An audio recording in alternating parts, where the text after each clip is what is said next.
Wow, this is great. Good. So I think those you do have to announce. I lost my paper. Welcome. The board has just returned from closed session where we took no reportable action. And now we return, or now we come to open session. And I think I need to ask for approval of the agenda order. So moved. Do we have a second? I'll second. All in favor? Aye. It passes 5-0. Okay, start the meeting. And this meeting's a little different, as you probably know, than our regular meetings. And we'll start with the superintendent. Great.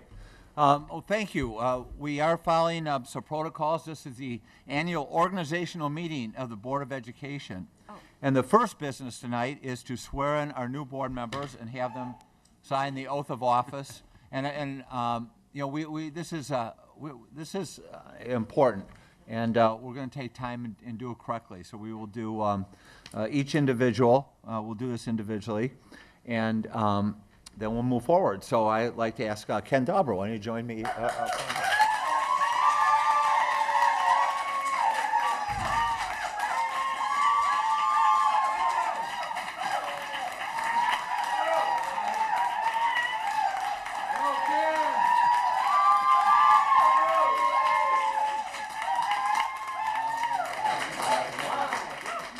From New York. I can read. Please raise your right hand and repeat after me.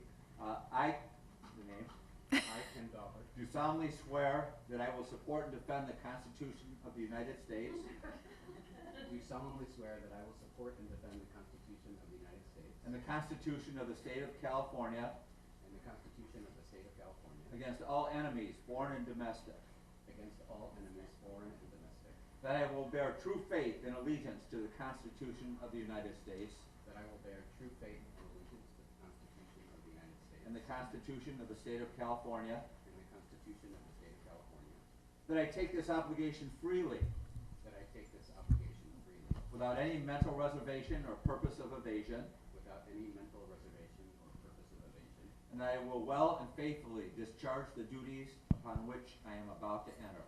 and that I will well and faithfully discharge the duties upon which I am about to enter. Congratulations.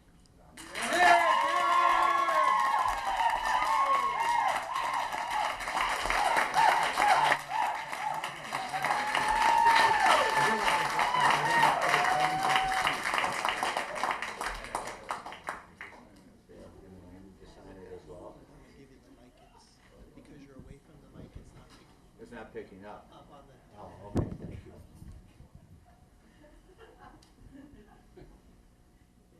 We'll make a copy. Great, thank you. And then I would like to ask Terry, they said to use the mic. I'd like to ask Terry Godfrey to.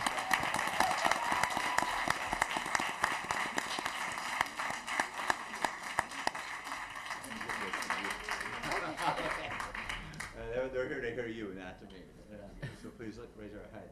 I, your name, I, Terry Godfrey, do solemnly swear that I will support and defend the Constitution of the United States do solemnly swear that I will support and defend the Constitution of the United States and the Constitution of the State of California and the Constitution of the State of California against all enemies, foreign and domestic, against all enemies, foreign and domestic, that I will bear true faith and allegiance to the Constitution of the United States that I will bear true faith and allegiance to the Constitution of the United States and the Constitution of the State of California, and the Constitution of the State of California, that I take this obligation freely without any mental reservation or purpose of evasion, that I take this obligation, freely without any mental reservation or purpose of evasion, purpose of evasion, and that I will well and faithfully discharge the duties upon which I am about to enter. and I will well and faithfully discharge the duties into which I'm about to enter. Congratulations, Terry Godfrey.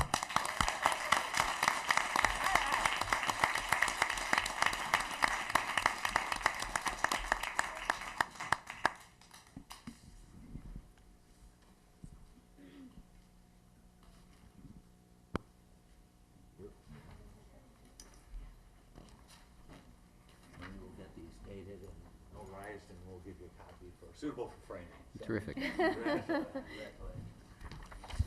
If anybody would like to say something, you can submit a card.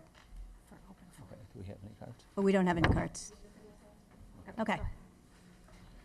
You'll have okay. The, You'll have all the time at open forum. This is the time. Okay.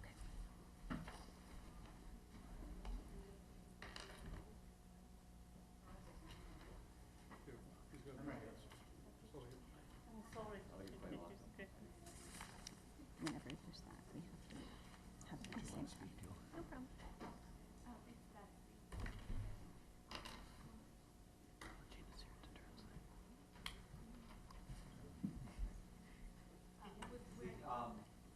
we do have a speaker who would like to speak to that last issue, Mariela Morales. Correct. And you have 3 minutes. All right, thank you. I'll make this short. This is my family, and I'm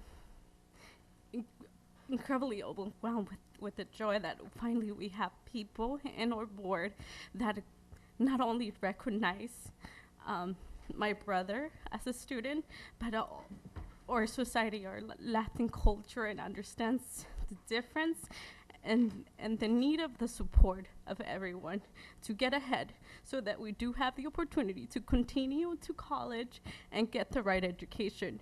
It's been a struggle, but we're definitely making a lot of amends, and we're getting ahead. And I just want to say thank you so much for not only thinking of us as a number, you know, in many of your presentations, but actually as a person. Thank you so much. Thank you. Thank you. Thank you.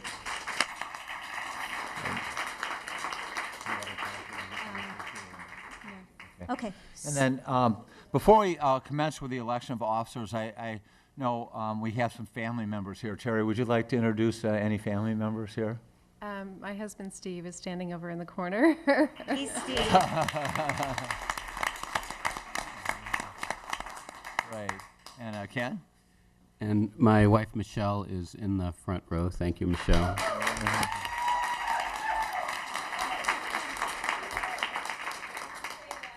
We brought cupcakes to share with everyone, so please help yourself. And I also want to note that both Terry and I have teenage children who had other things to do. Yeah. You'll be shocked. Great. Well, thank you. So at this point, then, we will proceed with the election of officers. And I am now taking nominations for president of the Board of Education. Are there any nominations? I'm going to nominate Melissa Baton-Caswell.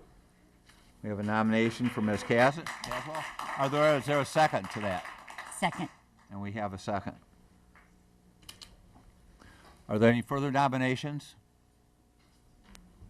The nominations are closed, and we will have a roll call vote. And I'll go, or do we do roll call? No, I think before we vote, we have to take comments. Oh, take comments before action. I'm sorry. Thank you. Thank you. Doesn't say what item they're Oh. Doesn't say what item it's for. Are there any Are they for I have from Mr. Epstein. Is this related to the election? No. This is open forum. Ms. Gal, is this related to the election, or is this open forum? Open forum. Okay, good. We will, don't go away. And I think this is a roll call vote, correct? Mm-hmm. Okay. And let's start with, Oh, it's all in favor, say aye. I think it's all in favor. oh, it's all in favor? Yes. Unless, Okay, thank you. Does it say here? Sorry, I'm Can you pass still that? new to this state in more ways than one. So we have a nomination from Mr. Caswell, the second nomination from Ms. Everly, and the second from Ms. Townsend. All in favor? Aye. Aye. Opposed? Congratulations, Ms. Caswell.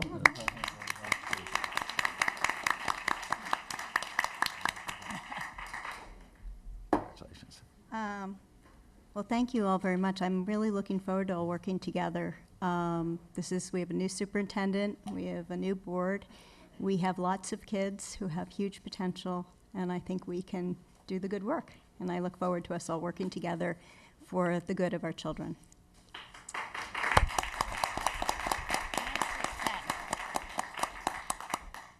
Okay. Can you hear me? Yep. Yeah. I'm going to call for a nomination for the board vice president and clerk. I would like to nominate Ms. Emberling. I'd second that. Do we have any cards on this? Okay, I'd like to call it to vote. All in favor? Aye. Aye. Congratulations, Ms. Emberling.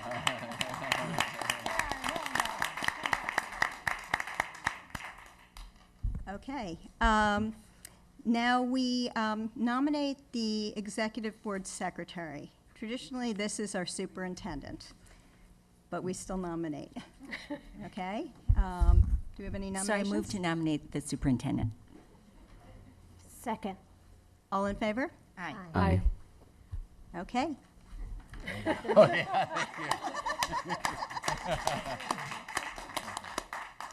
Okay. Usually we don't have to take new chairs, but we're all in the right chairs apparently.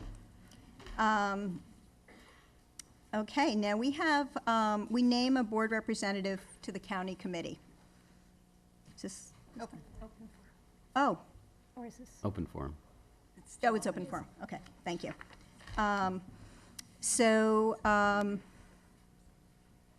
do we want to have discussion about the representative to the county committee? This is typically assigned to the board president.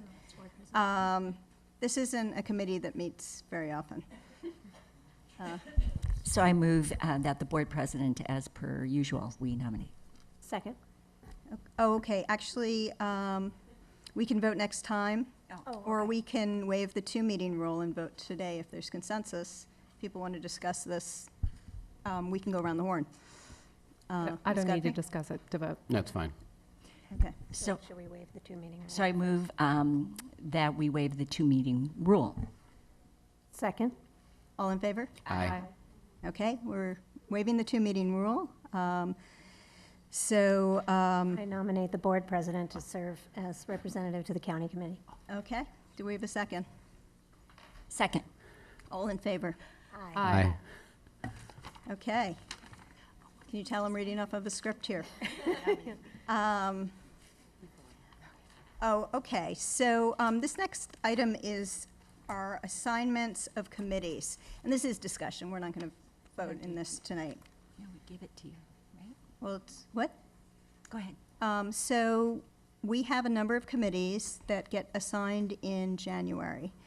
And they're listed in your packet, but I'll just run through them. The School City Liaison Committee, the California Association of Large Suburban School Districts, the Property Subcommittee, Stanford School Liaison, the Santa Clara County School Boards Association Executive Board, the Regional Occupational Program, the Board Policy Review Committee, and then in separate action, the Santa Clara County Committee on District Organization. Oh, we already did that. Didn't we already do that? Yeah. And the Los Altos Hills Town Council, PAUSD Liaison Committee. So we were just going to discuss that tonight, or if you have nothing to discuss, you can just let me know what your preferences are. And what we try to do is on committees that have two members, we try to have some continuity, so one member would stay and a new member would come on. And there's a history. Oh, and there's a history in the packet as to who has been on these committees over time. And actually, it's within the power of the president to appoint these people, then for us to vote on it. So, Right. so you're suggesting that we all get to you our desires, and then you'll sort it out. I will sort it out and bring it back at the next meeting for the board to vote on the entire list. Great. Okay? Sounds good.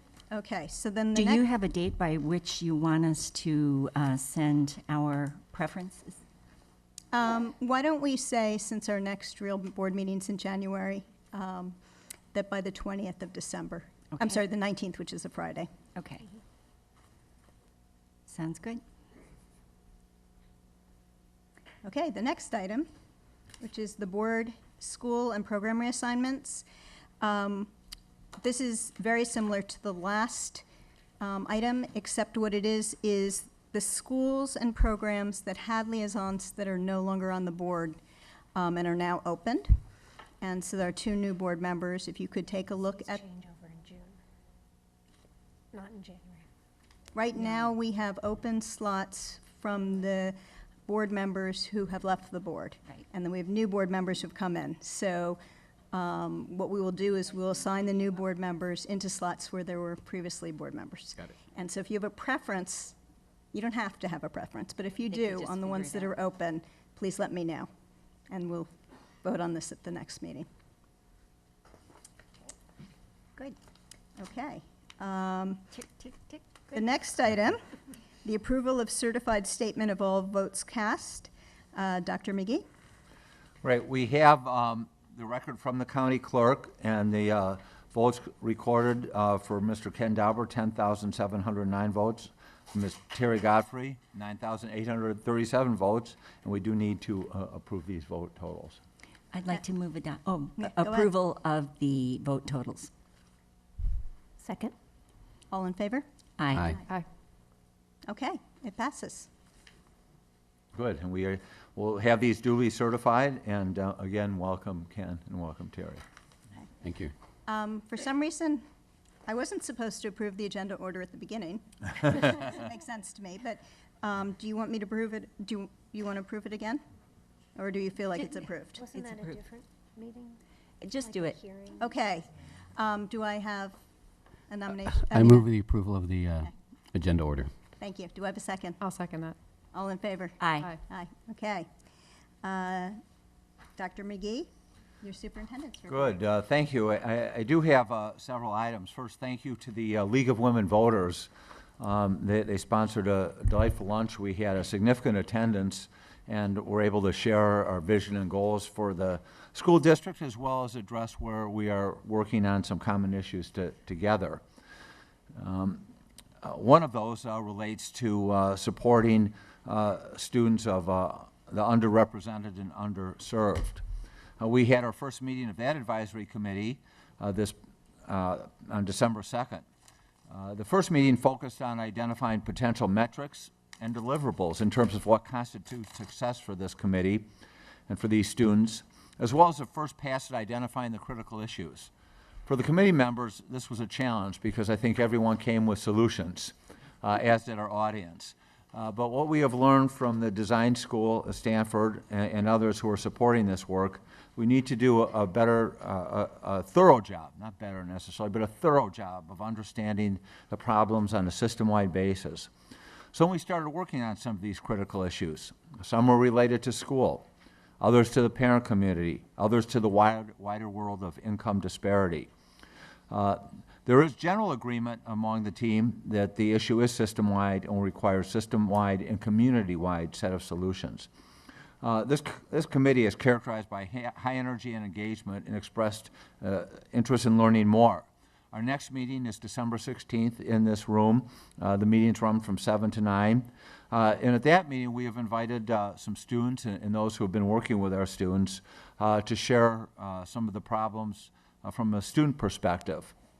And not just high school or middle school, but really going back all the way to kindergarten and even preschool.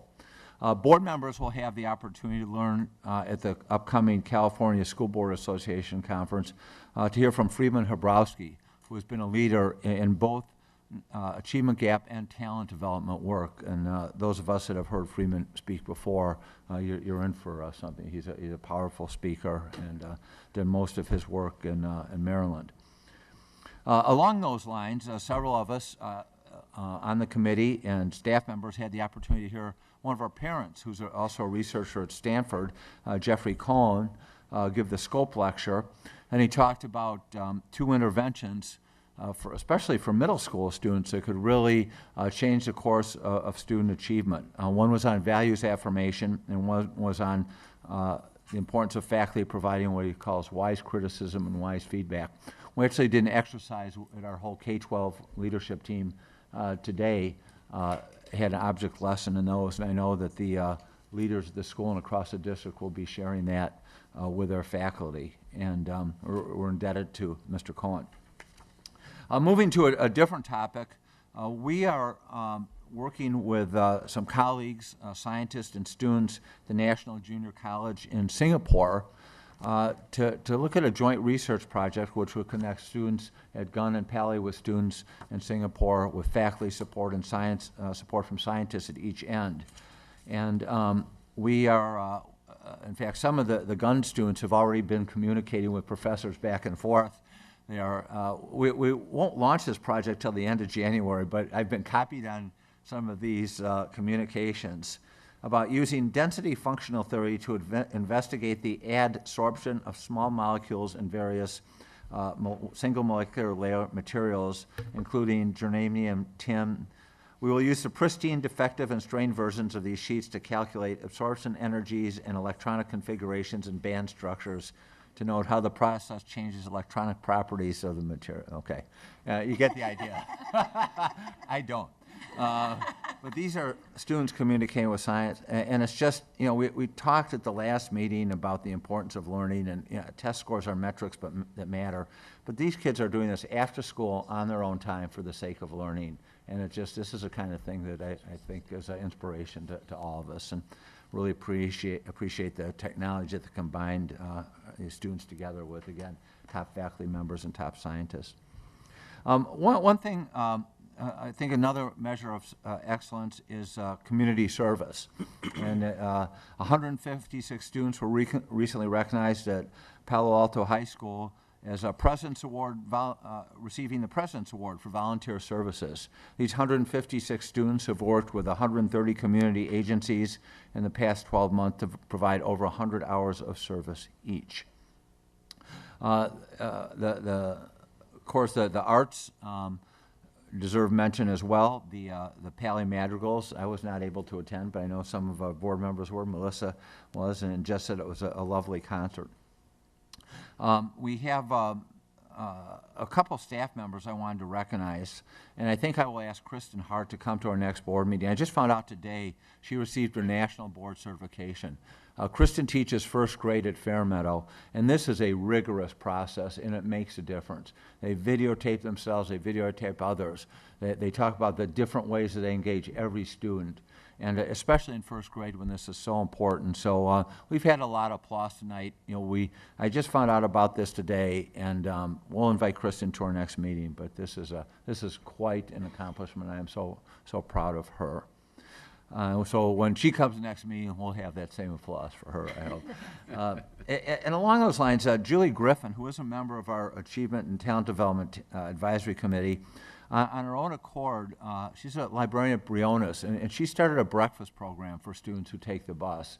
Some of the students who come by bus and others in the neighborhood who don't have breakfast. She started this as her own accord, reads books, has e-books for the kids, and it is phenomenal. I was over there one morning when she was setting up, and just does it because it's the right thing to do. So big shout out to Julie. We have over by Scott, there's a poster from the Escondido students, their reflections on the Mount Herman Science Cap. And can we just run through the slides real quickly, Tabitha, and then I only have two more items. One involves the slides and one doesn't. So the Not in Our Schools Week about bullying, we will have a lot of conversation about bullying, and when we do this later on the agenda. But we're taking this positive aspect, having opportunities for students to share what they do best, to have an open mic, and it was really an exciting event over at JLS. Duveneck, the turkey trot, while we were gorging ourselves at Pally and Gunn with the Turkey Fest. Our elementary kids were exercising, so who's a role model for whom, I don't know. But next, please. Thank you. Our pie challenge, and we will have a pie report, Partners in Education, at the next meeting in January as they finished up their campaign on the 21st, and I wanted to thank the board members for coming out, and the parent volunteers. I think you'll hear what a successful campaign it has been. The Turkey Fest, having the opportunity to served turkey, and we had some who waited in line. You thought this was, I don't know who's popular musical guy these days, but they were late in the line for an hour to get a turkey lunch over a gun, out in the rain, no less. Yes. So it was a big thanks. I don't know how many turkeys and pieces of pie we served, but I know all the board members came out and helped that day, and I know the students were really appreciative. And it was nice to hear what the students are thankful for. Family, friends, Gunn High School. One of them said Ichiro Suzuki. I don't know where that came from, but anybody who loves baseball is a friend of mine. And we had the Turkey Fest at Palo. The next day was a lovely day. Everybody got to eat outside. And the students at both schools also said they were thankful for the rain. Being from the Midwest, I'd never heard that. But I think it is a reality, and it is good to see. So again, thanks to the board members and the parents who volunteered that day. The Inclusive Schools Week was this past week. We talked about it at our last board meeting as an upcoming event. And the school celebrated the power of inclusion and how it supports all of our students. And the Minority Achievement Talent Development Advisory Committee, I talked about that. We had our first meeting, a lot of active small group work and engaged participation. I'm still working on the minutes, which are now approaching 15 pages. Continue, please. One of the pie donors, Juliana Lee, wrote her own check for $50,000, which was a matching donation. And so, yeah, thank you, Juliana Lee. The front of that check was for $50,000, but we turned it over as if by magic. That became $100,000 as it was a matching challenge, which was met in about 2 days. Just class visits, the industrial technology, a lot of hands-on learning in the computer labs. And I think we close out with writing workshop. Yeah, writer's workshop. So we have folks here from the Teachers College of Columbia for a few days, working primarily this time around at Palo Verde and over at Hayes. And I had the opportunity to watch a few of these lessons along with Barbara Harris today. And over at Palo Verde, they're working with the kindergarten and first grades, talking about really the structure of writing, oral work, oral storytelling, along with reading and writing. They, at Hazen, we worked with the fifth graders on analytical and argumentative writing skills, as if fifth graders need help arguing. But they do need help in structuring these arguments and using evidence. And so the model for this is that the individual, the leader from the Teachers College, comes and coaches all the teachers at the grade levels, and then they take turns doing demonstration lessons in their classrooms with other teachers observing. And it's really powerful. They learn a great deal from each other. But to see these, those are actually two boys working together on a writing assignment and enjoying it. And I talk about this. I have a fifth grade grandson who many of you have heard about, who is not quite such an eager writer. He's an eager reader, but there's a difference. And so this project is working well, and it shows the power of professional development when you tie it to the district strategic plan, when everybody's involved in this, when they're learning together. It has made an enormous difference already, as I think we will see with the ERB results when they come out. One of the teachers said today how she just got a first look. We just got them back, and she said, oh, I think you will be very pleased because we've already seen growth in this. So we hope to have that report at one of our January meetings. So then the final piece, this is a little more serious issue, but I think it shows the balance between, we had kind of 11 different pieces of good news and all this positive pieces, and I hope everyone duly noted that. Our fifth goal is to anticipate, respond, and promptly resolve potentially distracting and disruptive issues in order to maintain focus on the district's vision, which I hope some of you are learning by heart at this point. We've said it enough, right? Developing our students' knowledge, critical thinking, and problem-solving skills, right? Nurturing creative curiosity and resilience, thus empowering every student to reach his or her maximum intellectual, creative, and social potential. So one of these distracting issues has been when a community member asked a board member to consider, I have that in all caps in my notes, including including some language in the conflict of interest policy that I thought had been covered in statute. The language has been included in materials at past board meetings and at the Board Policy Review Committee. As we set the agenda for this meeting, following our protocol, I sat with Ms. Caswell and Ms. Emberly. We developed the board agenda and agreed that this issue really need not be on the board agenda. Ms. Townsend and I, as required by our processes, sit and we developed the Board Policy Review Committee, and we agreed that this should not be on the Board Policy Review Committee agenda. So, well, you asked my recommendation, though, yeah. You can add to this. You can add the nuance. I'm summarizing. So we are putting this issue to bed for right now, and thus I hope that we can focus on our vision. So I don't know, Camille or anybody want to add anything? No, I just like the fact that you handled the process, and the BPRC makes recommendations to you and the agenda setters, and you did that, Yeah. and that's important. We did follow the process all along. Thank you. Good. Yes. You're welcome. Thank you. Yes. Okay. And that concludes my report. Great. Well, we have two student board members here, and many of you in the audience may not have met these two young women, but they will introduce themselves to you and give us a report about what's going on at Palo Alto High School and Gunn High School. Why don't we start with Palo Alto High School? Sure, introduce yourself. Yes. My name's Carolyn Walworth. I'm currently a junior at Palo Alto High School. I've been in the PAWS district my entire life, so that's cool. So Cool. there have been a few different things going on at Pali the past couple of weeks. So one of the things is Pali hosted its blood drive last week on Friday. Yeah, and we had a pretty good volunteer turnout for that, and lots of people donated blood, which was nice.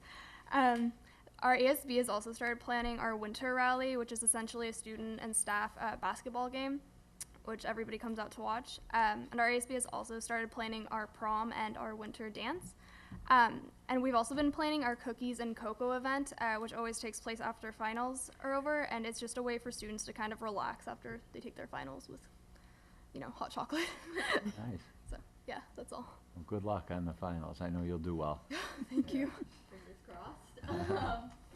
Okay, so I am Rose Weinman. I'm the Gunn School Board Rep. I am a senior at Gunn High School. That's my little spiel about me. But I thought I'd start off with Turkey Feast. And sadly, I do not have the lovely pictures that Dr. McGee had, but it was a wonderful event. And a huge shout out to our PTSA for putting that on. It's a wonderful event, as it is every year. And I am amazed at how they managed to feed over 1,000 people in 54 minutes or something crazy like that. And moving forward, next week is finals week for us. Big time. Not a lot going on. Most people are focused on getting ready for that. But our student government is putting on our cookies and cram event that happens before finals and gives kids a chance to study together. So that's all for me. Great. And I know you will do well too, Rose. So, yeah. Thank you. Nice. Okay, so now we're at the consent calendar. The approval of the consent calendar. These items are considered routine and will be approved in one action without discussion. If a board member requests that an item be removed from the calendar or a citizen wishes to speak to an item on the consent calendar, it will be considered under action items. Do we have anything? Does somebody want to make a motion? I move that we approve the consent calendar. Second. All in favor? Aye. Okay, motion passes. And we're on to open forum. We have a bunch of open forum cards. You have 3 minutes to speak. Please introduce yourself, and we will put these, I'm going to read a first couple so that you can get ready. Corey Sommers, Amy Gao, Danny Epstein.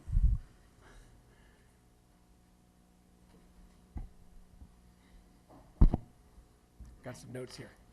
Okay, yeah. Okay, go ahead. Thank you for your time. Our pleasure. My name is Corey Summers. I'm not a gun parent, but I am the father of a wonderful 7-year-old boy named Elliot, who is slated to attend gun.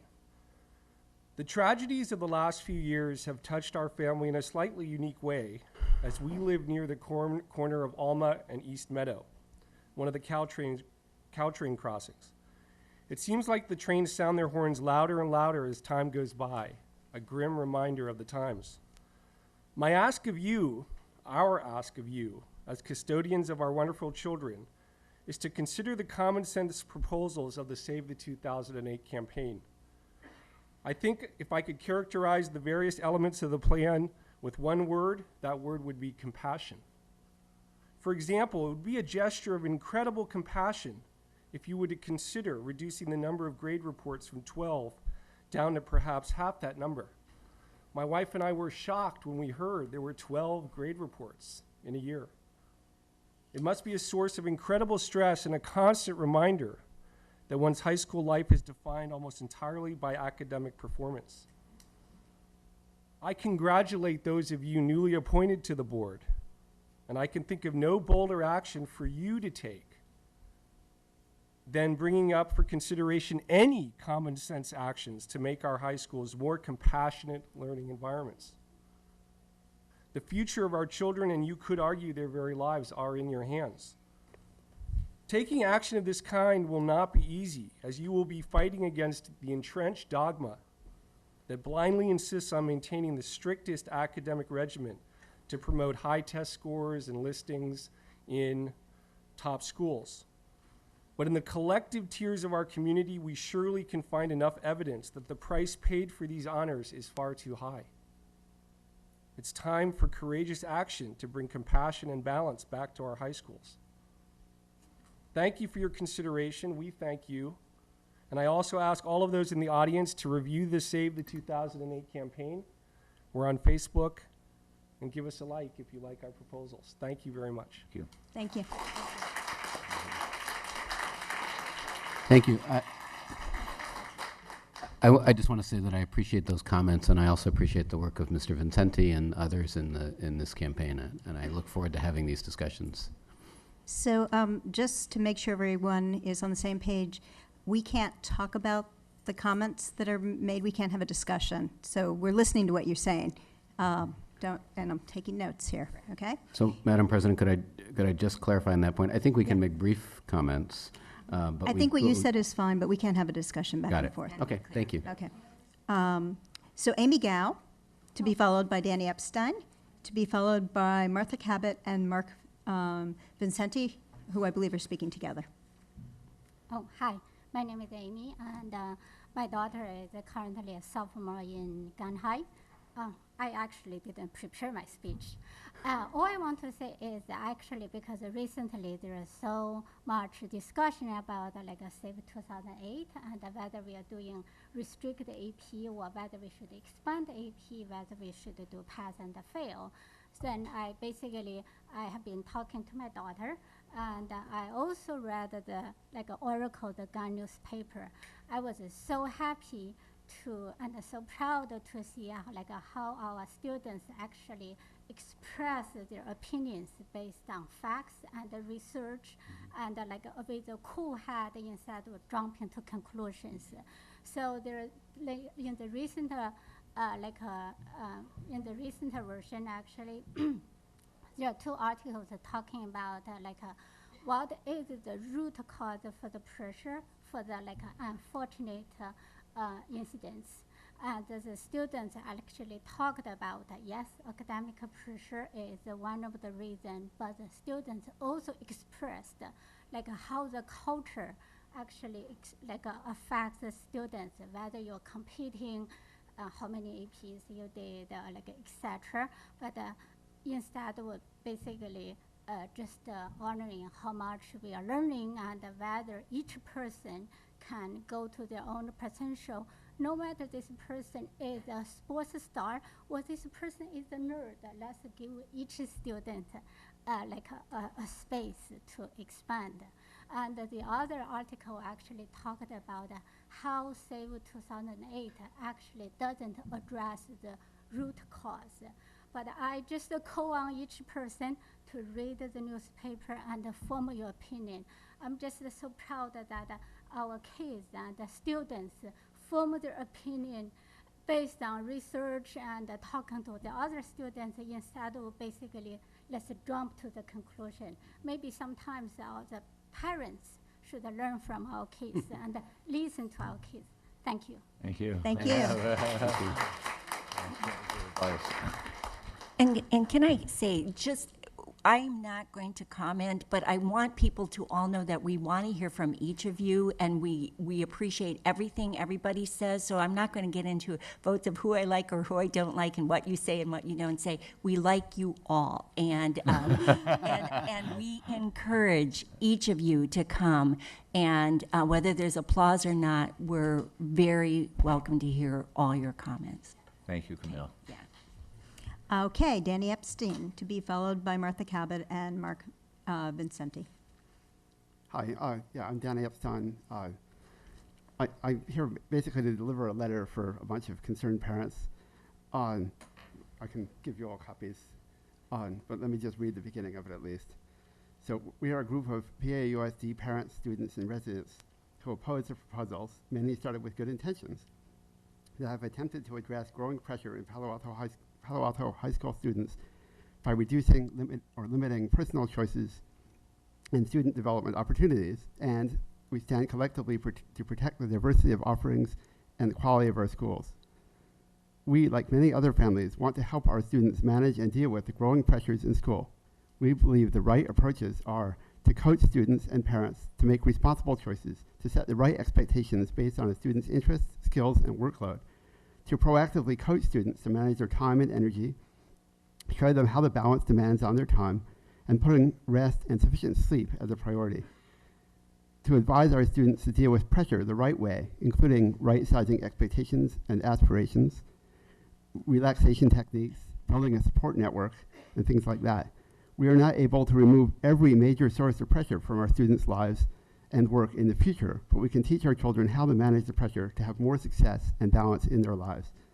And finally, to provide more counseling service and resources to the students by the schools and district.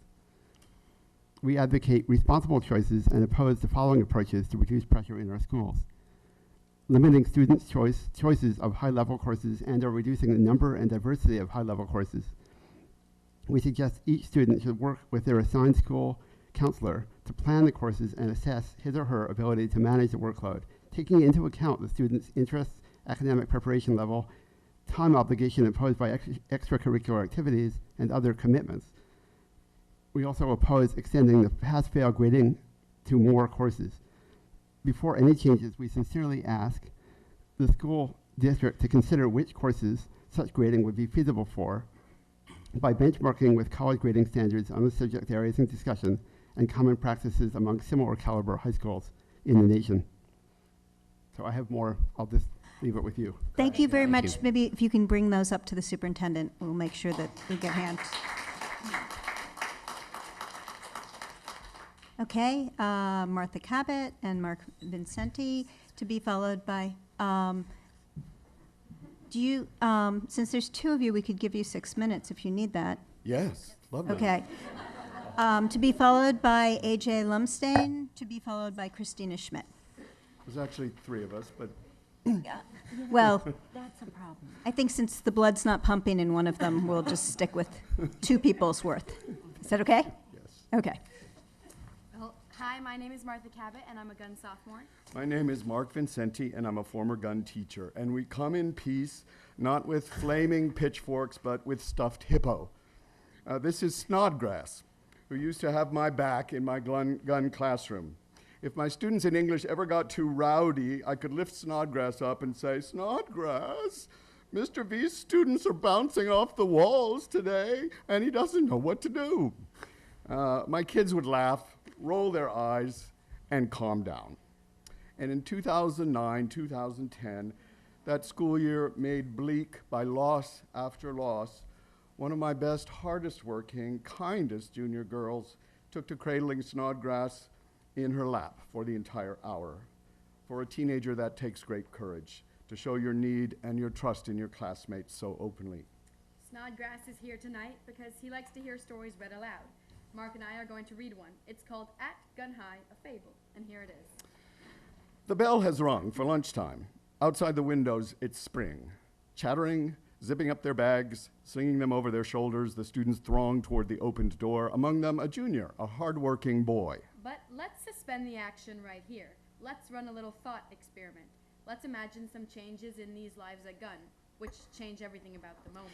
Let's say, for example, that the junior boy isn't crowded out from going over to his teacher, not blocked out by the other kids who might otherwise be there, nervously asking for an extension or for a clarification on how the project will be evaluated, or to be emailed the assignments while away on a tour of colleges, because this class, instead of having a roll sheet crowded with 35 kids, has only 27, far fewer to jostle with, because Gunn has fashioned smaller classes. Or let's say that our junior isn't feeling pressured to get out the door to check his Instagram or texts so he can make sure his friends haven't forgotten him, or see if his mom and dad are still bugging him about a slipping grade, because the school rules no longer allow student cell phone use during the day. Or let's say he's not in a rush right now to get to the quad and huddle with his buddies to crib a couple of answers to an after-lunch exam, because cheating has gone out of style here, ever since the school got serious about ending it. Let's say, too, that our hardworking junior isn't in a dash to get to the library to finish up some homework, because his homework load last night was moderate, thanks to the school's new minute monitoring website, Clock Talk. Let's also say that he's not speeding off to the math department before he gobbles his lunchtime sandwich for some extra help with AP Calculus, because it's an added AP that he never enrolled in, thanks to a registration conference where his counselor laid out for him and his parents, in no uncertain terms, the costs in sleep and well-being and social life that come with too many APs. And let's say that our junior's not feeling under any special pressure, not today, because now that grades aren't being reported home so often, he has breathing room. He knows he'll easily rebound from the Spanish quiz last week. Let's just say, that because he no longer has any of these pressures in his school day life and thus hasn't run right out the classroom door, he now dawdles a moment, fiddles with his bag, glances at his teacher, and says, you coming to see our game Friday? Gun season opener? Or maybe what he says is, I heard Charles Dickens was paid by the word, and man, I believe it. Or he blurts out, my sister had you and said you weren't that cool, but my sister was wrong. And moreover, as long as we're still paused in this moment, let's just say that the hardworking teacher hasn't had to bolt out the door either, because he has no meetings scheduled with a kid who recently cheated, has no urgent emails to answer from parents upset over last week's grade, and doesn't have to finish grading homework because his teaching load is no longer 125 kids, it's only 100. So equally likely, the teacher calls out the boy's name and the student looks around and the teacher says quietly, yeah, you look maybe a little down today, maybe just tired. Don't mean to bug you, because I know it's your lunch. And let's just say then that instead of what their school lives would have permitted them before in this one moment, which would have been nothing at all, the boy adds something else, or the teacher does, and then they add more things, and they end up having a pretty connected conversation. Which makes them feel good.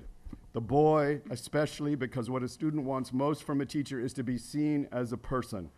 And this builds the warmth of engagement that's basic to all teaching and learning, and which sometimes becomes a lifeline. And let's just say that a handful of such moments, opened up now through the changes in life at Gunn, become filled in the coming days in a similar way by this student, this teacher, and many of Gunn's 2008 students and teachers. Multiplied by 18 weeks per semester, 2 semesters per year, 4 years per teenager. Let's just say. And Martha will close now. Gunn High School is one of the most accepting communities. It's extremely diverse and a strong supporter of LGBTQ students. However, the amount of stress on a student is ridiculous. Is it really expected from a student to take 7 APs, maintain good grades, join clubs, do after-school sports, have a positive social life, and finish homework on time? It's unlikely. We love our moms and we love our dads, but calm down. We'll do just fine even though we got a B- on that chem test. Because of this campaign, I've been getting a whole lot of attention at school. People point out to me that the way to handle stress is not purely academic. Facts keep getting rattled off about suicide being caused by divorced parents or by rejection from friends. Well, whatever it may be, I don't think it can be easier when you are worried about your academic life on top of that. We're hard workers at Gunn, and we're a really loving, supporting family. It shouldn't take a suicide for the system to do something about the stress level at school.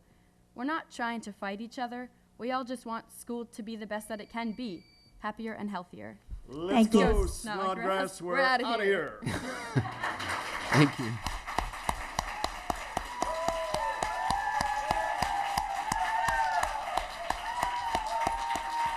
Thank you.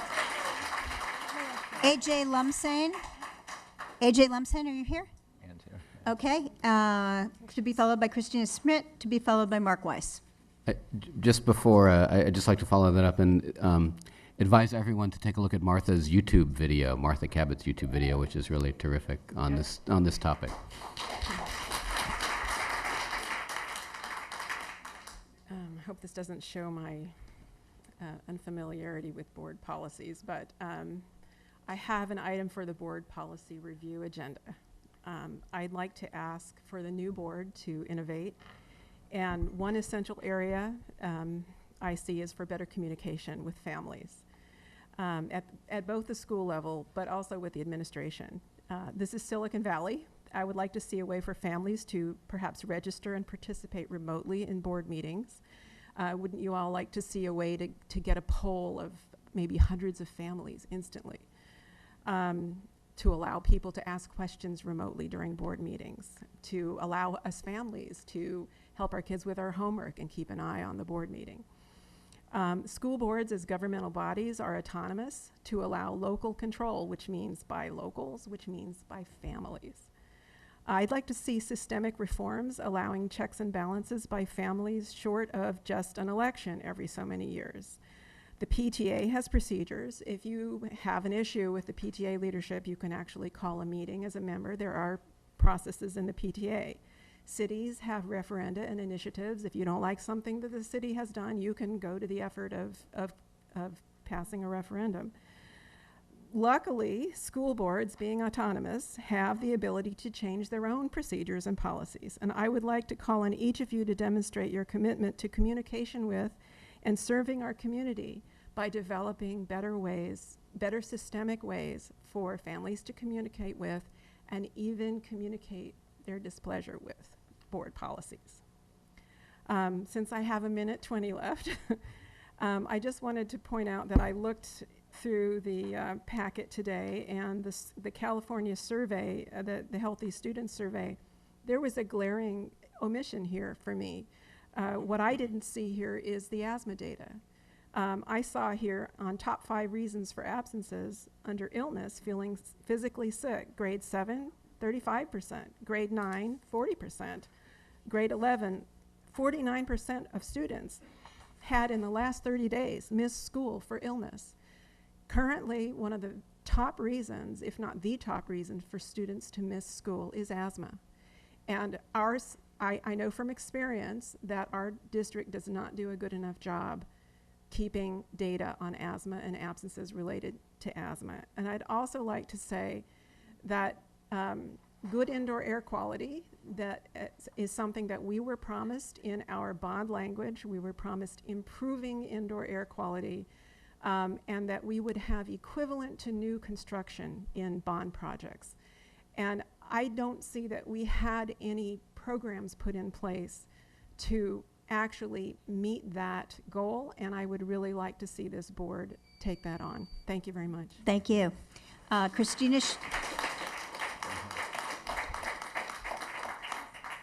Christina Schmidt, to be followed by Mark Weiss, to be followed by Maria Elena Ganona. Good evening. On behalf of the Palo Alto CAC of SELPA 1 for Special Education, we congratulate Mr. Dalber and Ms. Godfrey on their election victories and offer a very warm welcome to both of you. We want to thank you for taking the time during your campaigns to meet with our families of students with challenges and to hear from them what issues are important for the success of our students. Your diverse backgrounds and achievements speak for themselves.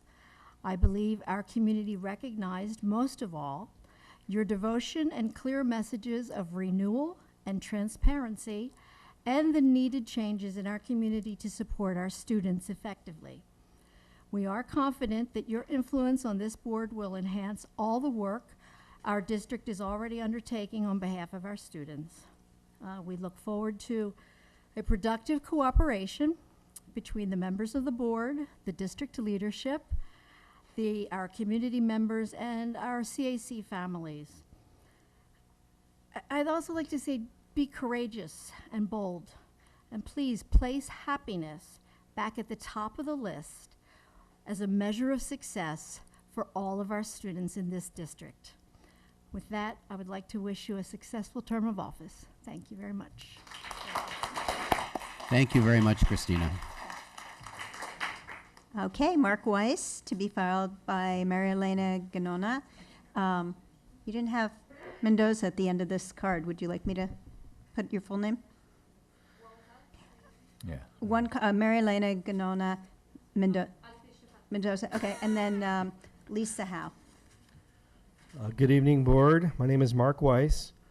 My siblings and my parents and I, we came here in 1974, which for me was 5th grade at Fremont Hills, 5th and 6th at Fremont Hills, 7 and 8 at Terman, 9 through 12 at Gunn. And I would say I am still very, very grateful for the opportunities that this public school district gave me. And I would say even after 32 years, I still have opportunity to tell people in my travels or wherever that I went to a very excellent public school system. And as I've been back in the community since about 92, and I do believe we've kept the standards quite high and consistent for this whole time, even with Prop 13. So I want to commend you and commend all the families here and for their hard work on our community. And I specifically remember school board members like Alan Davis, Carolyn Tucker, and Becky Morgan, and Superintendent Newman Walker, and I think you're of their caliber. And I'm of the age where, although I do not have children of my own, I had 3 classmates, teammates, schoolmates, or neighbors who had boys on the Gunn football team this year, and I ended up watching all 10 games. And I wrote about it for my blog, and I was trying to get the Weekly to write about it, but for whatever reason, you know, I think I'm actually have a quibble here, not directed towards you, but I'm looking for supporters in trying to get action on this. I feel like the Palo Alto Weekly has undercovered gun athletics relative to Pali, and even more disturbingly, a private school in Menlo Park got 50 times more coverage than gun football did, even though, and they did well, even though, you know, there's 10 times as many families in Palo Alto who send their kids to gun than the private schools in Menlo Park. And I want to specifically highlight 2 boys from Gunn, Nozo Imanaka and Guy Kashnik, who scored between them 20 touchdowns and yet were omitted from the list of athletes of the week. And I think, again, that's a serious omission. So I want to say, if you have a child, and I don't want to overemphasize athletics. I mean, I'm about academics as well, and student newspaper and drama and government. I did all that.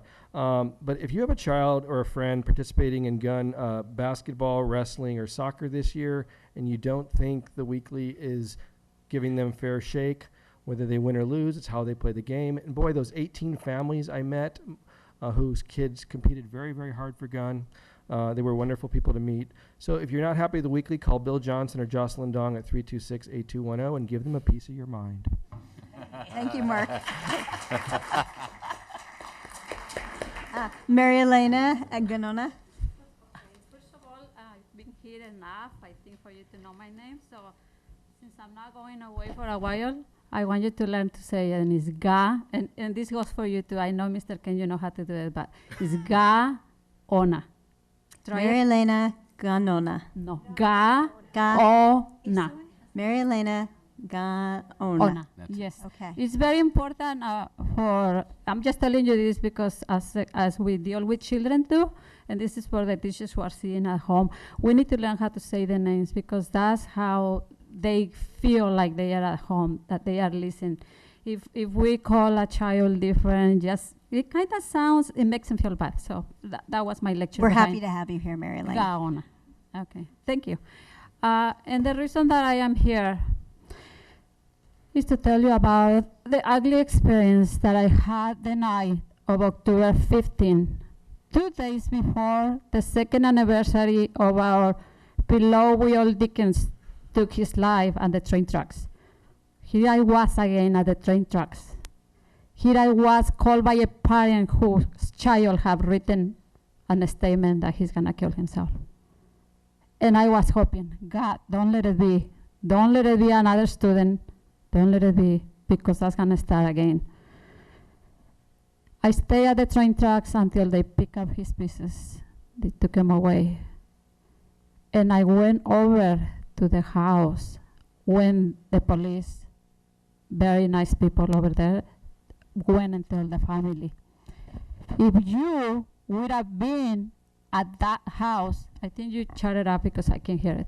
At that house, all of you would be doing something against mental illnesses. When they told the family, it is your child was wearing this and this and this. Do you know how the mother became and the sisters and all of them? And I couldn't do anything because nothing can bring him comfort. Nothing. But you guys can do something. This was our former gun student.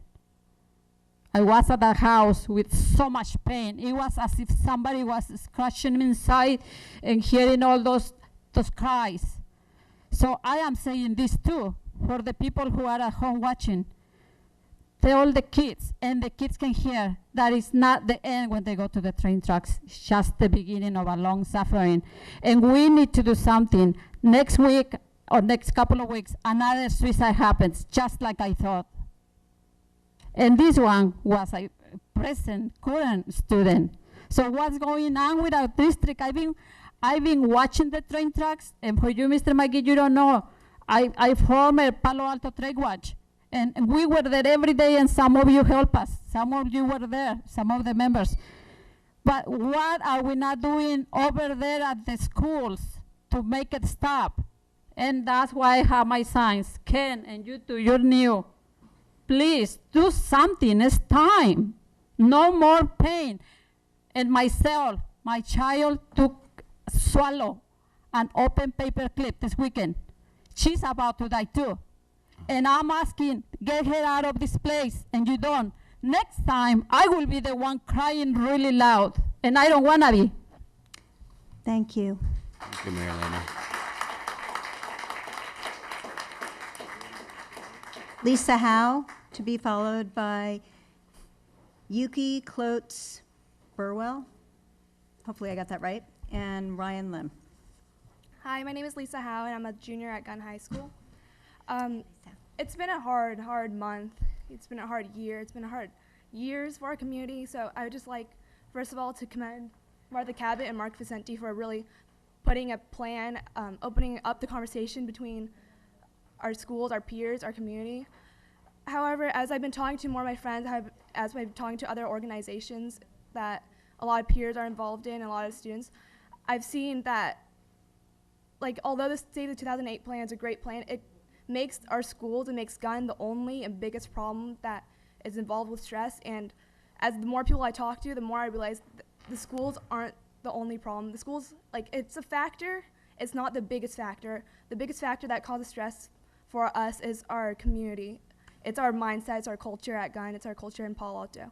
And it makes sense why we have such a academically competitive schools.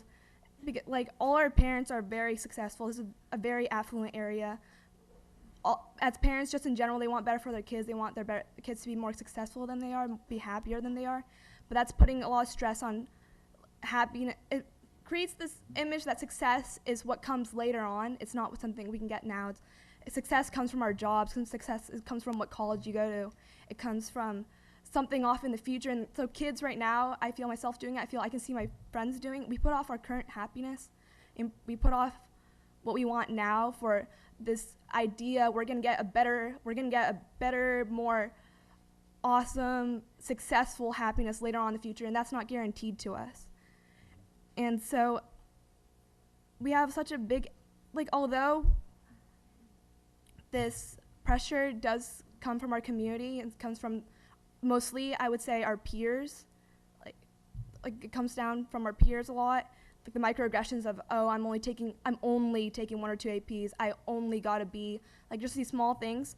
It comes from the perception that everyone's doing so well at our schools, which is not true. And I think we need more transparency between each other, just as students in general. But as well, what schools can do is helping to redefine that definition of success. And I know that we've been trying to do that with like Palo Youth Council, and that's been an ongoing theme throughout different organizations that this city's running. But just redefining that success is not just the STEM students, it's more of a holistic, like it can be anyone, success should be if you're happy. Like I think that's like if you are happy with where you are, you are successful. And I definitely, happiness should be back at our #1 priority, and we should redefine success of it's not something that we can obtain later, it's something we can obtain now, and something that we should be trying to do. Thank you. Thank you, Ms. Howe.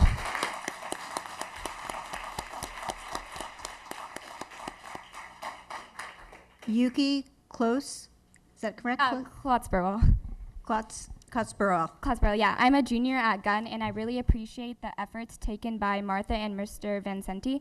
As stated before, this is a topic that needs to be brought up and addressed, and it is great that this discussion is taking place as something needs to change.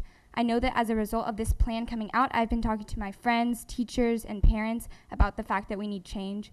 However, I don't believe that the steps in the Save the 2008 plan are the right way to accomplish our goal, as they could be seen as stress inducers instead of relievers. For example, Step 4, titled Turn Off, Tune In, focuses on turning off and banning cell phones from campuses during the school day. The plan states that by eliminating cell phone use during the school day, there will be a decrease in anxiety about one's social media presence or their status with their friends and peers. I do not believe that cell phones are the main root of self-image issues within peers, and if cell phones were to be banned, these issues would still exist. Talking with friends and socializing online is good experience for the future. It's part of adolescent development, and we will always have to communicate with others. I believe that cell phones are incredibly imperative in a student's life. Additionally, banning cell phones gives the impression to students that school is the most and only important thing in their lives. While school is incredibly important, there are other aspects that are important as well. The plan gives the connotation that outside of the school world, other activities such as work, sports, family, and health do not exist. Like Lisa said, one of the main problems is the academic culture at Gunn. If school were to focus on having students learn the material rather than perfecting his or her grade, the stress level would dramatically decrease. That being said, there are tangible ways to work toward this. For example, if all teachers offered test corrections or retakes on tests, students would be more motivated because they would have a second chance to learn the material and improve. My physics class offers this, and I definitely feel better about this class because of the opportunity. So being said, something needs to change, and I'm thankful we are working toward making this happen. Thank you for your time and support. Thank you very much. We have 2 more open forum speakers. Rian Lim, is it Rian? No, actually, it's pronounced Yari. I'm also a junior at Gunn. Okay, Ari Lim, to be followed by Karina Rosner. Okay, so my name's Yari Lim. I'm a junior at Gunn. I'm also a student representative at PAUSD's Safe and Welcoming Schools Committee. As Lisa and Yuki said, Gunn has the tendency to focus on the grade or the success of the final product. However, I believe that school is the primary time during which we can actually take our time to appreciate the process of learning.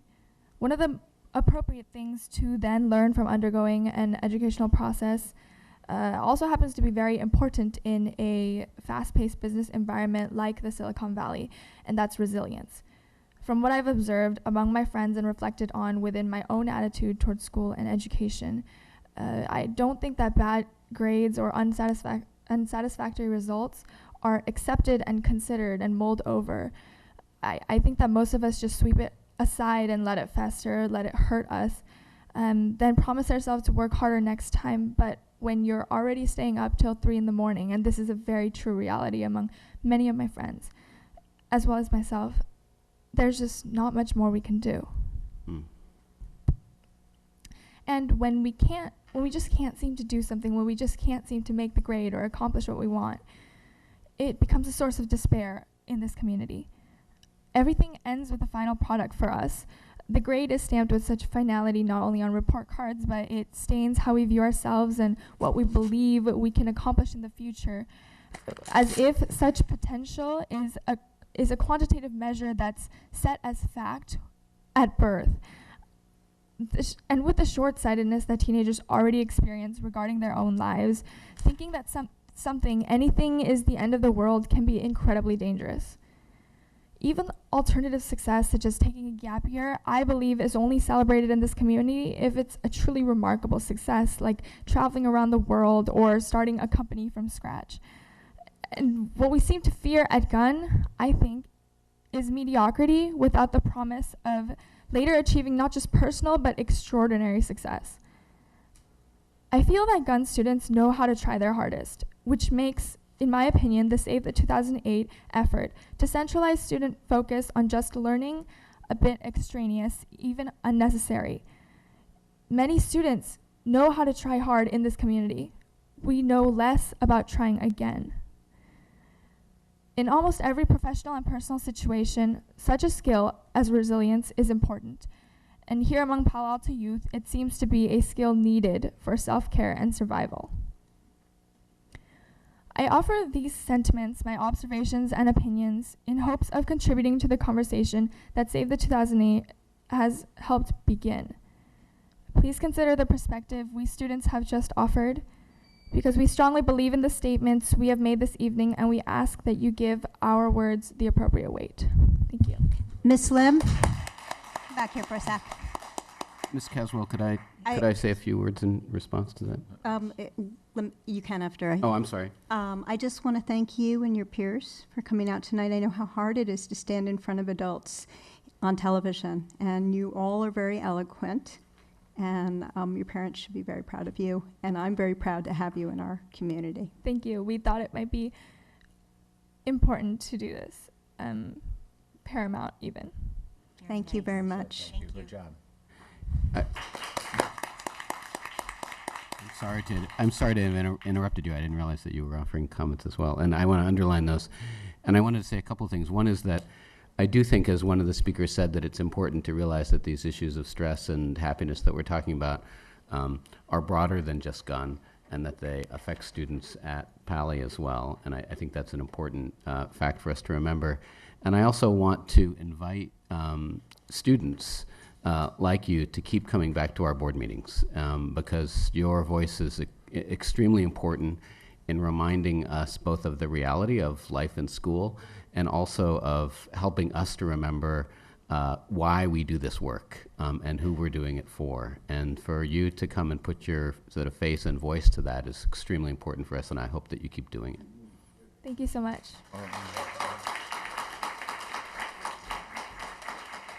Okay, our last open forum speaker, best for last, maybe, Karina Rosser.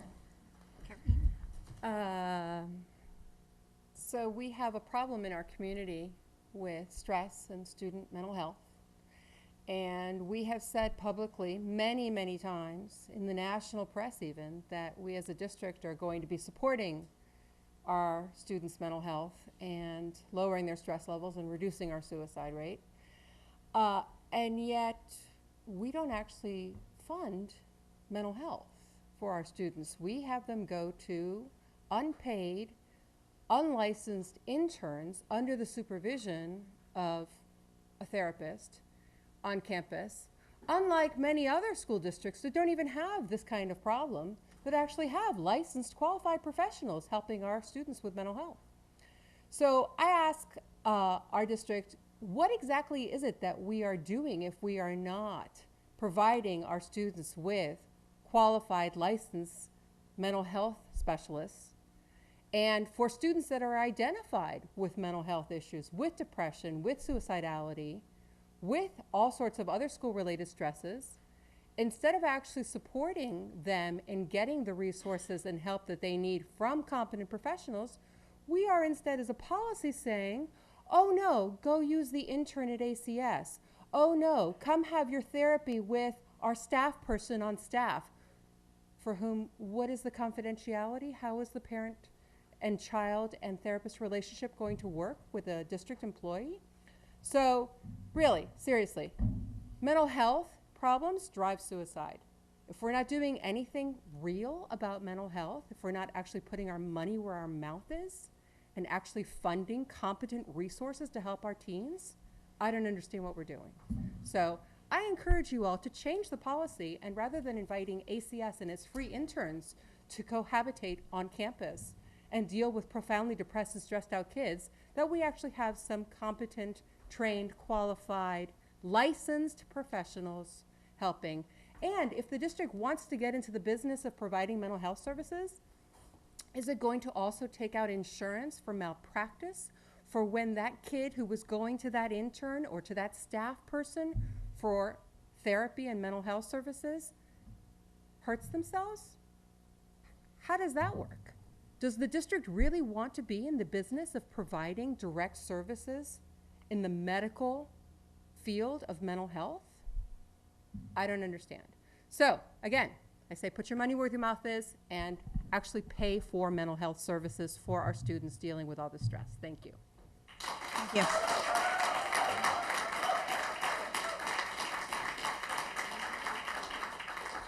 Okay, thank you. We are now on to the next part of our agenda, which is the action, discussion, information items. The first item is the approval of program change and revised schematic design for the central building project at Gunn. Dr. McGee. Good, thank you.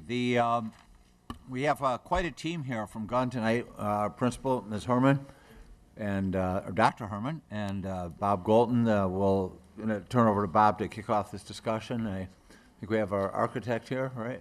We have, right. So we're excited about these design changes and eager to hear more about the Wellness Center, given some of the comments that we've had, as well as enhancements to music, choral, student activities, and media arts classroom. So Bob, I'm going to turn this over to you, and we look forward to hearing from the board members any clarifying questions they may have. Thank you, Dr. McGee. First, this is a discussion item. There's no action requested by the board tonight. Pending the results of discussion at this meeting, we'll be bringing it back for action at the next board meeting, the first board meeting in January. With that, we have a revised schematic design to present to you. Erwin Lee, from our architect from DLM, is here this evening. And so why don't we proceed to the slideshow? Good evening, everyone, and welcome new board members. So tonight we're going to discuss the changes for the new central building project, and mainly it has to do with the Wellness Center and the guidance side of the project. You can see this slide here. It talks about what the updated program is. The performing arts side remains pretty much the way it was. The only change to that side was the realization as we got further into the project that we couldn't penetrate a couple of the walls, which were structural. So therefore, the restrooms were not able to open on both sides. So to deal with that, we created a new set of restrooms in the new classroom building. The classroom building, the program is the Wellness Center, the guidance counseling, ACS and psych, student activities, classrooms and commons, and I'll go into these more when you see the floor plans. There's 5 new classrooms, including one that is oversized that can be opened into a large flexible space. And we added, as I mentioned before, staff restrooms and student restrooms into this building. Just to reorient you again, this is the area we're talking about. Here's the existing RC building and the music building. Both of these buildings are scheduled to be demolished with the new building put in this area, creating and activating this area here on the courtyard, the quad, and a new entry, kind of a front door to the campus now. This is what we're proposing is, you see both the music and RC building demolished, and this new building, which we call the central building occupies that space. And what it has is a performing arts portion, a choral rooms and music rooms, and enhanced lobby for Spanish and theater. It creates this entry plaza here in the front door to the site and into this quad.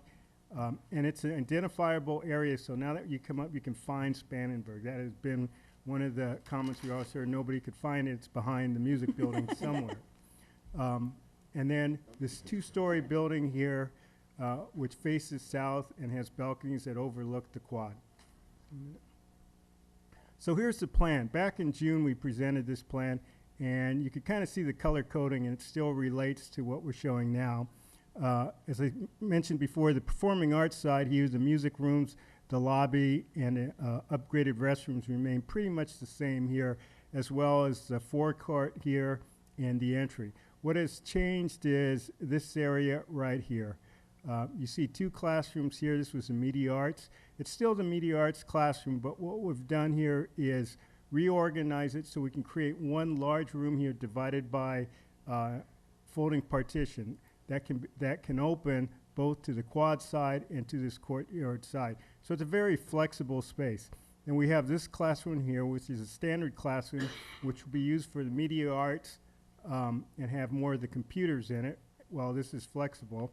And then the activities classroom here, which was in the same location, but now it's open much more to the quad area and to this big covered area here. There's also a kitchen area that can serve both the activities classroom and the large multiplex room as well. Second floor is where most of the change happened, and it was revisited with the principal on how to shuffle some of this program around. If you can see here, back in June, we had 4 counselors here, a meeting room, and the College Career Center. What the new program puts up here is the College Career Center is moving out of this building, and what we have is a more comprehensive wellness center. There's a reception and lobby area here. The nurse is now up in this area with kind of a triage, nurse's office, and some quiet area, as well as restrooms. We have 8 counseling office, actually 9 with one of the larger ones that can be used as a conference room and then expand into an office if needed in the future. We have a large conference room here, accessible from here, from this counseling area. And then back here, where we went from a more public to kind of a more private, quiet area back here, we have the ACS and 2 counselors. And actually, there's a separate entrance out this back side here. There's also direct access to this classroom, which can be used for some of the yoga exercise and some of the meditation in a larger room can happen here. And here are the new staff restrooms, which we added, which replaced 2 single occupant toilets, one on the first floor and one on the second floor. Also part of this project is the relocation of the relocatable, the custodial office, and the majority of the garbage pickup will be moved to the back of the Miranda side, getting it out of the entry of the school.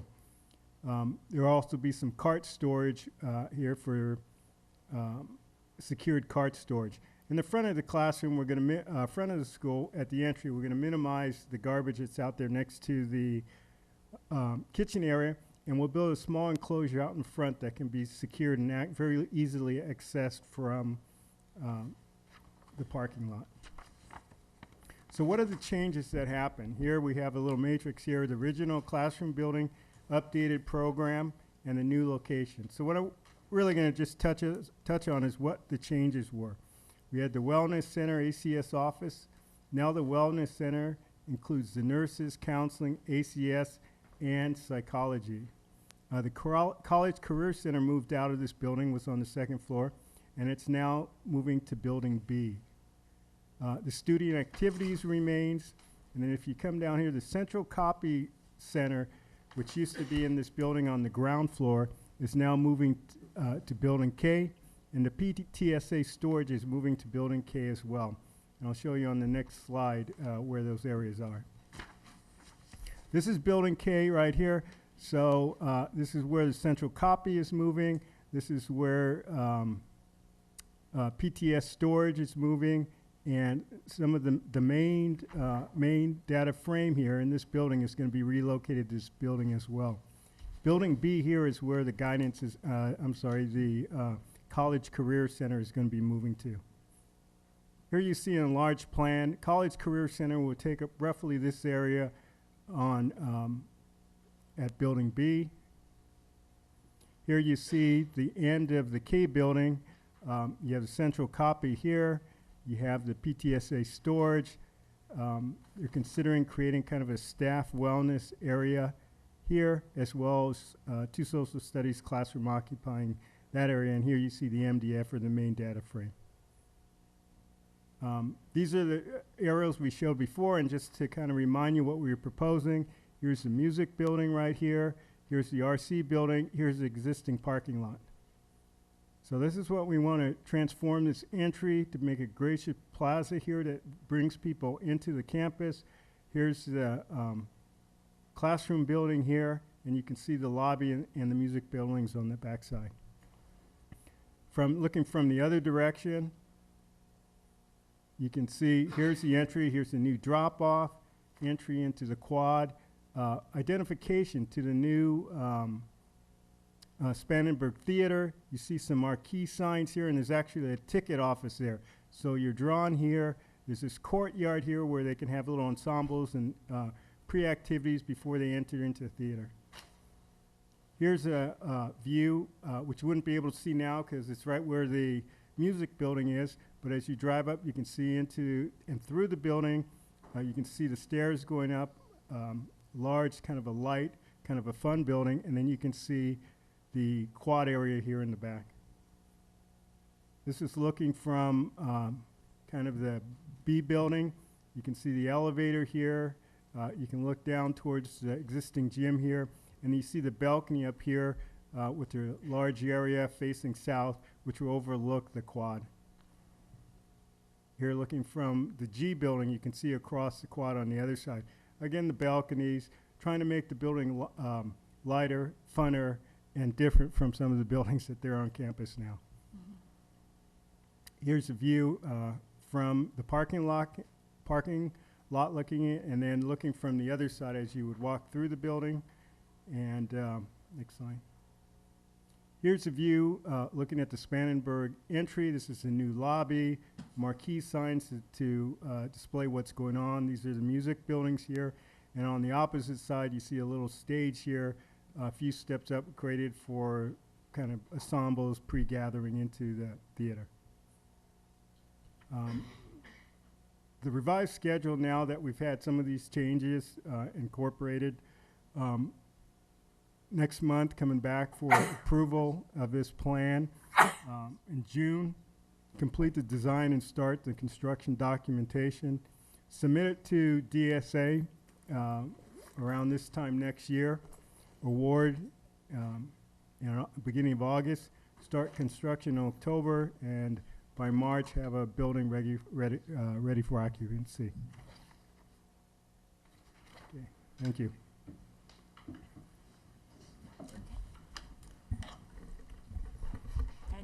So I think we're here. I think Denise is here to answer any questions about maybe the background of the program changes that were made and some of the rationale behind it. So we can take your questions or whatever you wish. Okay, why don't we go around? For our new board members, we usually start with somebody. And so this would be Camille. Okay, great. So it will be. Gun is looking great. The buildings are inspiring. They're beautiful. I love to step on the campus, so I want to thank you for all of that. And as we look forward to these new buildings, I'm sure, and I appreciate what you say, you know, create this new building so it looks a little bit different but interesting. I just appreciate that elegance. And I've always said that, you know, I went to the University of Wisconsin, and most of the buildings in the 1970s were built Soviet style. Oh, look at Denise is here. You know what I'm talking about. Big cement block buildings, and to be on a campus that just soars is lovely. So thank you for that. So now moving on, a couple of questions. With regard to the cement, and I know I've brought this up before, but I was there on Turkey Day and it was raining and there was no sun reflecting off the cement. What have we done in that big yard? Because I see a lot of cement here, and maybe that's what we have to do, but frankly, as I walked across, and maybe we've handled it, but as I've walked across that sunny, very sunny new concrete in the back there, it's just, I find it blinding. Is that not the case? Did we do something? Have we added trees? Have there been thoughts about the actual cement? I'll throw that out there. I don't know. Has anyone thought about that anymore? I'm sorry. You mean this courtyard? Well, yeah, I'm curious. Well, because there was an issue with the other one, so I'm seeing a lot of cement here as well. And I understand, is that Grace meant just so much cheaper? I mean, it just reflects. Probably. You know what we costed out for that? No, I don't know offhand. I think one of the things about there were trees along Spannenberg as well in front of the stairs, and I think eventually they will get to a mature side that will kind of That will temper that a handle little bit. But as you walk down there now, the trees are only a little bit taller than that covered walkway on Spannenberg, so it may take a while. Fortunately, in the entry of the new building, there are a lot of mature oaks there, and all of those are going to be saved.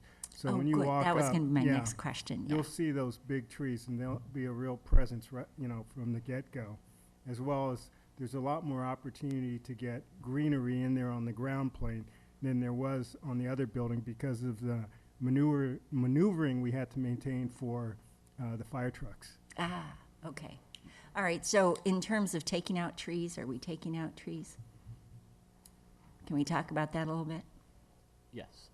Yeah, You wanna tell? there are some trees that will be coming out. There are a couple in front of Spannenberg on the sides.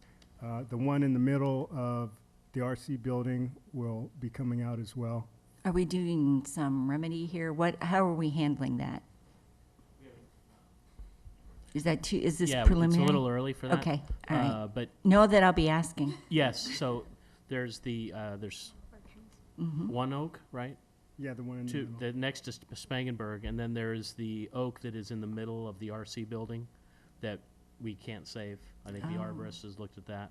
And that would actually be right on the side of. Yeah, it's like right in here. It would happen like right at the side of that building. So those are, by my count, I think there's 4, but all the major valley oaks that are up above where Irwin is showing the entry plaza, those all stay. So everything around the perimeter will stay.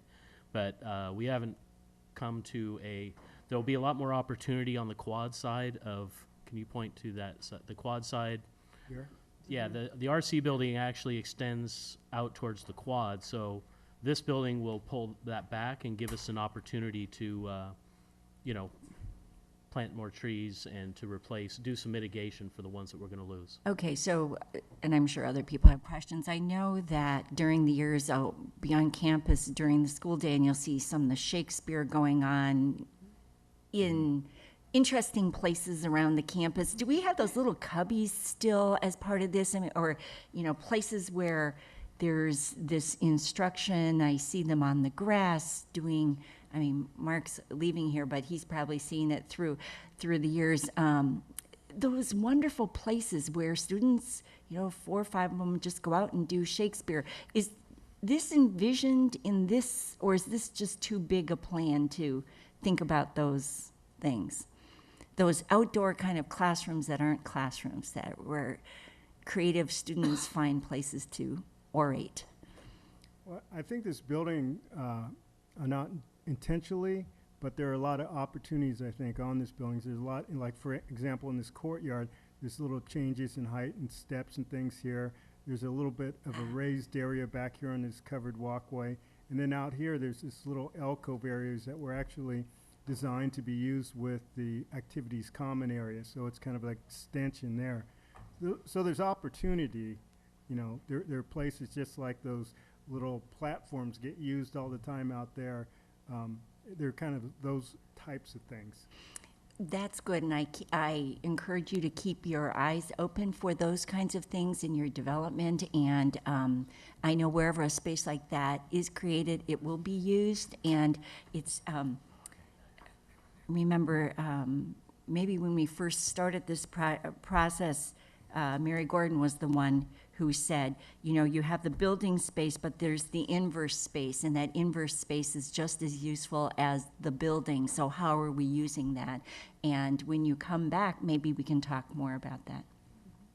Sure, no, that's fair enough. I think the next time we come back is before we submit to DSA, and we'll have a lot of the site development worked out by then. But there's certainly, there's the open space in this project we didn't really talk about, but it's really going to increase, I think, with, once we lose the music building and that RC building, the quad gets bigger, and that whole opening up between the drop-off and this area, I think you're going to notice is going to give it a much more open feel. Well, my suggestion would be to really pull in both the drama and the music teachers for that outside space as well as your internal building space, because I think it is so utilized that they might have some conceptual ideas that they can share early on. Thank you. Board members, I hope you don't mind, but I don't know how late Rose can stay here, and I'd like her to be able to comment on her own school. I'm sorry, I should Thanks, have let Melissa. this go Yeah. first. Okay, well, I guess I have a few questions. Firstly, I am very excited about this. I'm a little bit, actually, I'm very sad. I will not be around to see this. But these plans were presented to our student government kind of informally, and they had some questions, mainly being about, as we've seen as a common theme tonight, accessibility of counseling and the idea of putting something on the second floor behind a door where you can't even see if your counselor is in. How would that work? Just because I know even now, you don't know if your counselor is there, just physically, you have to walk down the hall and look through this corner, and it's kind of hard. And the idea of putting that upstairs, that was something that we discussed as being an issue with these plans, but it might be way too late, but as something to think about. And the other thing being the quad, which a lot of people have quite a sentimental attachment to. To the quad? The quad, it's Yeah. the senior place we decorate, but and the worry that in any way that would be destroyed, and doesn't look like that is part of these plans, but I guess I would like to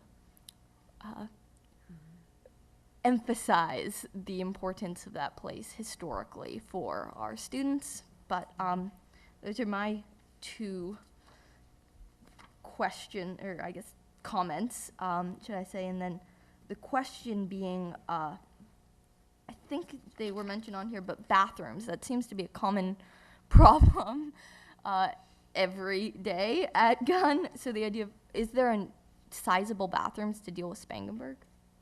Yeah, so That's a good on point. the first floor, these are now, I think, the student restrooms. Student and then restrooms, correct. directly above this, on the second floor, there'll be some staff restrooms also. So the, Is that the Yeah, question now that you're these asking? here- Yeah, about how many, and also the size. I know with our new building, one of the problems is although there's bathrooms, there's not quite enough stalls for like all of our English and math classes. So, do you know what the count is, Erwin? yeah. I can't see it from there, but I think there's probably about 4 fixtures.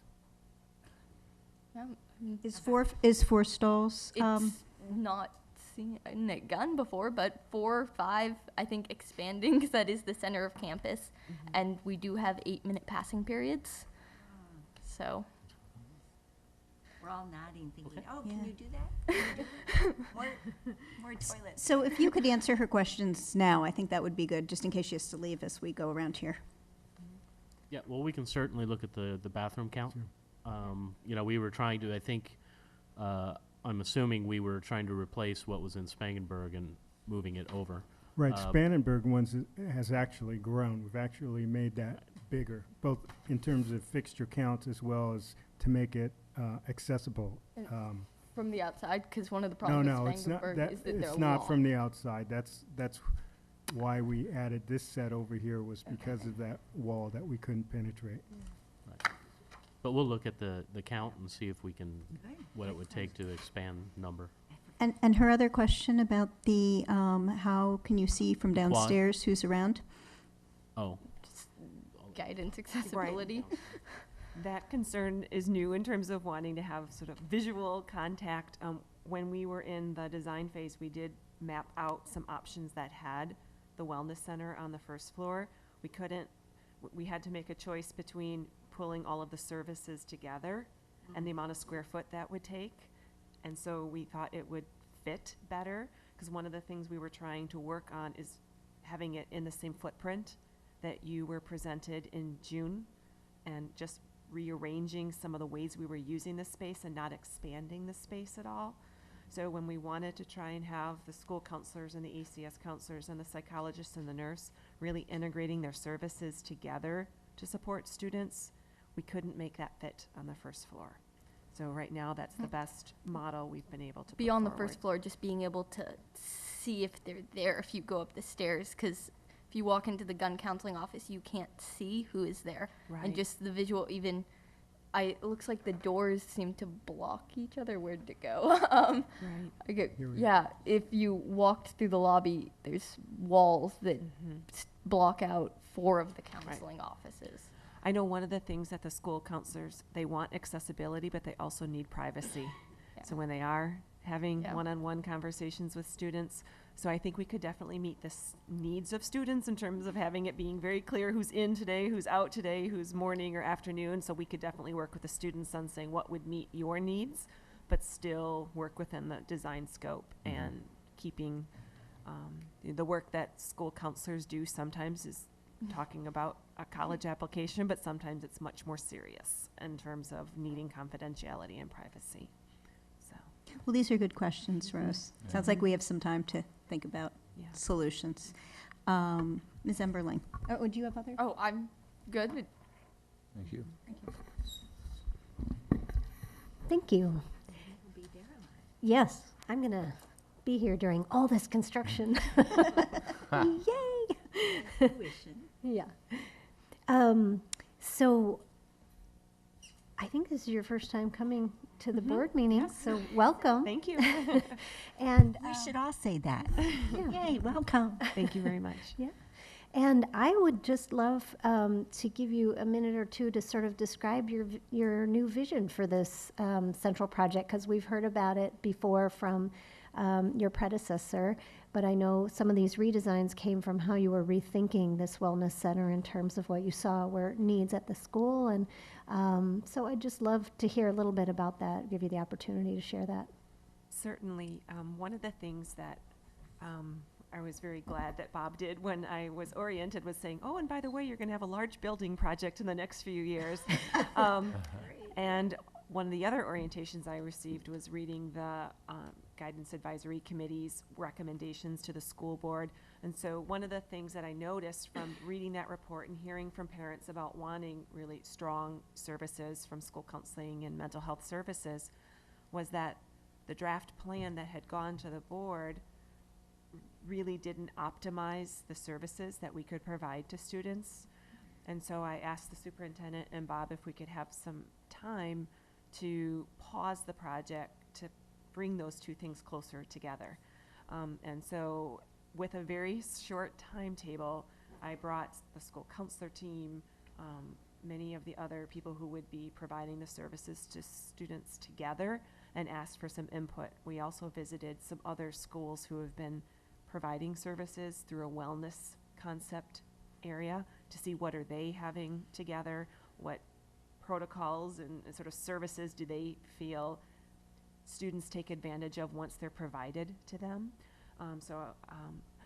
In terms of my vision, if it had been a year ago, it would probably be different in terms of being on the first floor and other things. So I just want you to know that one of the things that I felt that I've had the opportunity to do is take what was a beautiful building and rearrange the use that we're going to have with it on the inside. And I think we've done a really good job of changing some of the priorities. And so I wouldn't say that this is my complete vision of a wellness center, but I know that that is, that the train had already left the station, but we were able to pause it enough that we could do some pretty significant revisions. In terms of what I see happening at a wellness center versus 4 offices, one of the things that's imperative is for the adults who are serving students is to be able to collaborate. And right now our school nurse is separate from our school counselors, is separate from the ACS office, is separate from some of our other service providers. And not only does it not allow them to communicate in real time about student needs, it also sends our students to different places on campus unnecessarily. So that's when I think of what I see happening at this place is a student can come and maybe think that they need to talk to one person, but really the services they need are better, better administered by another person.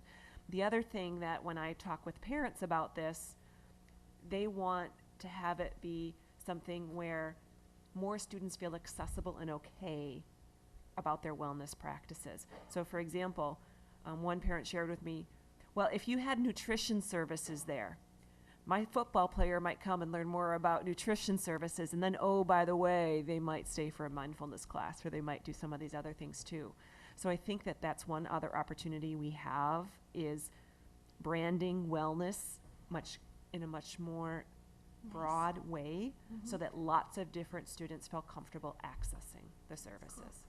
So I think that's what I'm hoping we're able to build, is a place where every student on campus feels that their wellness needs, physical, mental, emotional, that's a place for them to feel safe and feel nurtured in terms of their development.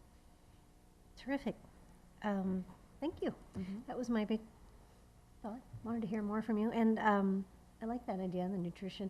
You had even mentioned at some point of a little cafe or like hangout. I don't know. There's no room for that. The gentleman I've been working with, see, I have all these ripple effects. So when we move attendance out, then right where our, because we'd want to move attendance. Again, it's all about consolidating things that really should be together so the services are streamlined. So when we move attendance over by the administration office, that will leave a nice corridor for expanded food services, more seating, more healthy options for students. So they know I dream big. So we'll see. You'll see me back again asking for some additional things beyond the scope of this. So I really have enjoyed working to try and maximize the wellness opportunities within the scope of this project. So I see other ripple opportunities once we're all clear on what will be moving into the new space. That's going to leave some vacant space that we can repurpose for expanded nutrition and food service. Great. Thank you so much.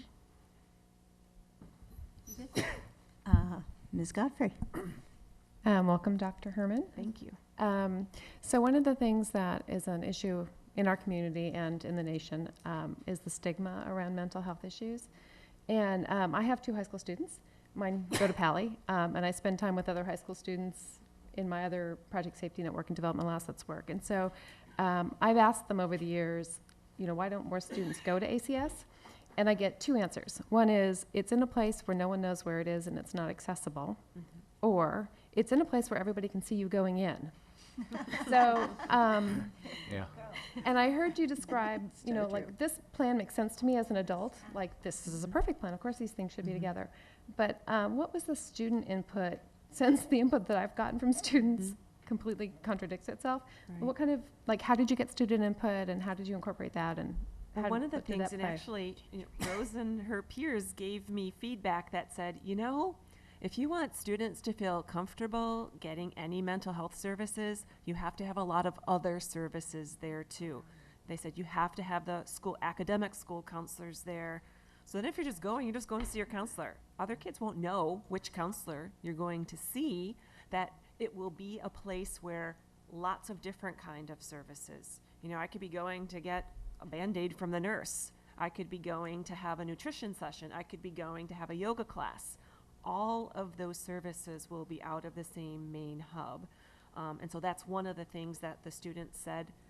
They need a one-stop place so that they can maintain privacy. That's also why in the design phase we thought of putting the ACS and the psychologist at the back, so that it's not a front office kind of thing, but that all students will have access, and then which particular office or which particular service will be much more confidential.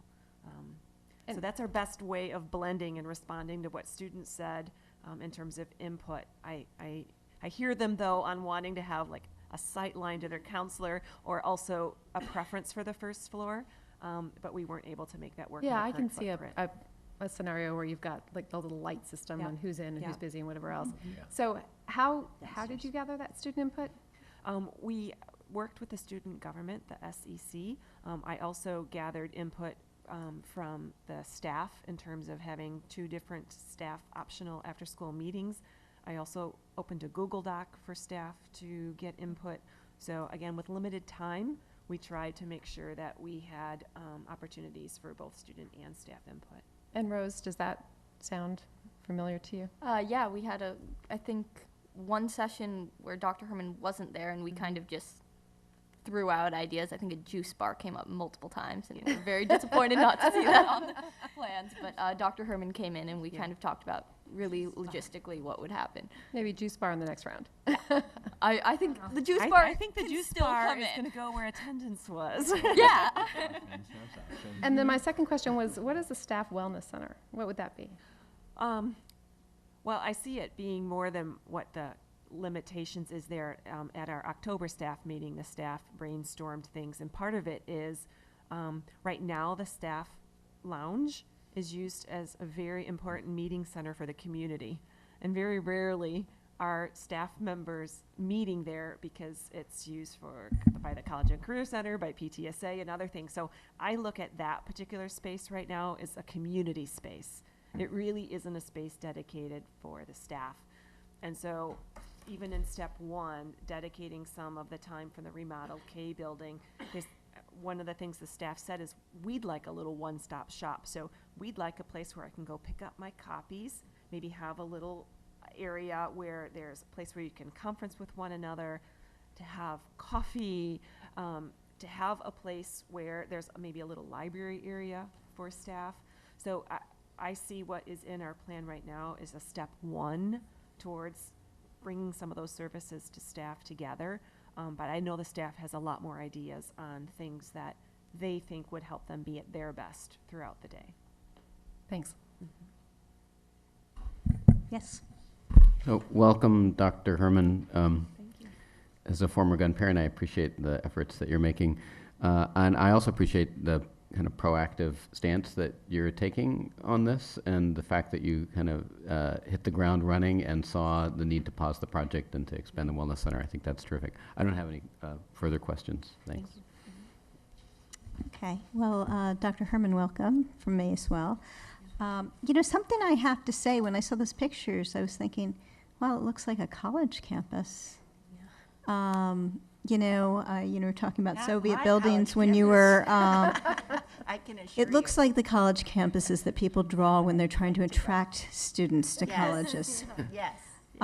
Your point that you just made just now, I didn't realize this. I think there's a problem when we don't have a staff lounge that really is for staff to use. And of course, a wellness center is fabulous, but if you don't have a lounge, you don't have a place where you can go and have a private conversation with another teacher and a cup of coffee, I could see that actually adding a lot of stress to your staff. And we want our staff to feel like they're in a good place so they can support our kids well. So I think that's a pretty important thing to figure out. I'm not sure, Dr. Golton, that we talked about the cost of any cost changes that are involved with this. Do you mind just taking us quickly if there are any Right. cost changes? So, maintaining the exterior building design pretty much the way it was. Really, the only cost difference was, I think on the second floor, we had some more walls, more HVAC costs. But then on the first floor, it was actually less. So I think did it balance out about the same, or? Yeah, Was our estimators looked at the revised plans and things it can still be done within the budget we had set originally. So the impact here is really only time, it's not cost. Okay, I think that's actually fairly important for us all to understand. On the construction cost. There's some drawing costs. And the drawing costs did go up somewhat. Yeah. Okay, and have we predicted whether they'll fit within our budget? Okay. And we are watching that very carefully indeed from a number of offices. Okay, good. Restrooms, I want to echo Rose. I think accessibility is really hard when you're a high school student. You're trying to run from class to class, and if you have to wait in a line to use the restroom, it's very stressful.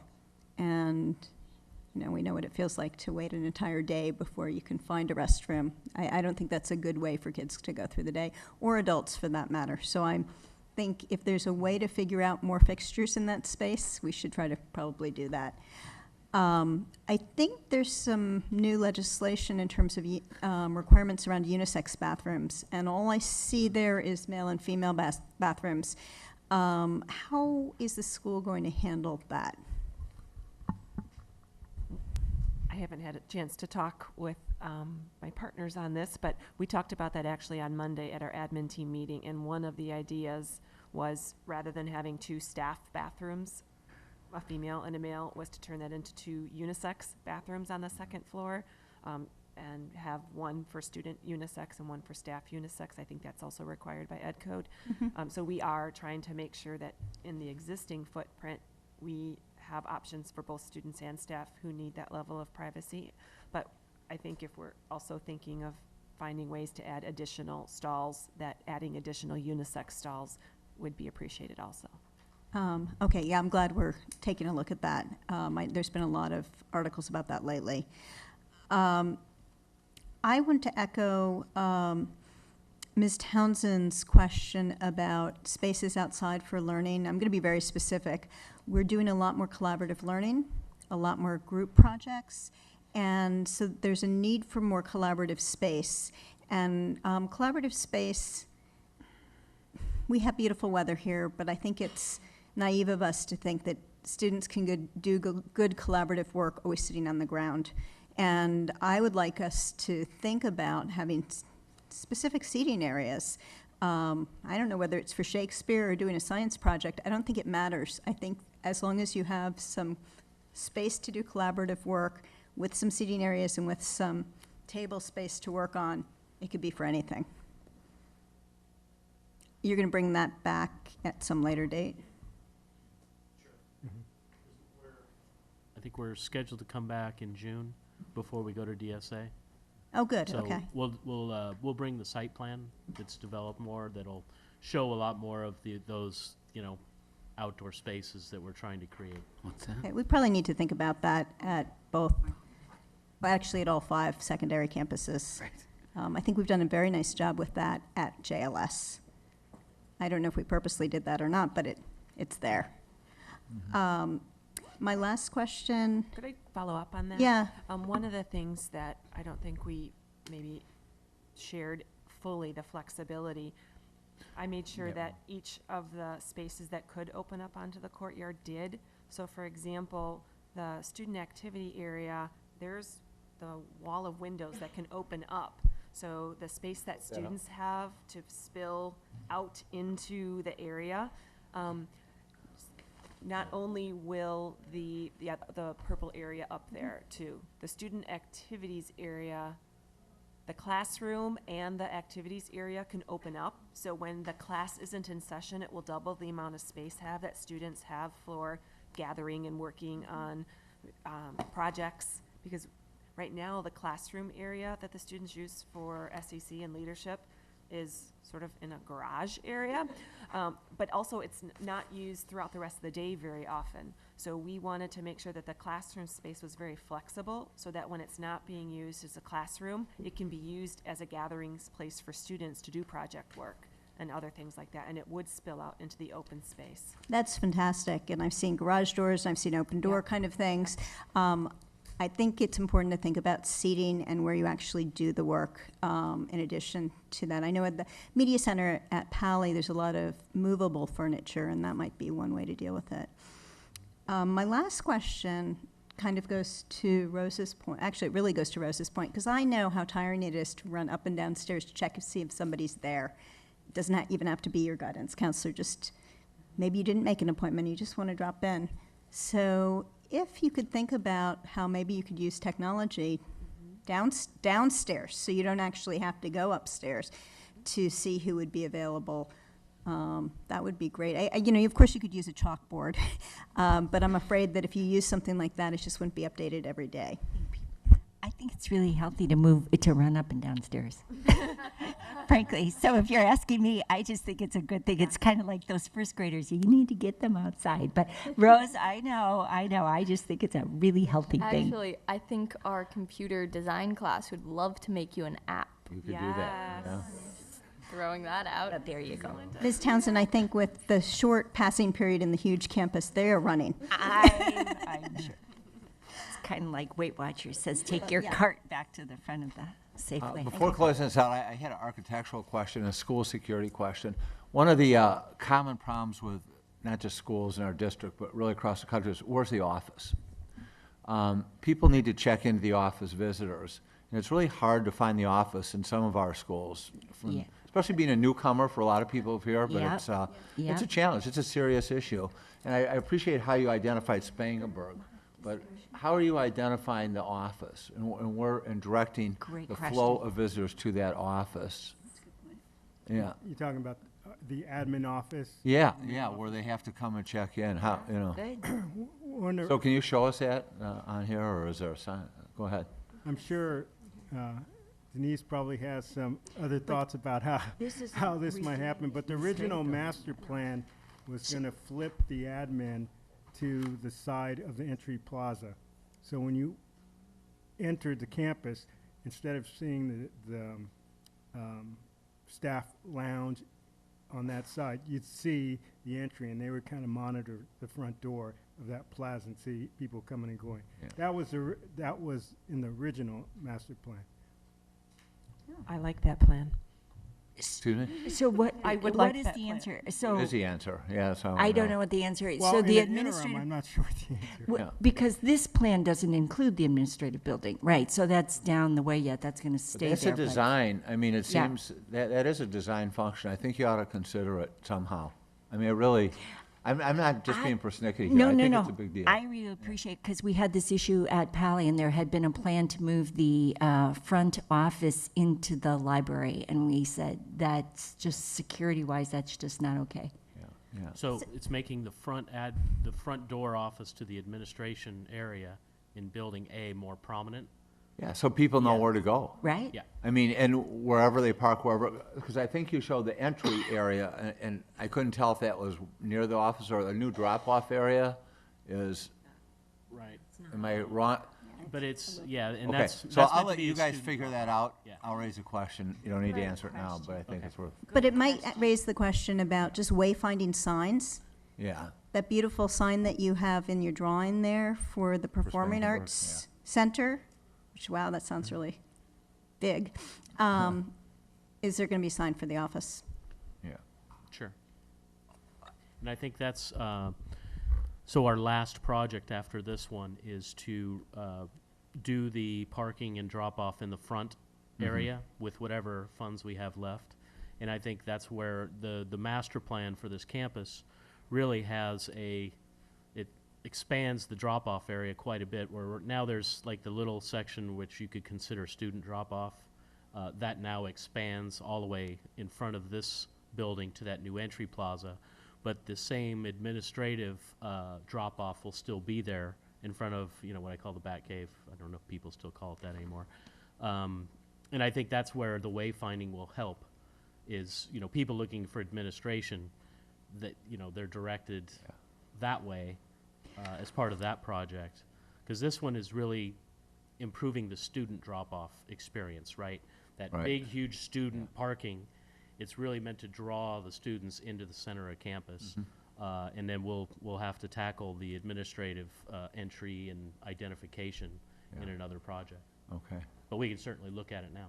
Yeah, it's worth it. Thanks. And Denise, thanks for including everybody. This is, and Bob, thank you for being open to this too. I think a lot of places, nope, it's already done. And so this has really been exemplary. Really, really nice. And I really like Ms. Emberling's question. Thank you for giving us the view. Good question. Yeah. Thank you. Good. Now we're on to our next item, which is an information item. The key findings of the 2013-2014 California Healthy Kids, or CHICS, and the 2014-15 Palo Alto Reality Check Park Survey. Great. McGee. Thank you very much. And we're going to give Brenda a moment to get ready. Brenda Carrill, Brenda, you've done such a good job with the survey over the years, and then coming around to the schools and presenting the results for the various grade levels and working with the teams. I really appreciate it. Tonight she'll be presenting the data from these two most recent surveys, and we have comparable data from last year, and longer-term trend will be available at a later date. We decided to include whatever data we had at our fingertips from comparable school districts. Yeah. And so, though it's old, Saratoga and Mountain View, Los Altos, They are comparable. And so, Brenda, I know that was a lot of work digging that up, but I think it really helps frame the context here. And I think as you will see, we've made some progress in reducing bullying and harassment. And there's a long way to go, but we've made progress.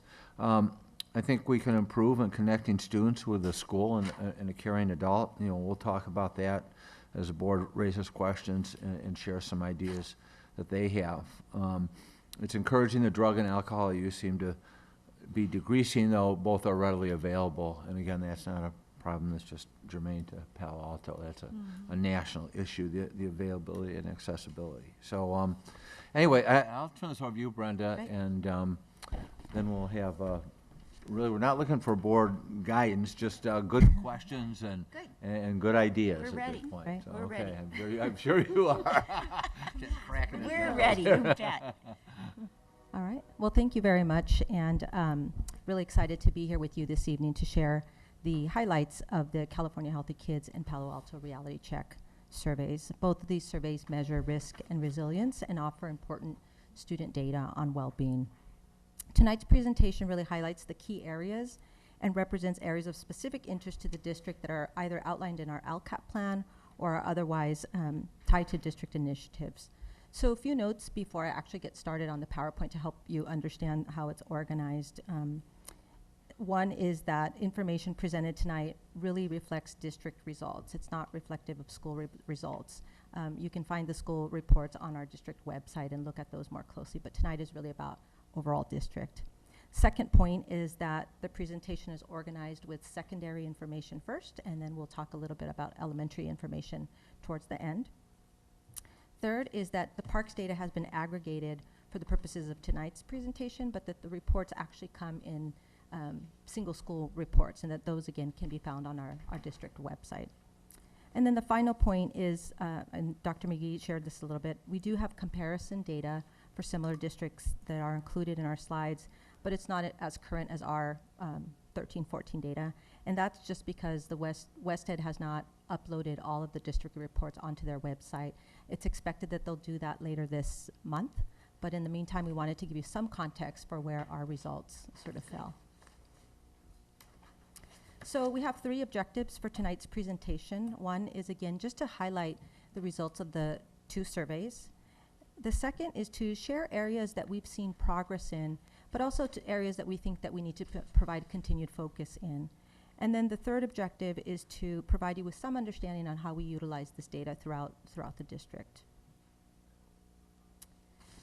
So we administered the California Healthy Kids Survey in November 2013 in grades 5, 7, 9, and 11. And in Palo Alto, we administer the core survey as well as a custom module. Our custom module is made up of questions from various supplemental modules. There's 15 of them, such as closing the achievement gap and the resiliency and youth development modules. Overall, our California Healthy Kids Survey is about 120 questions at the secondary level. The California Healthy Kids Survey assesses school attitudes, behaviors, and experiences, including 1, school safety, violence, bullying, and resilience promoting supports, and 2, student connectedness to school, learning engagements and performance, attendance, and substance abuse or use. Last year, WestEd shortened the survey by 37 questions, really to focus more on key variables that were related to learning. That was mostly done because of Common Core and wanting to provide more information to schools. And they also added a few new questions that I've included in our PowerPoint tonight because I thought they were very important. As a note, we received our secondary reports in July 2013 and our elementary reports in September of 2013. And this delay was essentially because of some technical issues that WestEd was having. Actually, all district reports came very late in the year, and it's one of the reasons why we're reporting a little bit later on our California Healthy Kids survey data. Next slide. Here we go. So the park survey was administered during the last week of September and the first week of October of this year. The Palo Alto Reality Check survey is administered in grades 6 to 8, and that's done on a yearly basis. School health-related behaviors, experiences, and attitudes are examined in this survey, and it really focuses on student reports and perceptions of what typical behavior among their peers looks like around bullying and drug and alcohol use. The survey is really unique to Palo Alto and was based on questions that were found in previous surveys, including the Most of Us Youth survey, as well as the California Healthy Kids survey. Middle schools have been administering the PARC survey for the last 6 years. And just one note on both of our surveys as we move through the presentation is that you'll notice that on some of the slides, the percentages don't add up to 100. They may be less than 100 in some and perhaps more than 100 in others. And that's because we either have students who opted not to answer that question, or the question may have allowed for multiple answers. And so that is why it doesn't add up always to 100%.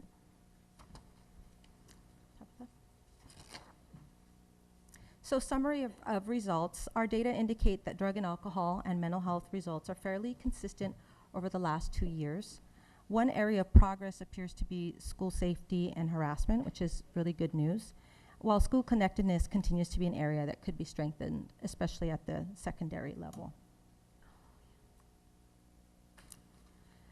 CHIC's participation rates by school show a decrease for 5th and 11th grades. And one reason that might be is that because the fifth grade participation requires parents to opt in. And so parents actually have to sign a form saying, I want my child to participate in the survey. So that always means that we have less participants for 5th grade. And for 11th grade, one of the things that I think may have happened is it is a voluntary survey, and so students don't necessarily have to take it. It really is their choice. And so I think we may have years where students are less interested in participating in a survey than in other years, and that may have been the case here. Participation rates on the parks remain fairly high across all of our middle schools. On average, 92% of our middle schoolers participated in the survey, which I think is really great.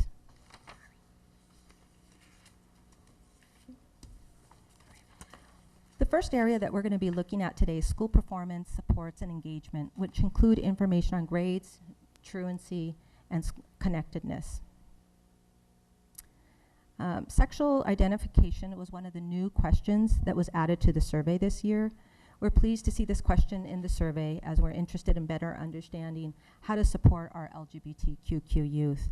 Our district LGBTQ committee and our Safe and Welcoming Schools committee have both taken a real interest in the results of this particular question as we work towards implementing legislation and best practices that really support our LGBTQ students. We can see that while most of our students report being heterosexual, there's also a significant number who are not sure or who just identify across the continuum. Top 5 reasons for absence. This is also a new question that was added to the CHIC survey. The table highlights that the top 5 reasons students miss school over a period of 30 days. See, on average, 50% of students report being absent in the last 30 days for a variety of reasons. 11th graders, you can see, report the highest rates of absence across all areas. We had 49% of them report missing school due to illness or not feeling well, and 28% cited sleep deprivation as one of the reasons for absence. We have identified attendance as an important area of focus for our district through our LCAP goals, and developed actually goals and outcome measures to improve student attendance. We've also hired a social worker to help us with student engagement efforts and expanded our contract with Youth Community Services to support Saturday school at the secondary level. And as an interesting, just anecdotal information, you may know that YCS does a lot of work with service learning. And so we're experimenting with having our Saturday schools not be necessarily punitive, but be learning opportunities for students to come in and actually engage in service learning. And so one of the Saturday schools was students taking time to write letters as part of their service learning. We've also had students go off campus for student learning, and it's been interesting to hear that students are actually benefiting from Saturday school, and that they're saying they really enjoy the service learning piece. And so I think if our intention is to engage students back into school, that this is a model that we're really interested in seeing outcomes around.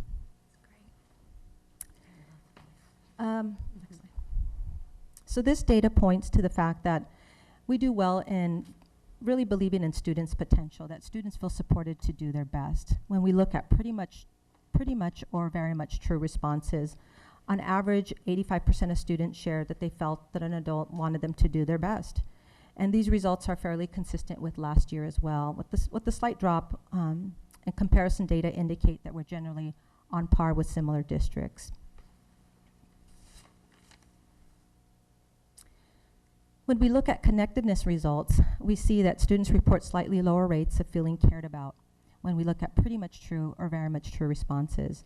On average, 66% of respondents felt that an adult cared about them, which is a drop from last year's average of 70, or not last year, last administration's average of 70%. And for context, again, this data is consistent with our comparison schools.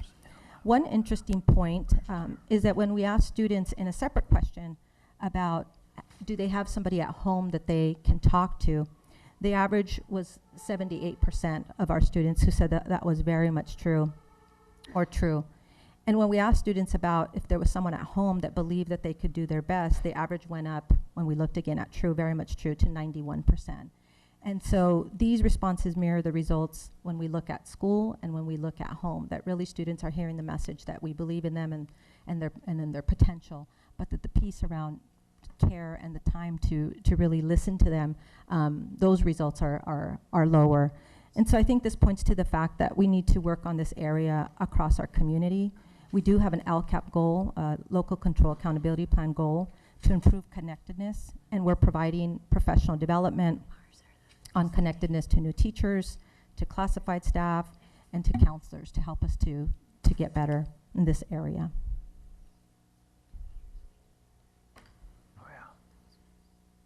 Okay.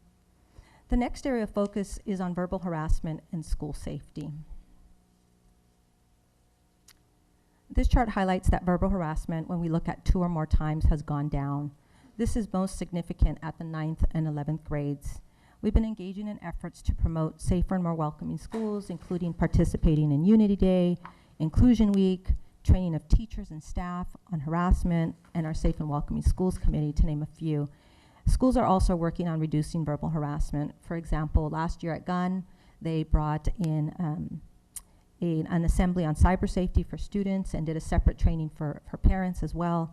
And at Palo this year, there was a training provided to students on harassment prevention. And so we do think that our enhanced efforts and attention in this area have had a positive impact on our schools and on our students. Feelings of school safety have also remained fairly consistent and are comparable to similar districts. When we look at responses of safe and very safe, I think it's interesting to note that our 11th graders report feeling safest when we look across all of the different grades. And I think this is an area where our schools expend a lot of energy. We have Not in Our Schools Week, we have 6th grade transition camps, and 2 school safety officers who help us to maintain a safe campus. One example that I'd like to highlight as one possible way where we're seeing more positive outcomes is JLS has a kindness rules program that's really interesting. And this is their 3rd year in implementing it. And what they're trying to do is actually catch students with good behavior, catch students doing something really positive. And it encourages students to report these incidences. So when they see something, they write it down and they put it in a box. And I thought it was really impressive that again, this is their 3rd year, and they've had over 600 incidences of kindness that are reported by students. And so they take these reports of kindness and try to really shift the norm to say, there is a lot of great things happening on our campus, and students are being kind to each other. And so let's look at some of those efforts as well. Alcohol and other drugs is our next section, and this part of the California Healthy Kids Survey examines factors related to age of onset and frequency of use. This table really highlights that the percentage of students who use substances in the last 30 days, and shows that the data are fairly consistent with the last administration, with a slight trend towards less reported use of drinking and marijuana. For example, 7th grade students reported less use of alcohol, binge drinking, and marijuana use. Reported use of alcohol and marijuana went down for 11th graders, though binge drinking remained consistent. And comparable data from other districts report slightly higher use. I think substance use and abuse is an area that warrants more attention. We know that the age of onset, from looking at our reports, is highest for 13 and 14-year-olds, as well as for 15 and 16-year-olds. That's the transition between essentially middle school and high school, and probably freshman year. And so this is something that we're talking with our counselors about in terms of what can we do at the middle school level to make sure that we are informing and raising awareness for our middle school students as they move into high school. We've also been collaborating more closely with the Department of Alcohol and Other Drugs to consider what else we might be able to do in this area. This was the first year that the Department of Alcohol and Other Drugs came to our Student Services Fair, for example. It was really interesting. The person who came said that for as long as she stood at the table in front of her materials, no one came to her table. So she kind of got up and wandered around at the Student Services Fair and came back and found that most of her information had been taken. And so I think there's a real interest in having more information about drug and alcohol, although I think people want to keep that private as well. And so I thought that was just really an interesting piece of information. So this graph highlights that students perceive that drugs and alcohol are readily available. For example, 71% of 11th graders reported that it is fairly easy or very easy for students to get alcohol, along with 54% of 9th graders and 28% of 7th graders. I think the perception of availability may be slightly exaggerated just based on a social norms model, where students generally think that accessibility is higher, that students are using at a higher rate than what's actually occurring. And I did look at our lifetime use information, and the students are not reporting high levels of lifetime use. They're pretty low, and so it makes me just kind of think about this particular piece of information and what it might be saying. Either that, or it is really readily available and students just aren't using at those kind of rates. And so I think that's an interesting piece of information. So frequency of marijuana use appears to have declined. When students were asked about marijuana use using 3 or more days, results indicate a significant decrease in use, which is positive. And so you can see for 7th grade, it went down from 1% to 0, for 9th from 4 to 2, and for 11th grade from 12% to 7%. This next area will look at physical and mental health. And it'll include information on cyberbullying, nutrition, and depression and suicide. When we look at cyberbullying, overall students report an increase in not experiencing the spreading of rumors or lies. For example, 2 years ago, 77% of 9th grade students reported not being cyberbullied, and this number has risen to 85%. For 11th graders, there was also an increase in students reporting not being cyberbullied, from 77% to 87%, which again I think is really good news. We do believe that these efforts are due to our new policies that we have in place, trainings that we've provided to staff, and practices around awareness, reporting, and investigation and tracking of bullying incidences. Our Parks data also indicate that students report being bullied less often. The number of students reporting that bullying never happens increased. For example, again, 77% of students reported that they had never been physically bullied in 12-13. This number rose to 79.1% in 13-14 and is now at 82% with this last administration. Students' reports of seeing or hearing students bully others has also gone down. This chart indicates that the percentage of students never seeing or hearing bullying has increased across all areas. Again, for example, students reporting never seeing or hearing verbal bullying went to 34.4 to 41.7 over the last 3 years. Our Parks data indicate that most students have a person or persons that they would talk with if they were being bullied. Parents or other adult relatives, teachers, and friends were most frequently indicated. The table also shows that 9.5% of students would not tell anyone. And I think that's something for us to work on in terms of really promoting help-seeking behavior and a sense of safety around reporting. We want students to come forward. We want them to ask for help when they need it. When we look at promoting upstanding behaviors, and that's an area that we could also improve in, this table shows that there's a wide range of reasons why some students do not report bullying. So the question was asked, if you have experienced or witnessed bullying and did not tell someone or get help, what got in the way? What were some of the barriers? And almost 13% of students reported that they did not know what to say or what to do, which is an area, again, for us to work on in terms of, again, the idea of promoting upstanding behavior and making sure that students feel safe around the reporting process.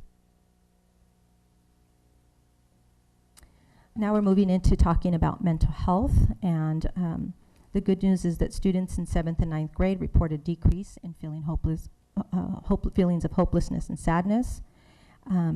It's gone down when we look at students feeling this way for 2 weeks or more for 7th grade, from 19% to 14%, and for 9th graders, from 22% to 17%.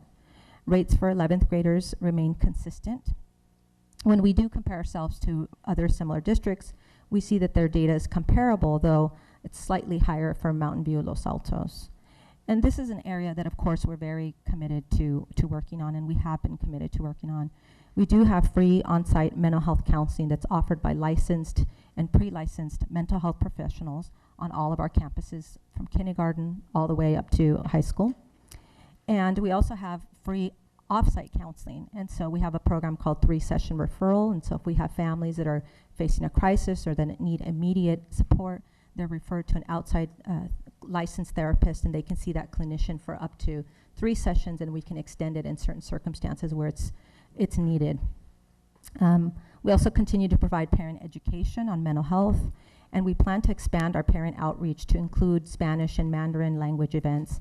I'm not sure if everybody on the board heard, but after the last incident at Gun, the last suicide we had at Gun, we had a number of Mandarin-speaking parents who really wanted support and information, and so one of our parents reached out to her community, Mandarin-speaking community, and thought she would get 7 or 8 parents at her home, and ended up having over 100 people interested in this event. And so Gun and all of the staff at Gun and the district staff hustled to make sure that that could happen for the parents, because we knew it was so important. And one of the things that we're looking at doing at this point, and I've already talked to Denise, is to have AKI, which is Asian Americans for Community Involvement, do some additional work with our Mandarin families for the rest of this year, and also reaching out to our Spanish-speaking families, because I think that we need to make sure that that information on stigma reduction and mental health and risk factors is shared widely across our community. We're also providing additional training to new teachers and classified staff on question, persuade, and respond, which is a gatekeeper training. Had a number, quite a large number of parents also interested in QPR, again, question, persuade, and respond. And we're working very closely with Project Safety Net towards continuing to develop student assets, towards stigma reduction and suicide prevention.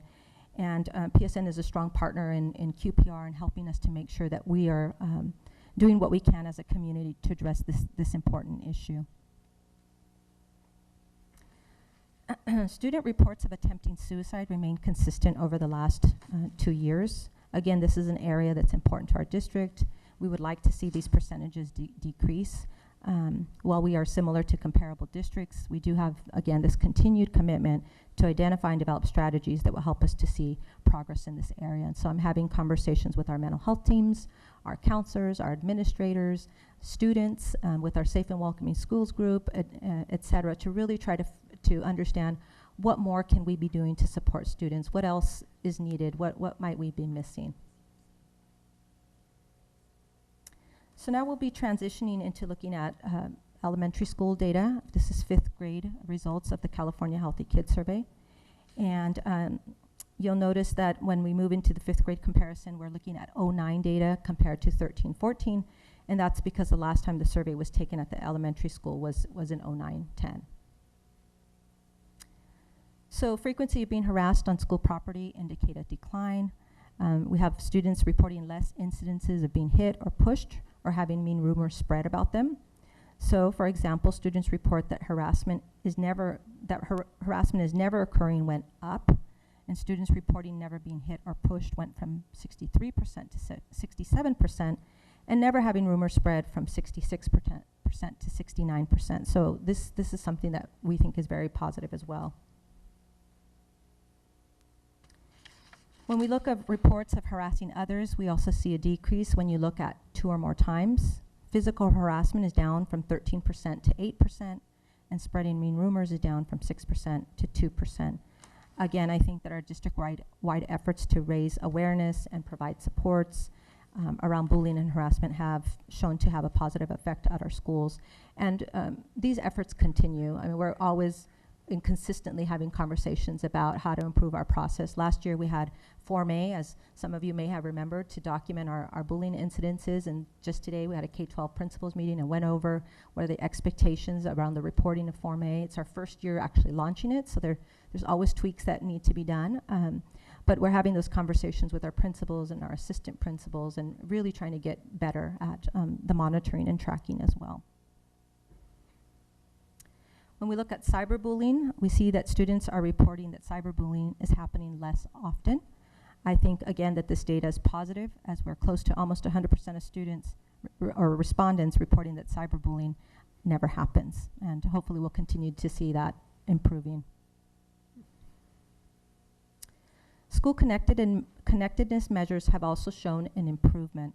The majority of students feel happy at their school, feel that teachers treat them fairly, and feel safe at school when we look at most of the time and all of the time. 93% of students, as you can see, feel safe in their schools, and 95% report that teachers treat them fairly. This question really measures internal strengths and problem solving, and the data shows that when we look at most of the time and all of the time, student responses indicate an increase in help-seeking behaviors. We went from 83% to 92%, which is good news because we know that students are tending to ask for help more often. So how are we utilizing or using the data across our district? Our school sites are using the data to guide their WASC and their SIPSA goals. So they're setting individual goals for their sites based on what they perceive to be their biggest needs around social and emotional health. The data has also been shared with teachers and staff to guide site initiatives and efforts. We've also shared the data with our community partners, including Project Safety Net, the leadership team, and we hope to share this PowerPoint with the actual larger collaborative as well. And Project Safety Net is helping us to use this information to guide our collaborative efforts. We also are utilizing this data to help us with parent education events. We want to make sure that we're targeting parent outreach based on what we know some of our needs are. Again, we're sharing the information with our guidance counselors and our mental health providers to inform practice. I meet quarterly with all of our mental health providers, ACS, Acknowledge Alliance, Cassie, Family and Children's Services, Dr. Yoshi, and our own special ed team. And we are going to be looking at this data more closely to really understand how these trends play out and look at their data as well, because all of our service providers also collect information on why are students being referred, how many times are students seen, and that. So we would like to look at our data more holistically. And then finally, the information is available on our website for review, and we've been doing a lot of work on our website and trying to post more of our information on there, including past reports. I know one of the board members had a question about how long we've been participating in the California Healthy Kids Survey, and in fact we've been participating, as far as West Ed can tell me, since 2002. And so my hope is to be able to access those reports and have those posted up on our website as well. I'm not sure how quickly that'll happen, but certainly it's something that I'm working on. So I want to end with talking about some of our ongoing efforts to promote student well-being. And one is that we continue to promote district-wide efforts to encourage students' sense of belonging and inclusion and overall well-being. We have Unity Day. This is our second year participating in Unity Day, and it's been more successful every year. We also just recently participated in Inclusion Week, which has been a wonderful opportunity to talk about promoting a sense of belonging. We do have various district committees that are in place, such as our LGBTQ committee, our attendance committee, and then our Safe and Welcoming Schools committee. And they really provide a great deal of guidance and support to the Student Services Office and help us to understand how we might direct our efforts. We did hire a district social worker this year to focus on student well-being, And she has been very busy. I don't see her very often because she's out at our sites really trying to promote and support our sites with student engagement and student well-being. I want to just highlight that our Student Services Fair was also very successful this year. It's our second year with our implementing our Student Services Fair, and we had probably over 400 families that came out and participated. And so, again, it's another area where we're always looking at what resources are missing, what are families asking for, so that we can provide those to them in different ways. I mentioned already our strong partnership with Project Safety Net, and we are always looking at opportunities to, again, partner with our larger community around student mental health, and they've been really invaluable with the latest suicide that we had, and managed the city side with looking at increasing track watch and what information needs to be going out to our community, while internally we were really supporting the things that need to happen at Gunn and in our other schools. So we're grateful for that partnership. And then finally, we have professional development efforts that are geared towards promoting student well-being. Last year was our first year of actually offering some of these trainings to our classified staff, and they were overwhelmingly popular with our classified staff. So we did QPR training with them, and we also had Clay Roberts do a training with our classified staff around developmental assets, as well as Project Cornerstone. And I think our classified staff are really important in this conversation, because very often our students connect with the people that are out at recess time or serving their lunch, or working with them in other ways. And so we want to make sure our classified staff are really getting the training that they need and the support. Teachers, this is the first year that for new teachers that we've had an opportunity to also include a whole morning of focusing on student well-being, and it was also very well received. Shared some of the data from our survey and had them do some perception activities, and gave them tips about how to improve connectedness in the classroom. And so we're hoping to expand that for next year as well. And our school counselors and our school psychologists have collaborated over the last 2 years on their professional development day. So last year we had Clay Roberts come out and do some training with our mental health staff, our school psychologists, and our counselors on developmental assets. This year we're going to have Dr. David Walsh come out and do some training. He's also from the Search Institute, but really focuses on brain development and how complicated brain development is for adolescents, and how we can get better at connecting with students even as they're going through those adolescent years.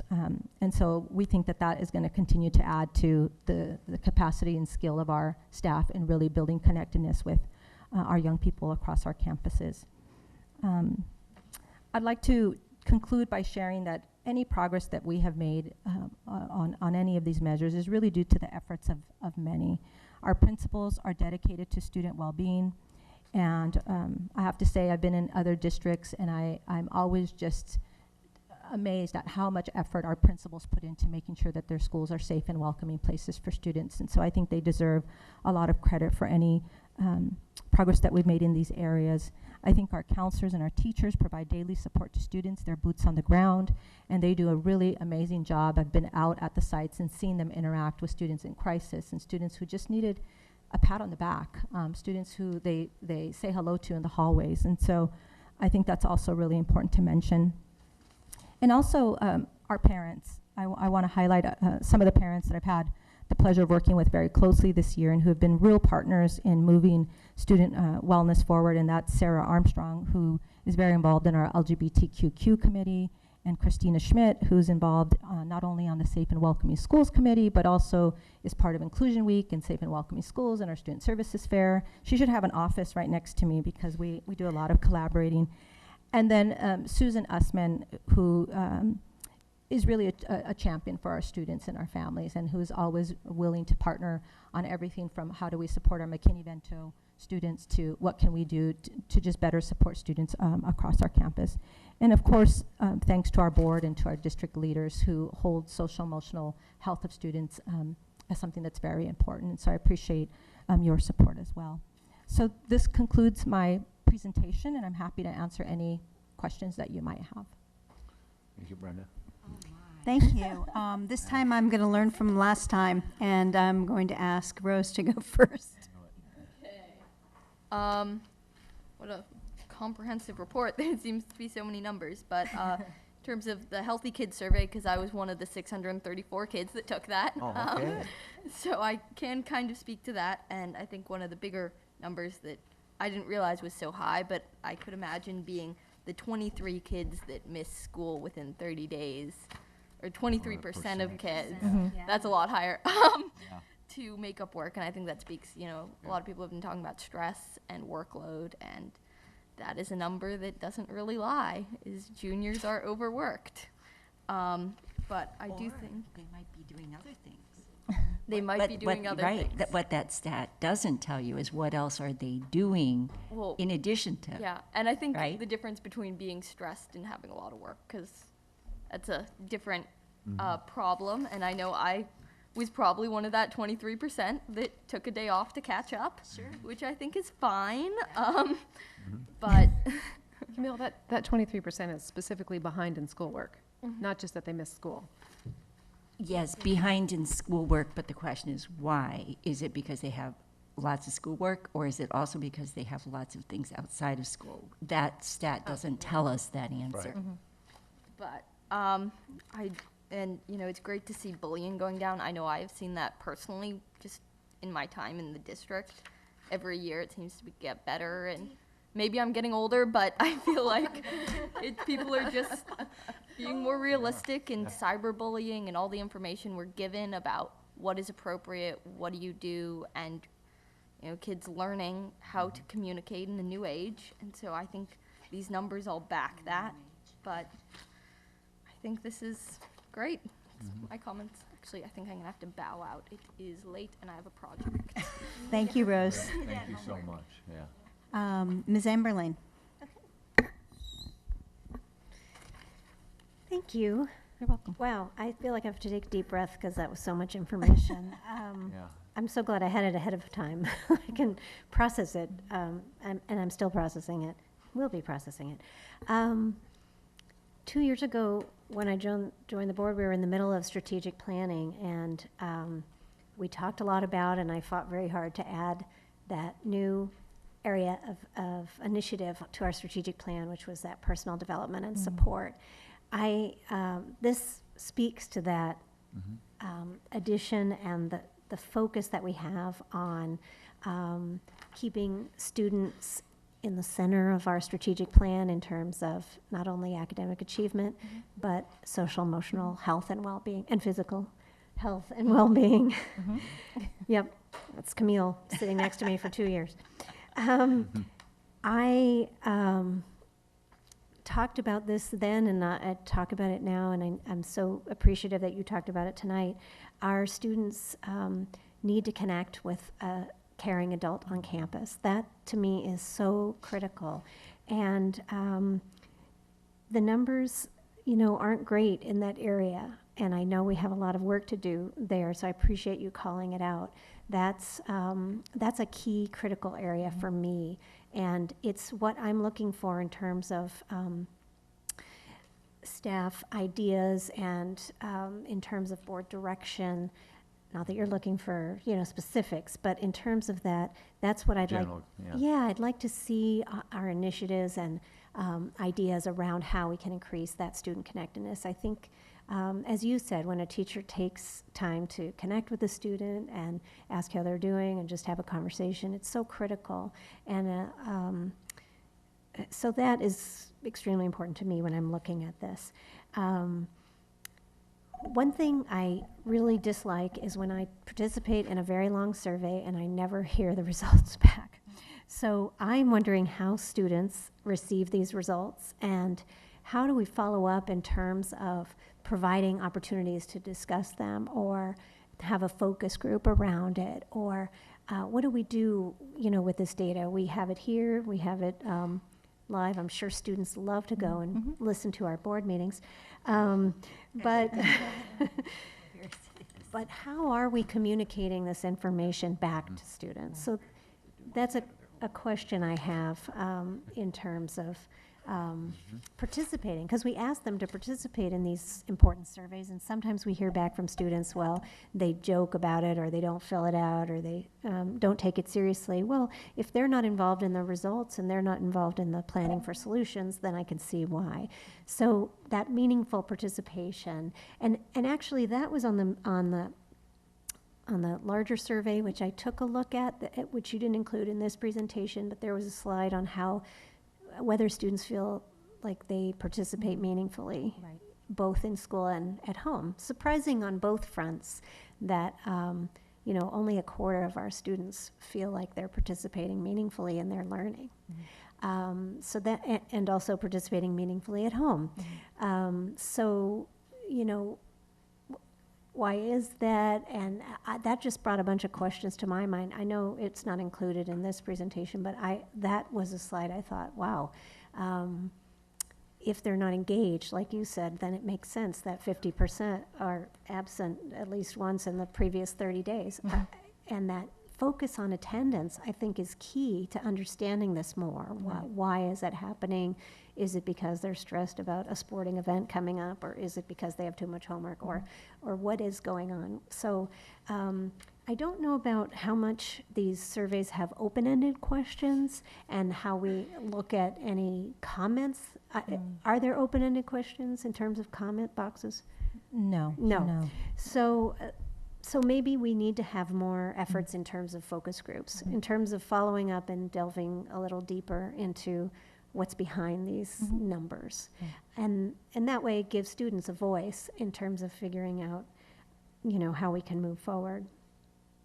Just a small question. Do kids attending middle college participate and get included in the 11th grade chicks? No, it's just Pally and Gun. Okay. Have we ever done the school climate survey and the parent survey through West Ed? We have done the school climate survey. We actually have those results. They're available online. And we've also done a special education survey. There's a special ed survey that happens for staff. It's around climate as well, not special education students. They were suggesting, I was just curious, so I went to their website, and they were suggesting it's really interesting to see parent perceptions and experiences, staff perceptions and experiences, and student perceptions and experiences, absolutely. and then to triangulate that. So that's why I ask if we've thought about doing the parent component and the school climate component, and just seeing how the different constituents all come together around these issues. So just a question that I'll put out there. Sure. For you to consider. I really appreciate, and you and I have had many discussions about bullying policy that we worked on in BPRC, and the tremendous amount of hours you've put forward in that. Yay. Thank you for coming up with this form. I think this is the first time we're tracking this year. It's just such a tremendous achievement in this district, and I want to thank you for those efforts. I'll be eager to see now that we're getting a baseline this year, that becomes a new data point for us in terms of that. One question that comes from that for me is this slide on promoting upstanding behaviors from the Park survey. It's a slide that asks if you've experienced or witnessed bullying and did not tell someone or get help, what got in the way? Almost 50% said they hadn't experienced or witnessed bullying. Yay. Some said they did report it. So yay. But then there's this, next highest number, the 12.7%, or 300 students who didn't know what to say or do. So I know you called that out there.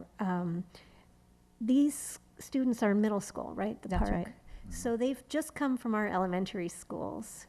I know we've spent a lot of time talking about what social emotional development programs, bullying prevention programs exist at the elementary school levels. I know there are a variety of different programs that exist. I would like to know if we can track which schools the kids are coming from that don't know what to say or do. It seems like we're drilling a lot into the kids, and we're talking about it a lot at elementary school, or at least, that's what we hear from the principals, and that's what we've seen in our own individual anecdotal experiences at elementary campuses.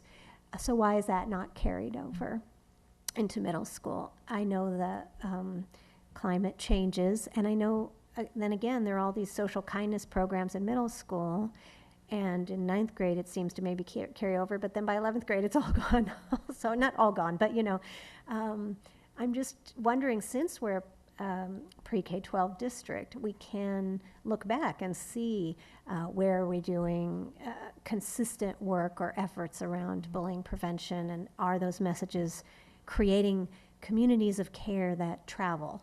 Right. And I know that we have a transient population of students that come and leave and come and leave, but if you have enough of a community of care developed, then that would seem to communicate itself to new students who come and go. So that's another question I have in terms of that. I know we've tried to look at, whether we should come up with a few evidence-based programs and sort of allow schools to, choose from one of those, or, and we've talked a lot about sharing best practices versus growing best practices, and sort of the differences between those two and what sticks in a community long-term.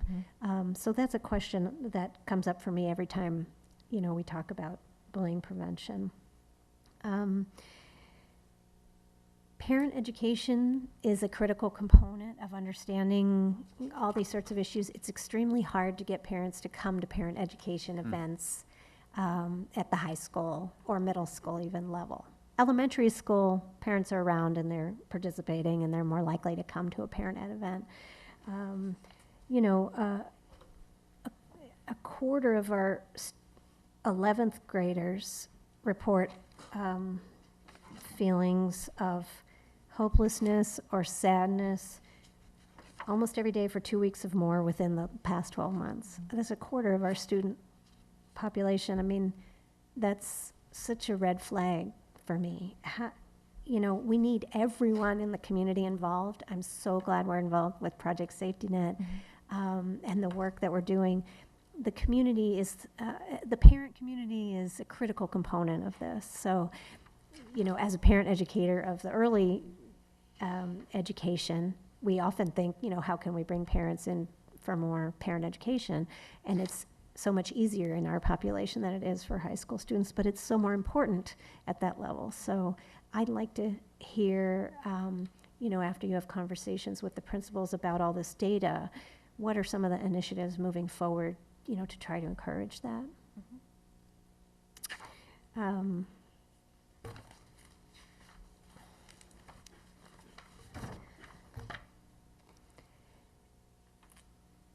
The increase in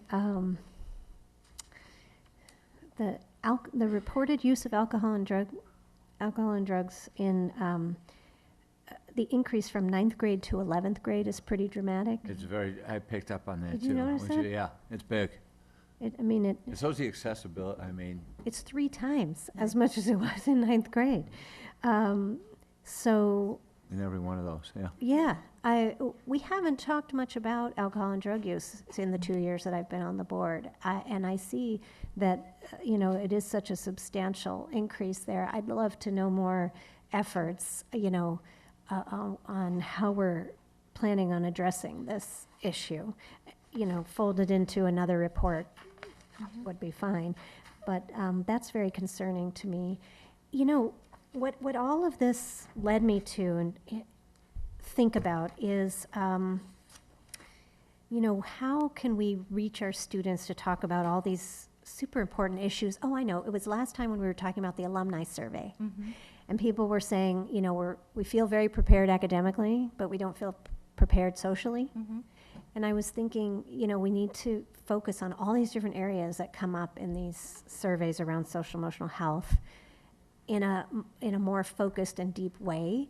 And I was thinking about the living skills class. That's right. And how it used to be a year-long class, and now it's sort of devolved into this summer thing that people try to take over the summer to get through. Mm-hmm.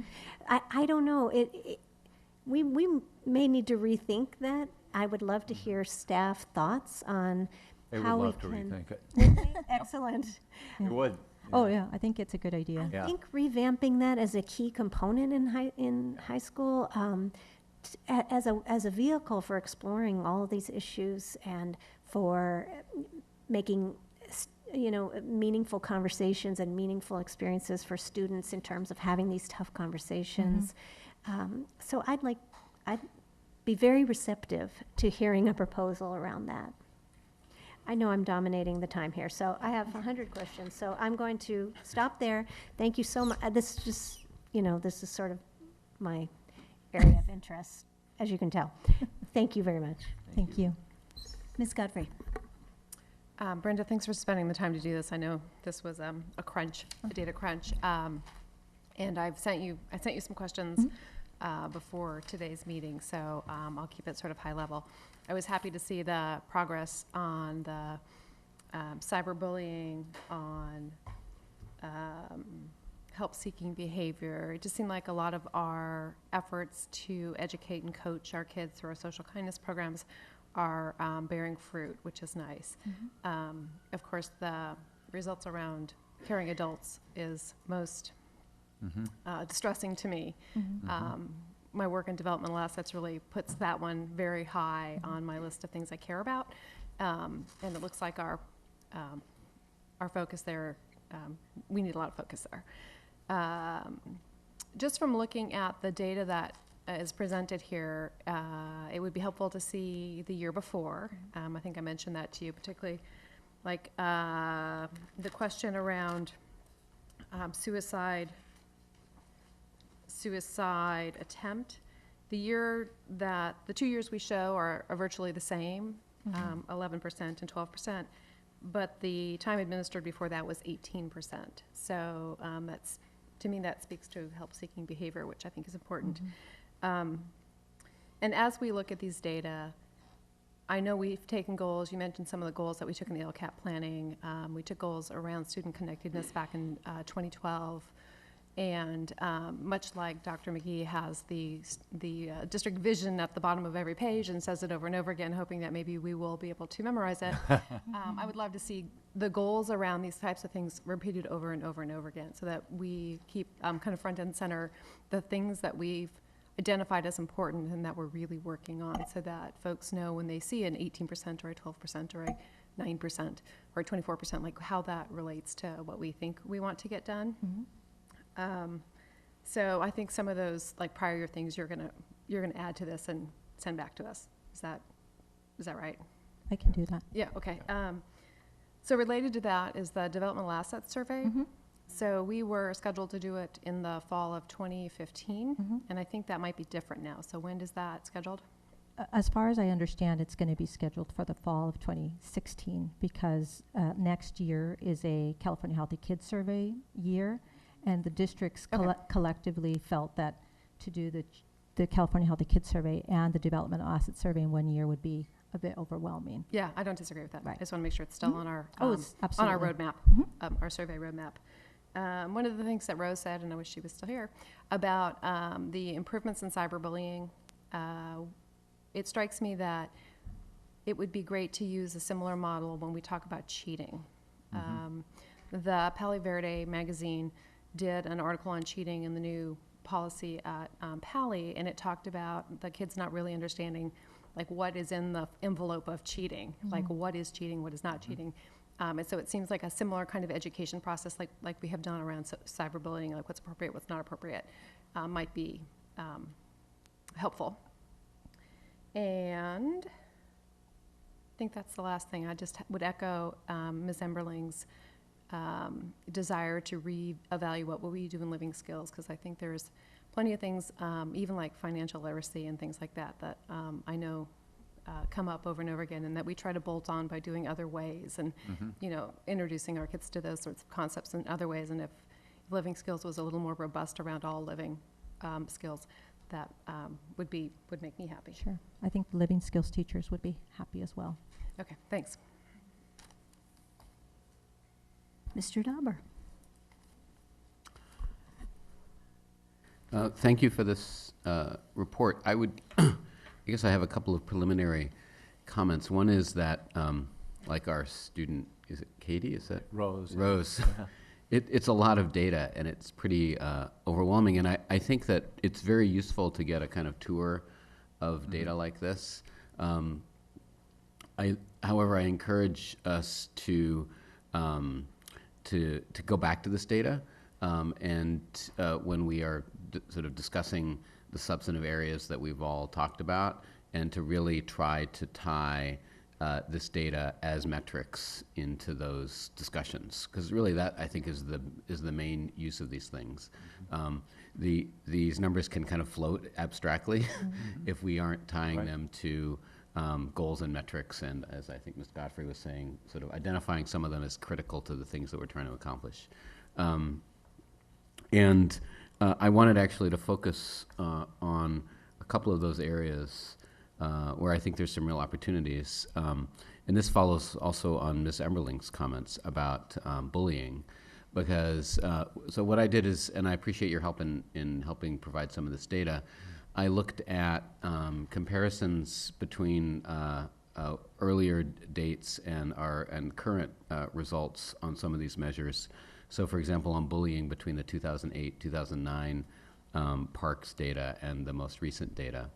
And what I saw was a couple of things. One of them you noted, which is that we've seen a very substantial decrease in bullying in the district on all kinds of measures. And I think that indicates that when we focus attention in a sustained way on some phenomenon that we care about, then we actually can make progress. And I think that's encouraging. What I also see is that when you disaggregate the data by middle school, and that's what I was looking at, there are some interesting differences. And in particular, what I saw is that while all 3 schools show a decrease in reporting bullying, JLS and Terman show higher rates of decrease and lower absolute rates of bullying. And that, I think, raises the interesting question about why is that? Is that really reflective of the underlying reality at those schools? And is that due to differences in the bullying programs that they have, in implementation, in some other features of school environment? So what I really think it's important that we do next is to start to ask those kinds of questions. I know Ms. Emberling, I sat next to her at many debates 2 years ago during the campaign, and what I learned over and over again is that we have many different anti-bullying programs in our schools. Maybe 12 different anti-bullying programs at our elementary schools and 3 different anti-bullying programs at our middle schools. And it's very unlikely that those programs are equally effective.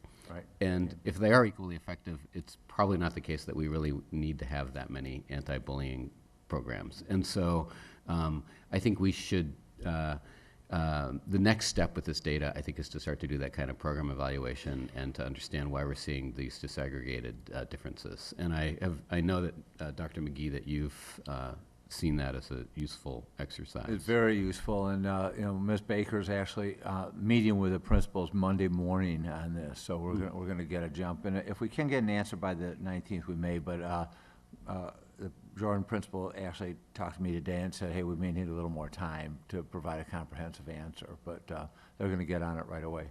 Yeah, I think that it's unlikely that we'll get a satisfying answer that quickly. Right. So I actually think that if we could see this as a program evaluation activity, where we want to come to some conclusion, in a reasonably short period, but one that we believe in, and that we feel then able to take some action based on. I think that's really the level of confidence that we want. And we'll probably need more data than this in order to do that, I would think. The next point that I wanted to highlight is a piece of data that wasn't reported here, but that I think is important, which is that approximately 20% of our middle school students, and this is a rate that continues in high school, reported that they had been disrespected by a teacher based on race at school.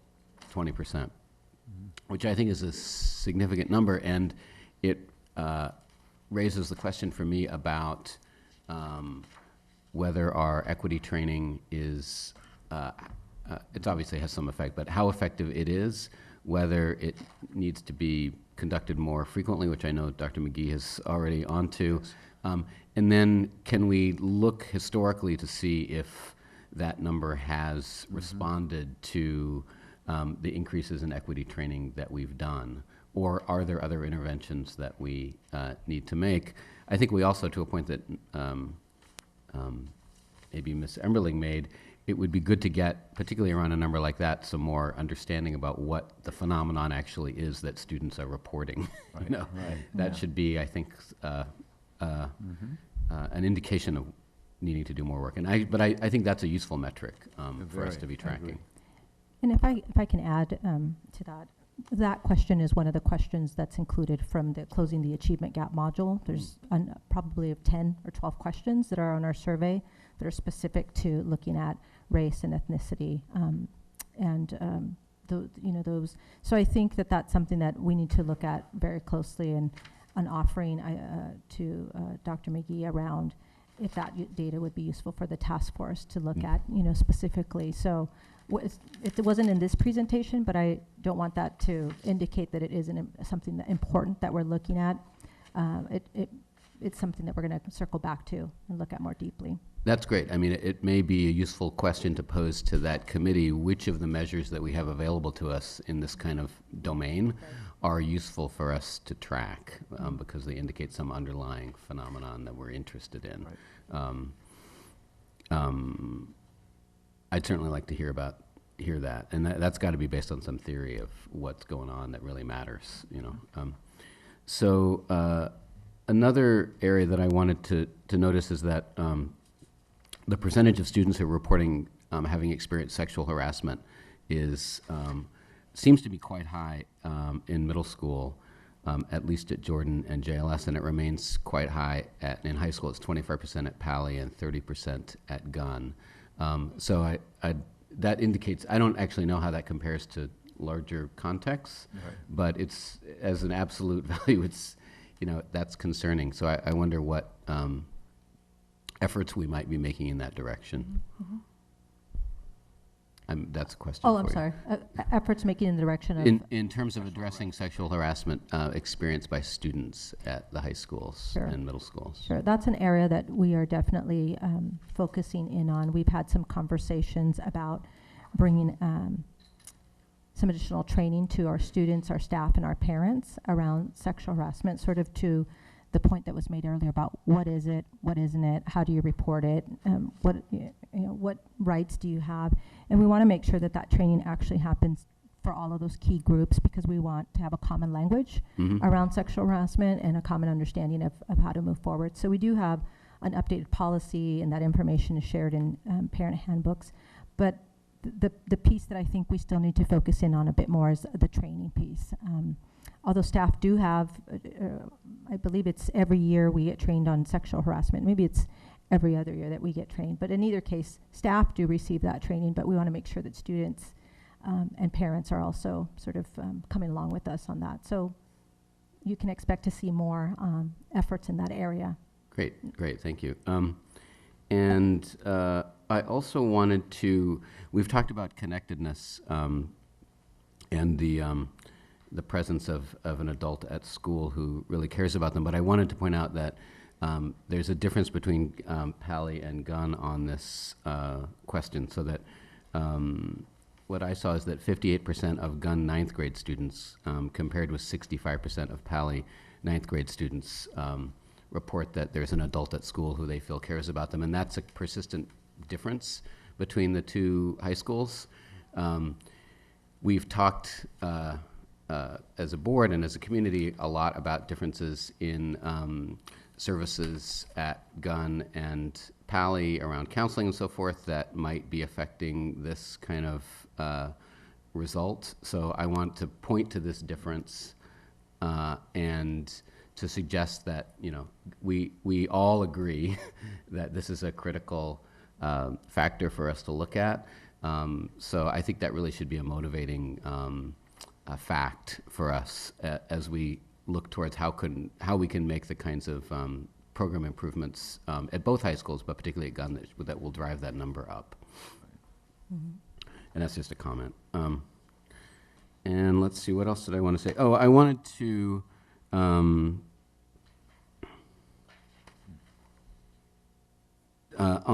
the drug and alcohol, we at some point, and probably others know more about this than I do, the district was engaged in a cooperative group called Paddock. Yeah. And I think that participation has kind of fallen away. I Melissa, think maybe the you- funding went away for the activities that we were specifically doing. But I think there's no reason to talk about whether it would make sense for us to look at some other focus around this. I'm concerned about this as well. Actually concerned that the use of marijuana edibles has gone up around the country. And I don't think edibles, and I don't think we're tracking it. And I think the questions we've asked here are about smoking marijuana, and that's different than eating a cookie with marijuana in it. And I think kids don't see it as the same thing. Yeah, so that's a great issue about data. And so one of the things that I think was useful about Paddock was the way that it engaged the district with folks from the community involved in health education and so forth. And so I would point us to that as as an area for reinvigoration. And Dr. McGee, I would appreciate your following up on that. Yeah, we will. That, as Ms. Emberlin was saying, that really struck me, looking at the difference between 9th and 11th grade. Not just numbers, but accessibility. And that they're not buying it from at the store, right? Or they're getting it from probably adults, or has some. So this is a system-wide issue. This is not just a school issue. That it's really, I think we really need to refocus on this and reset and Right. Yeah. Right. So once again, I really appreciate the effort to pull together this data and also to make the data available on the web.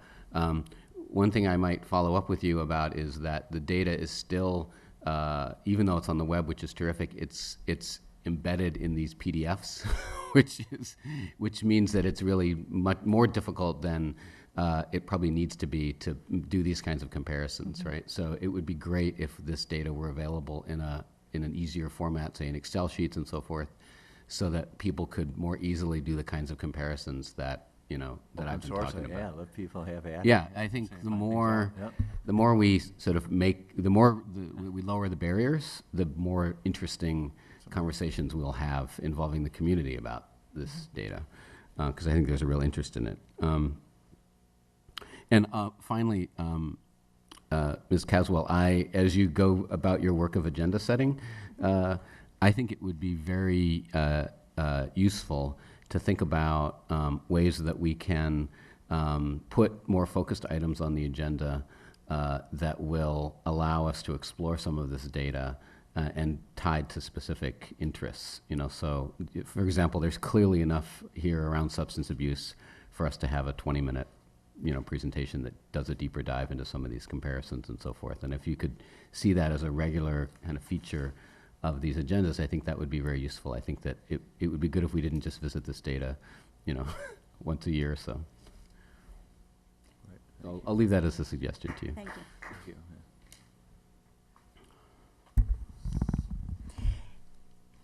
Okay, where do I start? Awesome.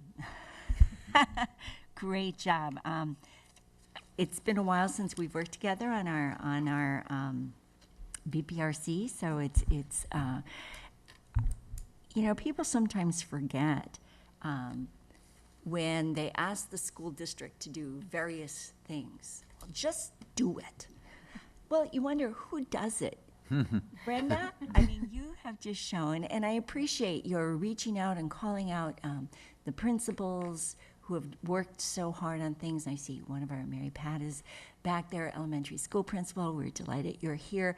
That this is, people are oftentimes very critical, but realizing that, real humans do this job, and the great results that you've got in so many areas reflects a huge huge work. And Rose is right, you know, I recall when my daughters first came to the district, it has become a friendlier place. You know, do I have a stat? Yeah, I can look at some of these stats. I do remember a California Healthy Kids Survey being administered years ago. So it will be interesting to look. I always like longitudinal data. And also, I appreciate looking at the data, and Dr. McGee, I'm glad that you included similar districts data. But I actually like to see countywide data. I like to, I mean, I go to county school boards associations, we go to the state. You know, sometimes people don't remember, why do people come to Palo Alto? Let's look at the data across our county. And I know you're nodding because you've seen it and you know where it's at. And people need a bit of a reality check about what it is, choice of words, about what it is that we're able to do here that others haven't been able to. And we can do better, and I'm all committed to that. But sometimes you have to step back and take a view of the work that you are doing. So when any of this comes back, and I know in the past we've had county data, I really do want to see county data. And Dr. McGee, I turn to you as well. It isn't only similar school districts, although that was very helpful as well. I think it's really helpful for our community, our staff, our kids. This is a learning opportunity, and I do love Ms. Emberling saying, you know, how do the kids, you know, how do they interact? Do they get the information back? It's also good for them to see, what does your school look like? What does your district look like? Look at what other districts in this county are dealing with on a day-to-day level. And, you know, I don't want to get into you know, other districts have terrible,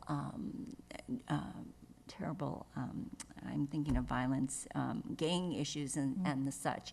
But I think it is a reality check, and I would like to see that in the future so that we have a better perspective of where we are in relation to others. Some pretty phenomenal results. I think my colleagues did a good job of pointing out where there are concerns, but I also want to take a moment to say there's substantial, wonderful work going on.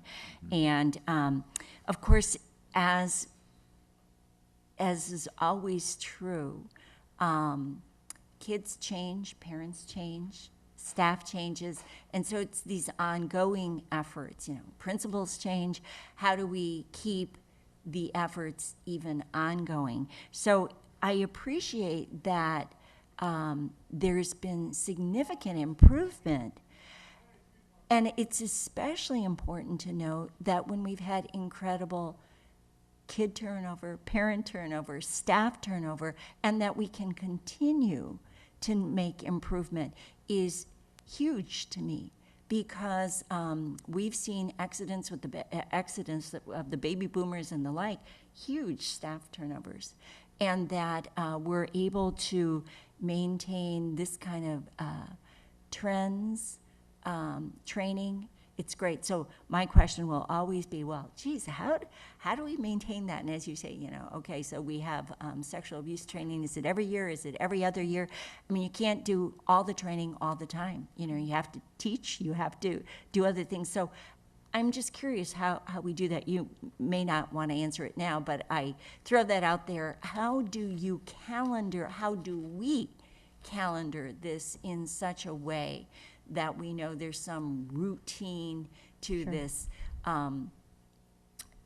so that this carries over? And that's true for everything, right? Everything that we do. We think, oh, well, we've taught people how to do that. Well, guess what? You know, there's been a whole turnover of superintendents and staff and principals and board members. How do we do that? So it's good to have it here. Okay, so a question came to me was, what, and maybe we do have it, do we ask about sexual activity and amongst teenagers, young kids? I mean, it doesn't we look at all this other stuff, but It's a great question. I mean, we don't look at some real basic stuff. like Well, that. So we don't ask about sexual activity in the chicks survey. There is a module that we could look at and we could pull questions from. I think one of the challenges is that there's a lot of interest in different Yes, there areas, is. Right, and the and- survey is already 120 questions long. And so what we hear Okay. is that what would we take out if we take out, Right. information? So I do think it's an interesting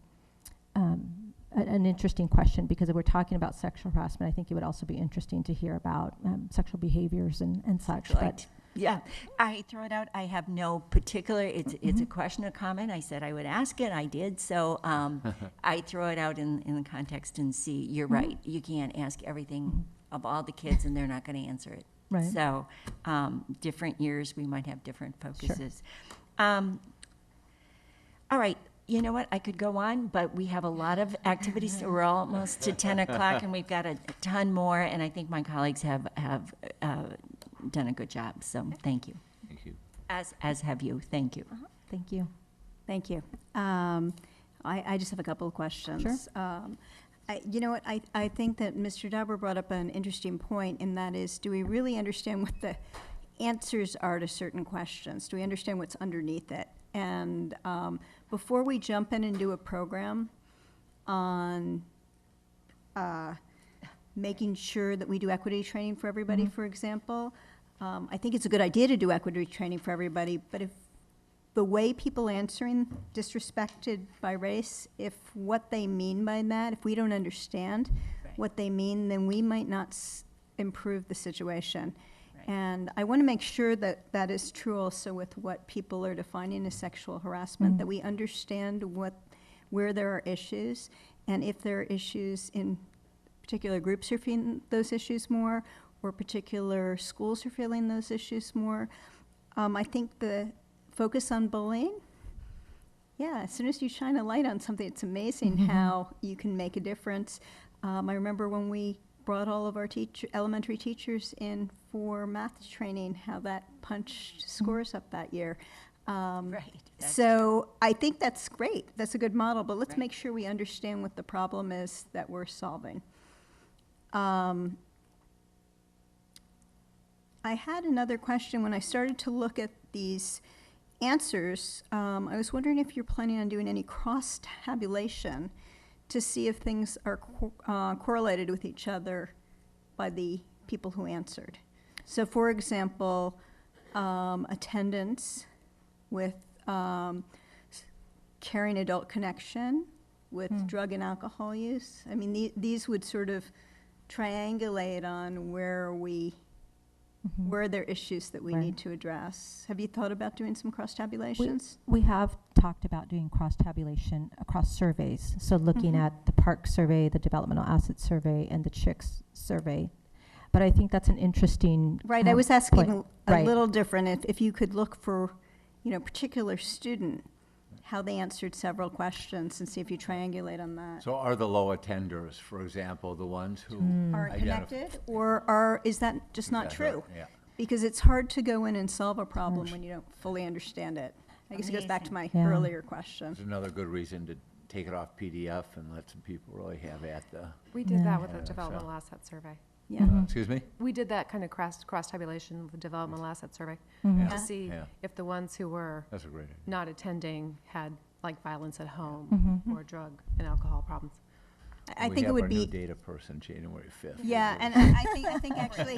She's gonna if be we- busy. If we open sourced it, to your point, Yeah. there might be people who would help us with that. Yeah, okay, yeah. The other thing is cohort comparisons. So Yeah. we've done these surveys for a number of years, and we have had them reported at the board level.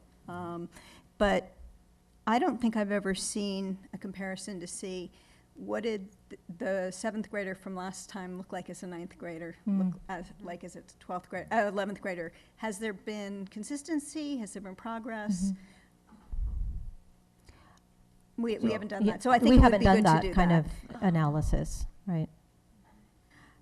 The other thing is, I found a very interesting thing when I tried to take the PDF and put it into a spreadsheet, which I only did for part of it. But I noticed that on most of the questions,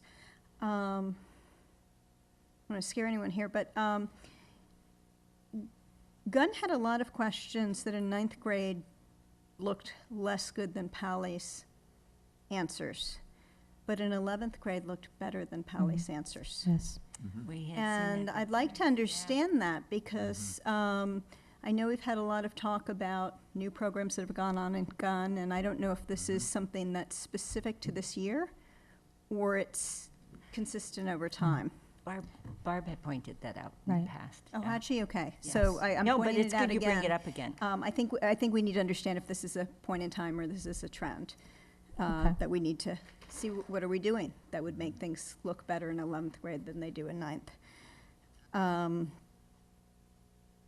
So one thing that struck me, tying this data together with some letters I've gotten recently from some Gunn students, and because I think a class was asked to write letters to me, or all of us, and Right. And the young women that got up today and spoke. And the thing that tied it together for me is the low percentage of students who feel like they have meaningful participation in school. How can we take the kids that have ideas and make sure that their ideas are fed into some of the solutions that we come up with and let them know that they're part of this? I don't know if there's an effort underway to have some committees or a student organization where you can be part of and actually help make the change, because when you don't feel in control, that's a very stressful situation. And maybe our kids could help their own stress level by having some input into, we have a lot of ideas as adults, but sometimes it's just an aha when a kid comes in and said, well, what if Absolutely. you did this?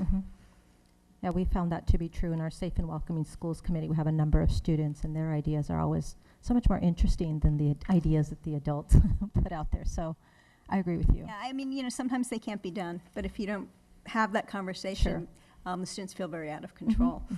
The other thing is the paddock effort was very good when it was going on.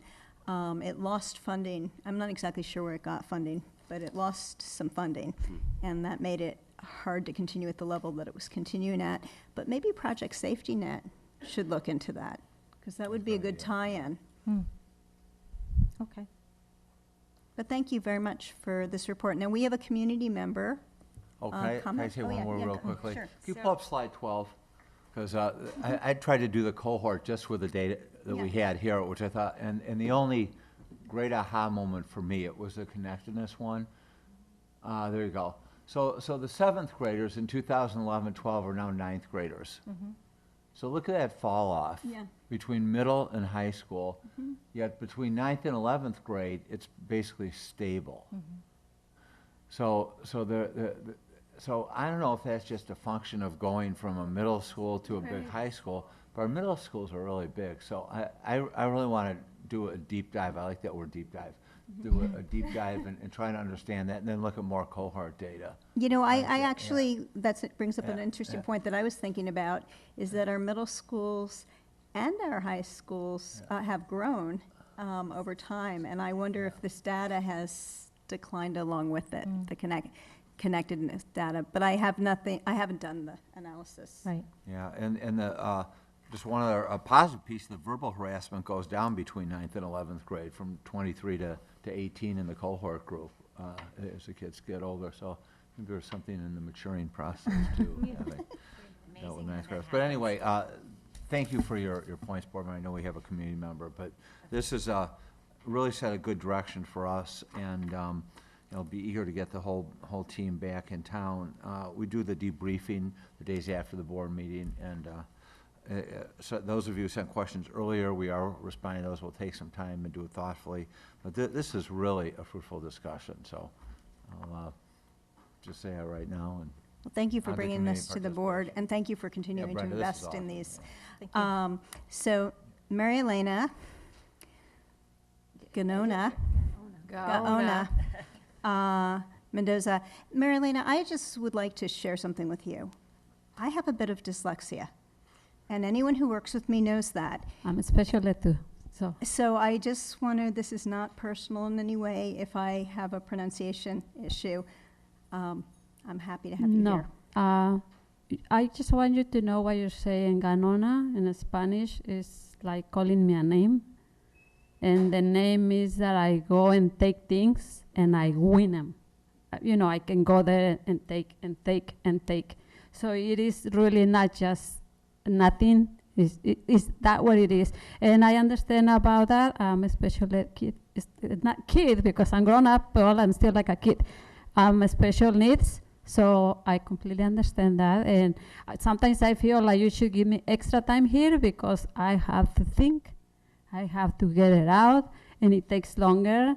It's not as easy as all these people who are professional and come and say it right.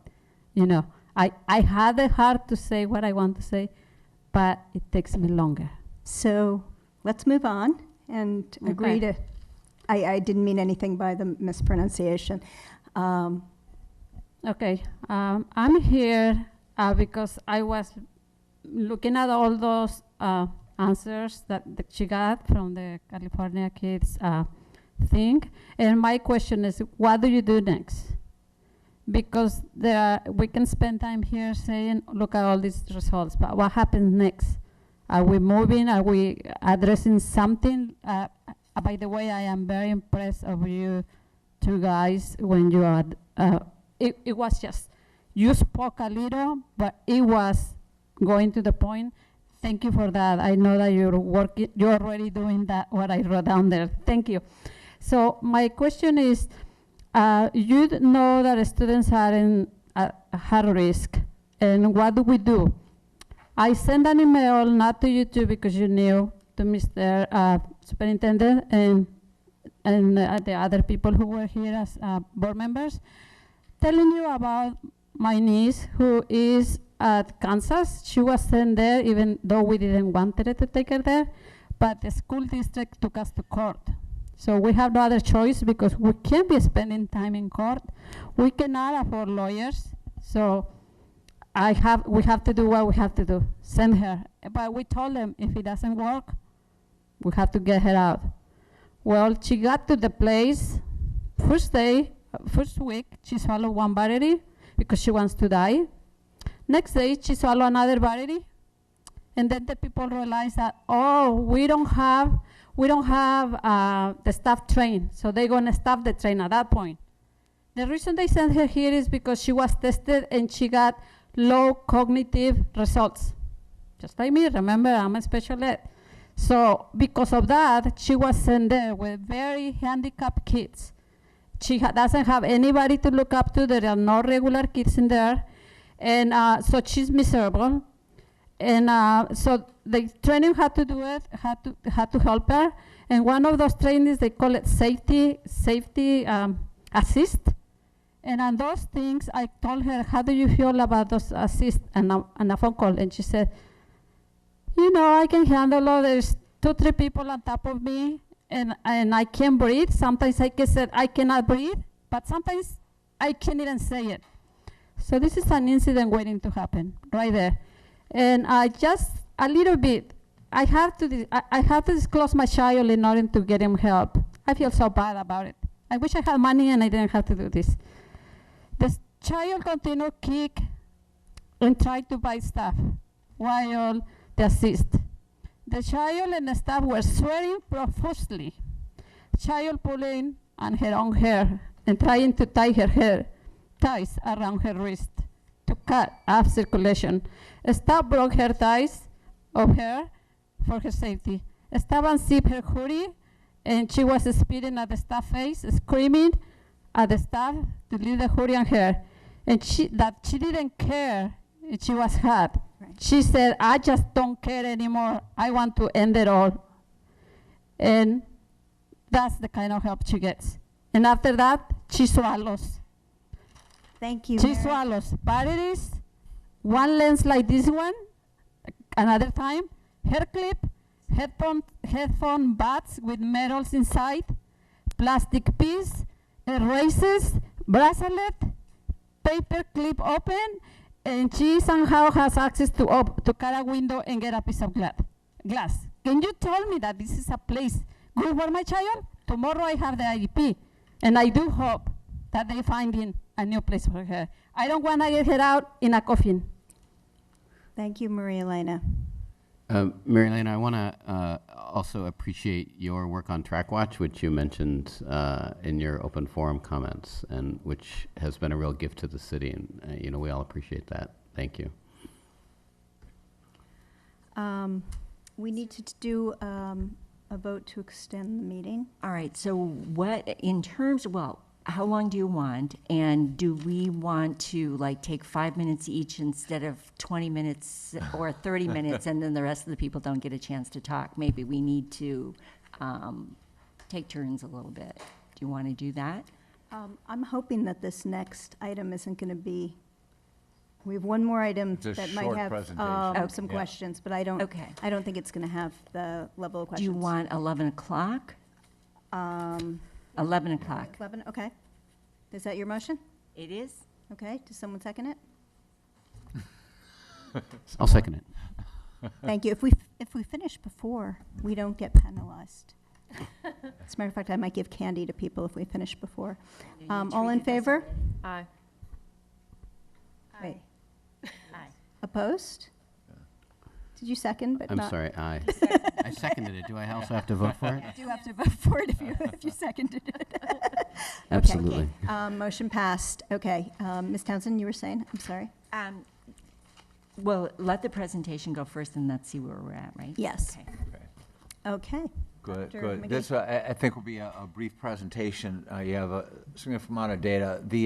As far as looking for board direction, I'm hoping for some consensus to go ahead with the next steps of pulling together an enrollment management advisory committee.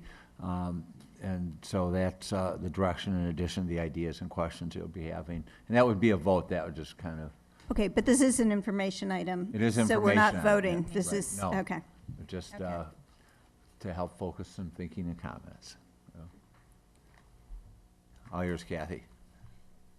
Okay. Our demographer Decision Insight has updated the enrollment projection based on this year's 14th day enrollment data, new birth rate information, and also new housing projects that have been approved by the City of Palo Alto and Stanford University. So the demographer provided two projections. First one is conservative and the other one is moderate projection. For budget and facility planning purposes, we will use the moderate projection. And also, as noted in the report, the projections only included new housing projects that have been approved by the city and Stanford University. Therefore, the numbers beyond the first 5 years, beyond 2019, are not as realistic. So we recommend using this projection for short-term planning purposes only. So in terms of the specific numbers, based on the 5-year moderate projection, the report shows or projects a growth, total growth district-wide of 716 students, which is about 6% growth from the current year. The growth, however, is very uneven, you know, at the different levels. At the elementary level, the report projects a decline of 93 students at the elementary level, which is about 2% decline in the next 5 years. And also in terms of the distribution in the various clusters, the report projects growth in the west cluster but declines in the north and south clusters. At the middle school level, the report projects a growth of 77 students, which is about 3%. And most of the growth will happen in the next 2 years, kind of continue the growth from the current year. And there'll be over 100 students, you know, in growth each year in the next 2 years at the middle school level. At the high school level, that's where the report projects the most growth. Over the next 5 years, there'll be a total growth of 732 students at the high school level, which is about 19% growth. And the substantial growth will start in year 2017 at the high school levels. So I also want to point out, after 3 years of implementing the new kindergarten law, next year, 2015, will be really critical. The kindergarten enrollment number will be really critical because that's the first year that kindergarten growth will be back to a full 12-month cycle. So in terms of next steps, Dr. McKee mentioned that we recommend forming a enrollment and facility planning committee to look at this issue. And also, in addition, because of the fact that the demographer doesn't project any growth from housing projects that are not in the pipelines, so we want to have a better understanding of new housing projects. What's the actual student generation rate for recently completed projects? So kind of have a better understanding in that, and that would be helpful for us to do some what-if scenarios. For instance, ABAC allocated roughly about 2,000 more units, for the city of Palo Alto over the next 7 years. So what does that mean, in terms of new students? So if we have a better understanding of what actually happened in Palo Alto, we can do some rough, estimates on what-if assumptions. So those two things are, we'll be doing that in the next couple of months. So with that, I'm happy to answer any questions. Well, let's start with Ms. Godfrey. Ms. Godfrey. Thanks, Kathy, for doing this. I have to say, when I read it, it was a surprise to me. Wasn't quite what I was expecting to see, and I'm glad that we're calling the new team the Enrollment Growth Team, or whatever it's going to be called, and it's not necessarily called the 13th Elementary School Team anymore. That's a draft, that's not a final, yeah. That we're under consideration on enrollment at both elementary and middle school and how to deal with that. But I don't have any specific questions. That's it? That's it. All right. Okay. Mr. Dauber.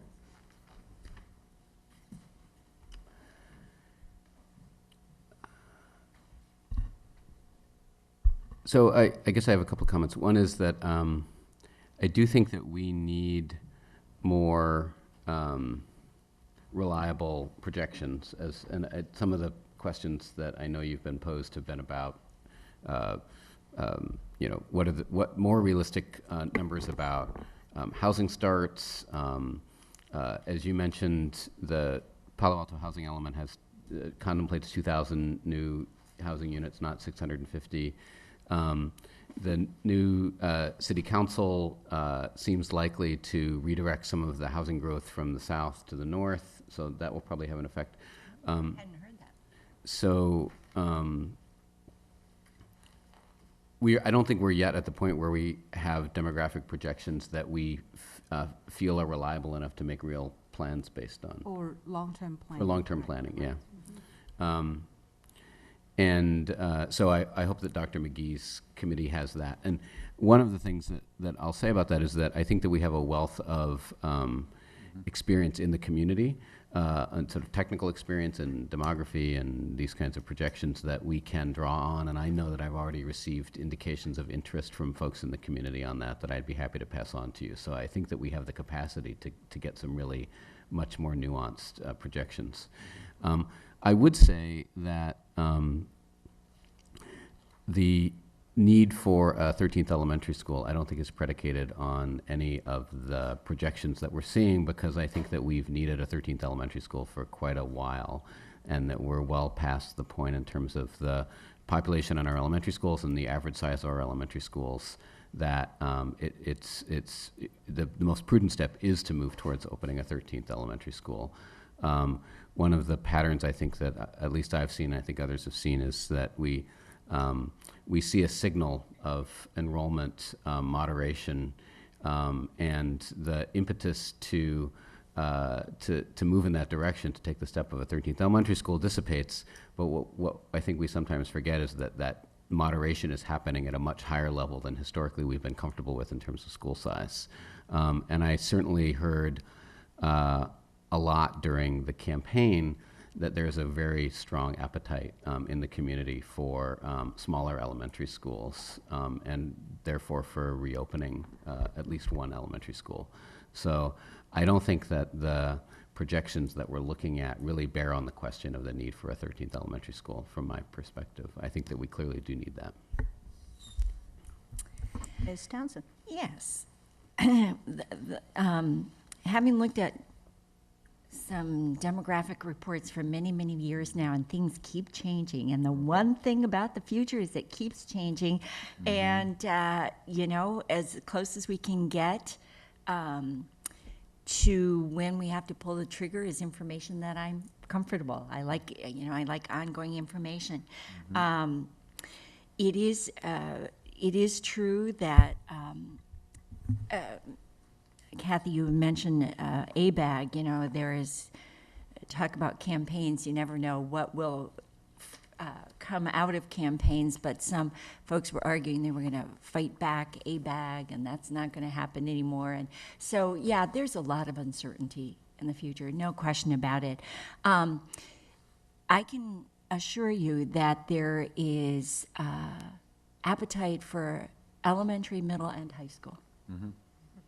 So the question is, and frankly, I've heard that the real crunch has been at middle school. Yes. And then I'm looking now at this high school and going, what? 730?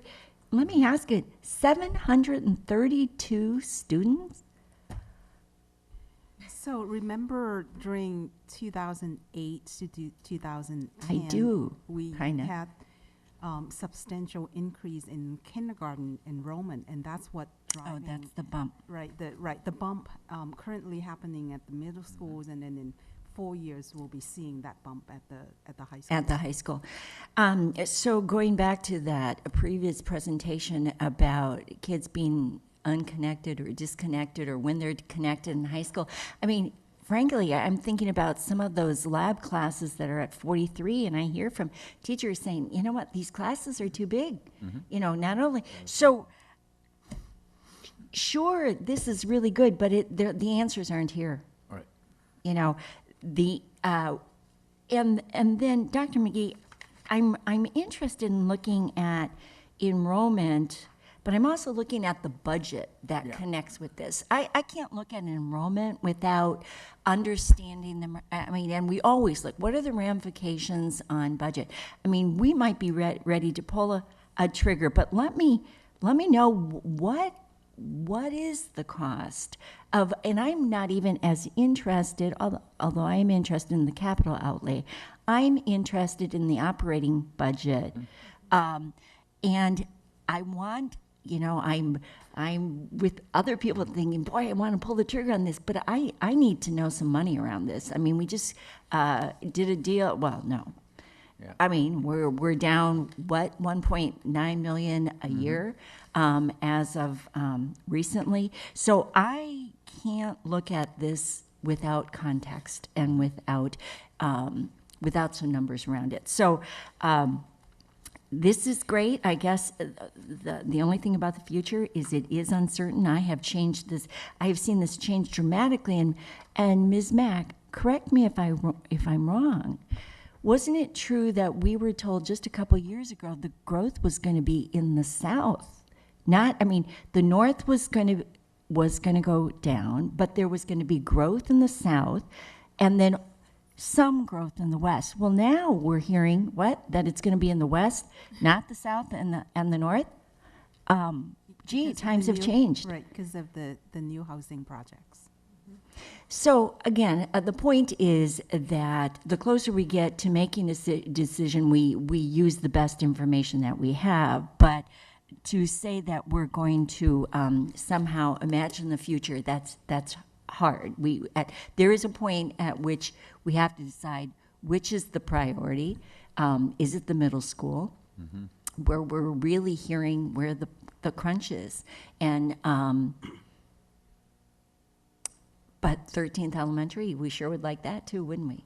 And then that high school. So, you know, I could be convinced on all kinds of levels, but I think we need to do a little better and on the money around it as well. And then the last thing that I just want to mention is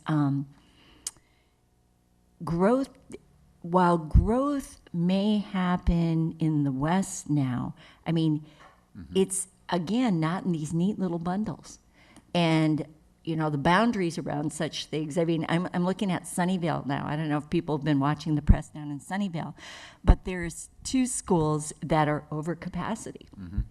And so the school district wants to move a bunch of kids into, I think, Vargas is the other, and it's a lower income school, and parents are in uproar saying, no, we bought next to this one, we want to be at this one. And so that school board is having to deal with those boundaries. So for me, ultimately, it is about the program, the policy, the programs that we offer, the how close can we get kids to their home schools, but also their choice programs. I mean, there's so much. This is just a beginning, right? This is just the beginning. And the budget, I gotta see the budget. So anyway, I mean, it's great. This is news. This is news. This is a new trend that I see.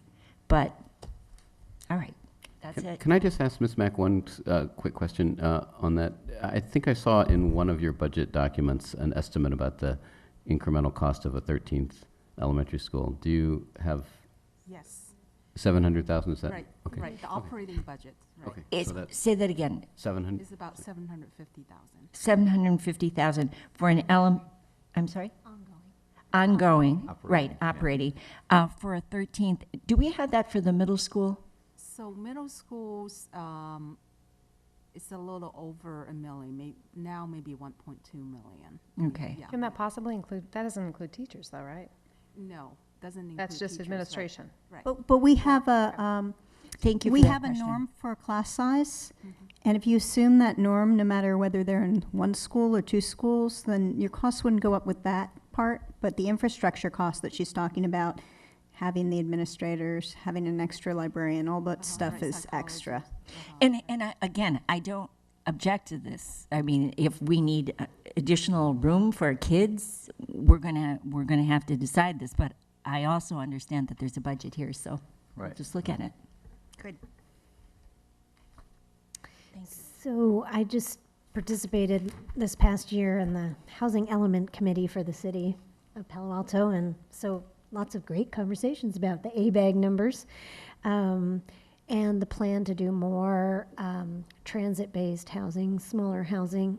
A lot of the conversations are around, you know, affordable housing and maybe creating these 800 square feet units that, of course, would be very attractive to single tech workers, but surely no family would squeeze into an 800 square foot where I just had to say, oh yeah, families will squeeze into whatever space to come to our district and come to our schools. That's true. Please don't underestimate that in terms of your planning needs. Smart. Yeah, it was good that a school person was Yeah, good. on that committee. So we have to be aware of the conversation going on in the city around that.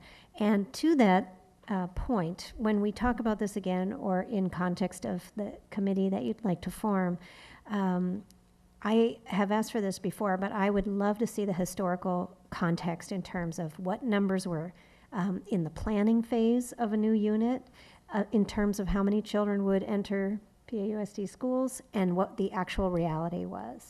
We have that. Yeah, we actually have gotten that over time, so Okay. I think we can just pull. Good. Ms. Mack might be able to just pull that out. So anyway, I'd just like it included in this item. It would just be helpful to see how accurate it is, because I know the the new one on Alma, and Homer was kind of way off. Right. So, That's one piece of the analysis that we'll do. okay, great. Perfect. The biggest concern that I have is the impact of the Buena Vista closure. Because if that moves forward, that is 30% of Barron Park's population. 30%.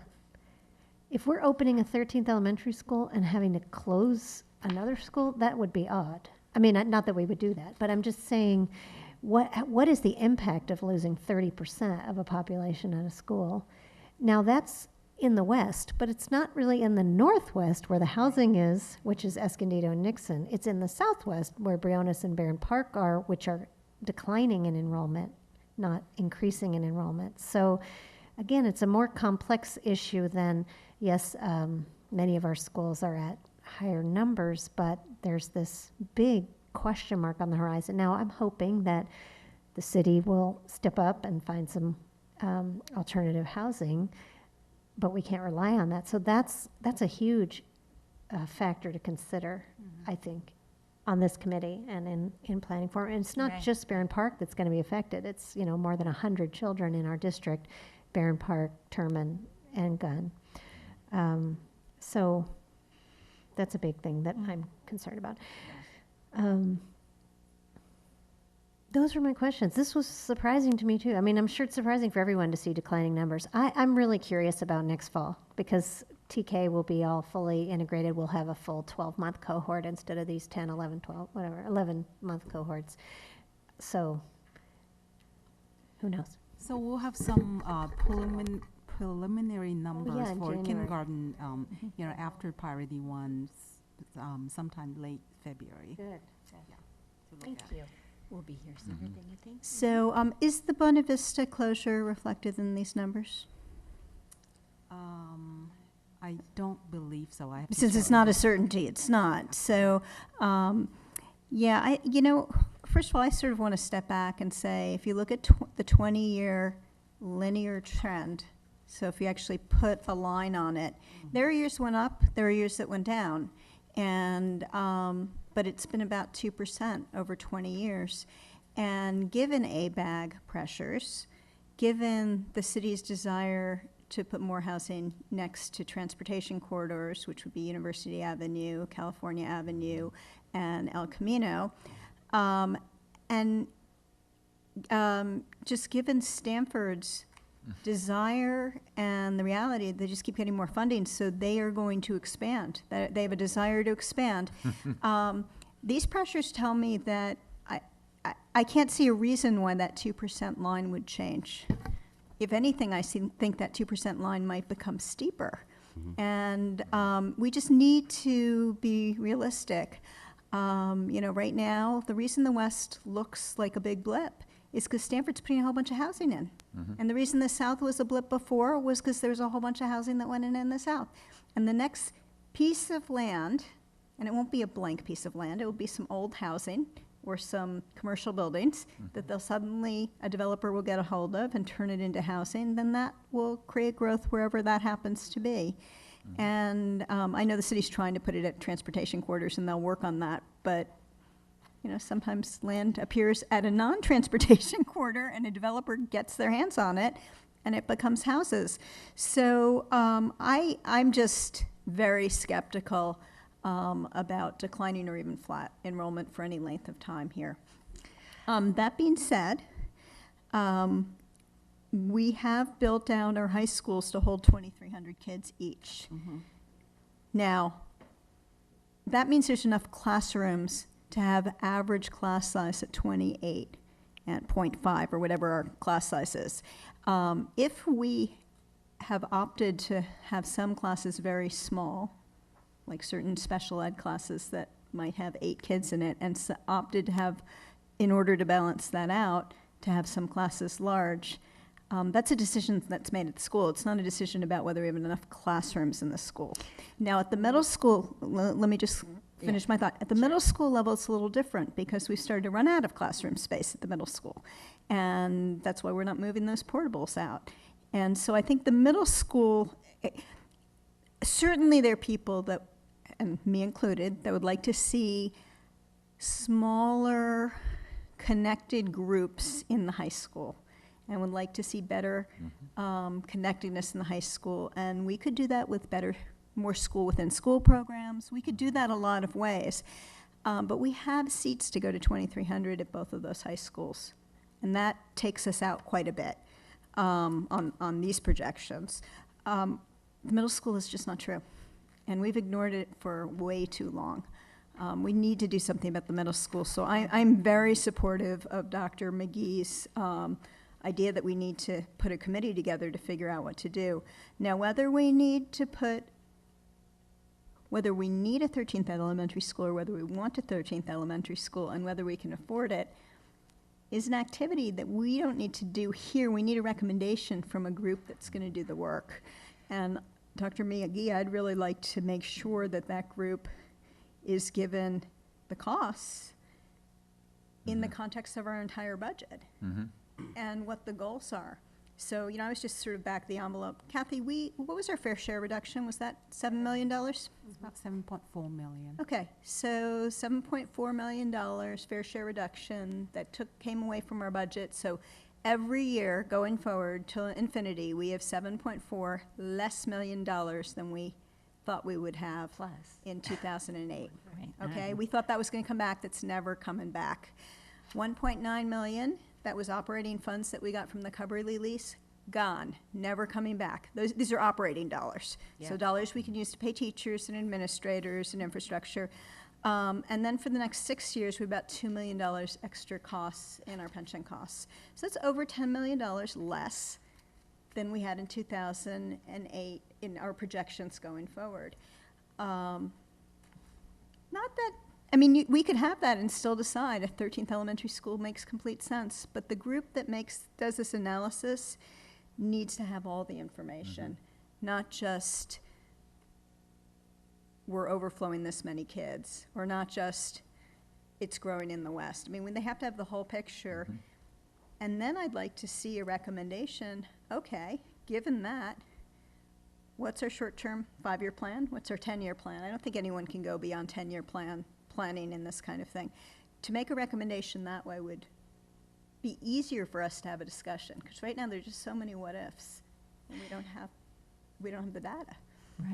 Right. Well, and also, we don't know what the community values. We know that they'd like a 13th elementary school, but are they willing to trade it off for larger class sizes or less electives or something else? Well, I don't know. That's why the budget has to be put together with this as well. And Melissa, you did a great job on the money. Thank you and Ken, thank you for that number as well. It's great to have them all here.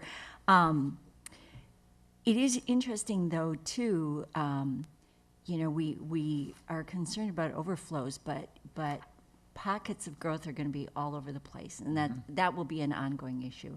So I just assure you that, because you don't know where some of this growth is going to be, and then we move things a little bit here and we move things a little bit there. So the last comment I want to make is I don't want to be too far away from this process, though, as the electeds. I like to see what committee work is doing, and it'll be interesting to see some of the charge that comes up, and you'll speak here today. Yeah, I'll talk about next steps. But I don't want to be too far away from it, because I think we all have, we all want to be responsive to our constituencies, know where it's going, and I think it's good to have important work done, but ultimately the decision is here, and I like to know what our options are, and I think that's something that we take seriously. So I'm not one to say, oh no, the committee decided that. No, we decide, and the committee will help us understand the various options that we can come up with. Yeah. And there's a difference between a board appointed, as you know from the policy discussions, a committee and a superintendent's committee. Yes, absolutely, and we know that. This would probably be a board level committee. I want to talk with staff about this, and our next steps will be to, frankly, make a recommendation on whether it's board or superintendent. Here's a draft of a charge, and bring that back to the board for conversation. you know, I think we're better off taking some time and pulling this together. So the next meeting, and we have on our policy, we have a list of, not values, it may. Yes, it Is is it called values. committee It's values? called Yeah, I committee. can't remember the exact Right. term. We have 13 or 14 of them Yes, we do. in our policy. So just to Camille's point, Yeah. a committee that runs down the road and comes with a final report to us would not be great here. So No. it doesn't really matter whether it's a superintendent's committee or a board committee. I think we need regular communicate, more than updates, regular discussions at different points along the way. It can be a superintendent's committee. I have no problem with it being your committee and working with them. But Melissa captured it right, is that I think the elected people need to get a sense before it's too far down the road, so we can help direct where it needs to go. I think it would be useful to have a discussion of the charge as well. I think that we've gotten we have a lot of information from previous committees that have done similar work, and so we don't need to reinvent some of those wheels. Right. And something that I think is focused and that can get us back some information sooner rather than later, I think would be useful.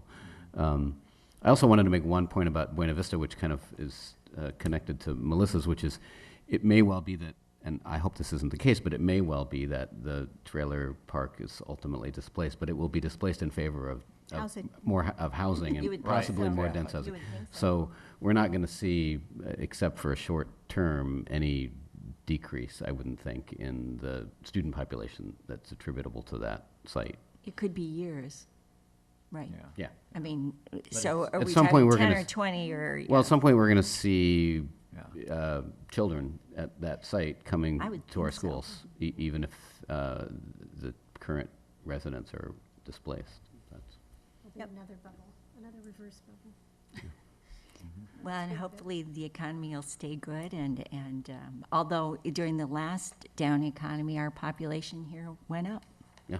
Some people can afford. Yeah. Because, that's right. Anyway, so do you want to say something more? I No, missed it. really, we'll bring, whether it'll be the first or second meeting in January remains to be determined, but we will bring a draft of the charge and the policy issues. And it'll be a comprehensive charge, but I'd like the board to work with that before we put together the Yeah, no, application. I and think we start would like seeking that. membership. Yeah. And I would just echo, I could care less whether it was superintendent's committee Okay. or a board committee. I just want to make sure we don't get to the end of the road before we hear what's Don't going on. worry about that, yeah. I think it's easier for you if it's a superintendent's committee, frankly. and the- Because you don't the have to br- I mean, there all are of- right. notification and agenda. Yeah, posting and even though requirements you for- do right. keep it, I know in the past they've kept it open, kind of, it's, I think it's easier for you. Yeah, But And I would hope that, as with the other committee, the Minority Achievement and Talent Development, the board offered the prospect of a facilitator or a co-chair from the outside. I think this committee may really benefit from somebody to facilitate this. I'm just, I don't know if we have the expertise on staff, to tell you the truth, to chair or to co-chair this. So that's, again, that's a conversation I'll have with my team, but this is, this requires some really, I think, requires a thing of somebody who's had some experience and beyond what we've had here. Well, if that's part of your recommendation, Yeah. we can talk about it. I want to make one footnote on the Buena Vista discussion, because I don't want to leave us with the wrong impression, because I know that we've had a board discussion about the desirability of helping those students stay in our schools as we a have a possibility. resolution supporting Yeah, the students. so even if they are displaced, we hopefully will not be losing them in our schools, and so that also obviously affects That is both well their said, lives and I'm also. glad you said that. Yeah. Yes, thank you. That's absolutely right. We wouldn't want to leave it hanging where we did. Thank Right. you. Okay, colleagues, we ready to move on to the next? Yep. Do you have enough input Thank from you. us? Yes, very Okay. helpful. We have 20 minutes to 11, so let's see how well we can do this. Next item is an information item. There's no board action that needs to happen. Dr. McGee? Okay, this is just a quarterly update on the goals and the metrics, the measures and deliverables associated with each of the board-approved goals. As part of my evaluation, 3 of the board members went through this on November 12th, and I have, since, obviously this is in the packet, and Mr. Dauber and Ms. Goffrey have had their first look at it. Since November 12th, there have been a few changes, but I thought, you know, rather than go through point by point, just to focus on the ones where I think we really need to make some more progress relatively quickly, and some where we already have started. So turn to page 2, C, D, and E are all marked in yellow, which means, you know, we think we'll accomplish them, but we're a little behind schedule. We had a meeting with our principals today and actually had them bring to the meeting handwritten student and staff success reports, hence my longer superintendent's report tonight. We have not had a systematic way of collecting this data, and we are doing that now. Can I Yes. make a quick suggestion on that? Site council presidents and PTA presidents are great sources, and high school ISs are great sources of information. And I find with so many schools that we have, sometimes I can't get the stories of what things are going on. And the farther you get away from the classroom, the harder it is to get an essence of what's going on. So I'm just going to throw out site council presidents, PTA presidents, or high school ISs in addition to your principals, because particularly at the high school and middle school level, sometimes if you get farther down. So I just throw it out. That's a great point. Yeah, Radu and I have already talked Oh, about good, some of the things that he good. will be bringing in January, actually. I Great. see. And then, That's a great Can I just make example. a suggestion? And Why the don't we pizza let- party. Why don't we let Dr. McGee go through this whole thing, Oh, and then okay. let's go around, because we could probably talk for a long time. Okay. The, These are all good I'm points. still catching up, I but know. that's. All right. There's several items in here marked in yellow due to the fact that we have not yet hired a director of research and evaluation. Well, she actually hasn't started. She starts January 5th. And so you'll hear more about her at the January meeting, and we'll introduce her to the board at the January meeting. And she will hit the ground running. We used some of these questions as interview questions. Here's, what's your experience? How would you approach this? So we expect that once that individual gets on board, we'll move along with this. I'm going to jump all the way over to page 5. This is a director of research and evaluation, but we finally did just get the ERB results in. We were lagging on those. We'll put together the report on that. Great. And the writing assessment rubric. And Yes, I know. so you should, you'll see that in January or February. One thing that I think we should drop, and then I'll stop and we'll open up for questions, is 5C. Tabitha and I and the council and cabinet have talked about, how the heck do we analyze response to board level correspondence, open forum comments, or other sources, or stakeholders register complaints. We don't have any benchmark data. We actually, but haven't had any complaints, at least coming to me, I don't know about to the board members, about being negligent or tardy in responses. And, the leadership team, I think, is cognizant of, this is part of your job, is to be responsive, to be thorough, but to be, so it may not be 24 hours, but to make sure you get back to people.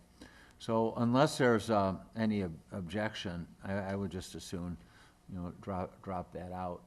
And with that, we can open up for. Yeah, why don't we go around the horn here? Mr. Dauber. So I had one quick reaction on that point, Dr. McGee, which is that I have heard concern about our how quickly we respond to Public Records Act requests. So I think that's something that may be worth continuing to take. That is worth, I think, continuing to take a look at.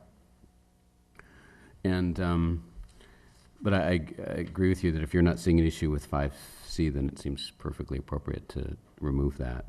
On 5B, and I communicated with you briefly about this earlier. 5B is Page 5? no, I think it's Number item page 5B, page 6. We talked the positive, neutral, Yeah, negative articles. the creation of a positive, neutral, and negative media reports related to the district. I don't think that it really reflects our communications strategy well to try to categorize media reports into positive, negative, and neutral, because I think it leads us into decisions that media coverage is neutral, not because it's inaccurate necessarily, which I think should be our standard, but because it doesn't, it's critical. And I think that we really should be focused on how do we ensure that we are working to communicate effectively facts about the district, and that we are responsive to the media and so forth, but that we shouldn't be concerned, and I don't think we should be monitoring the tone of those articles or whether we agree with their perspective and so forth. So I just think it leads us into a direction that isn't really necessary for us to go. So I would be in favor of removing that one as well as a activity and as a metric. So the genesis of this was when I first got here, what I heard from members of the community, and especially from the leadership team, is we are under fire from the media. We have a bunker mentality. We are paralyzed by all the negative press, and that was a term that was used.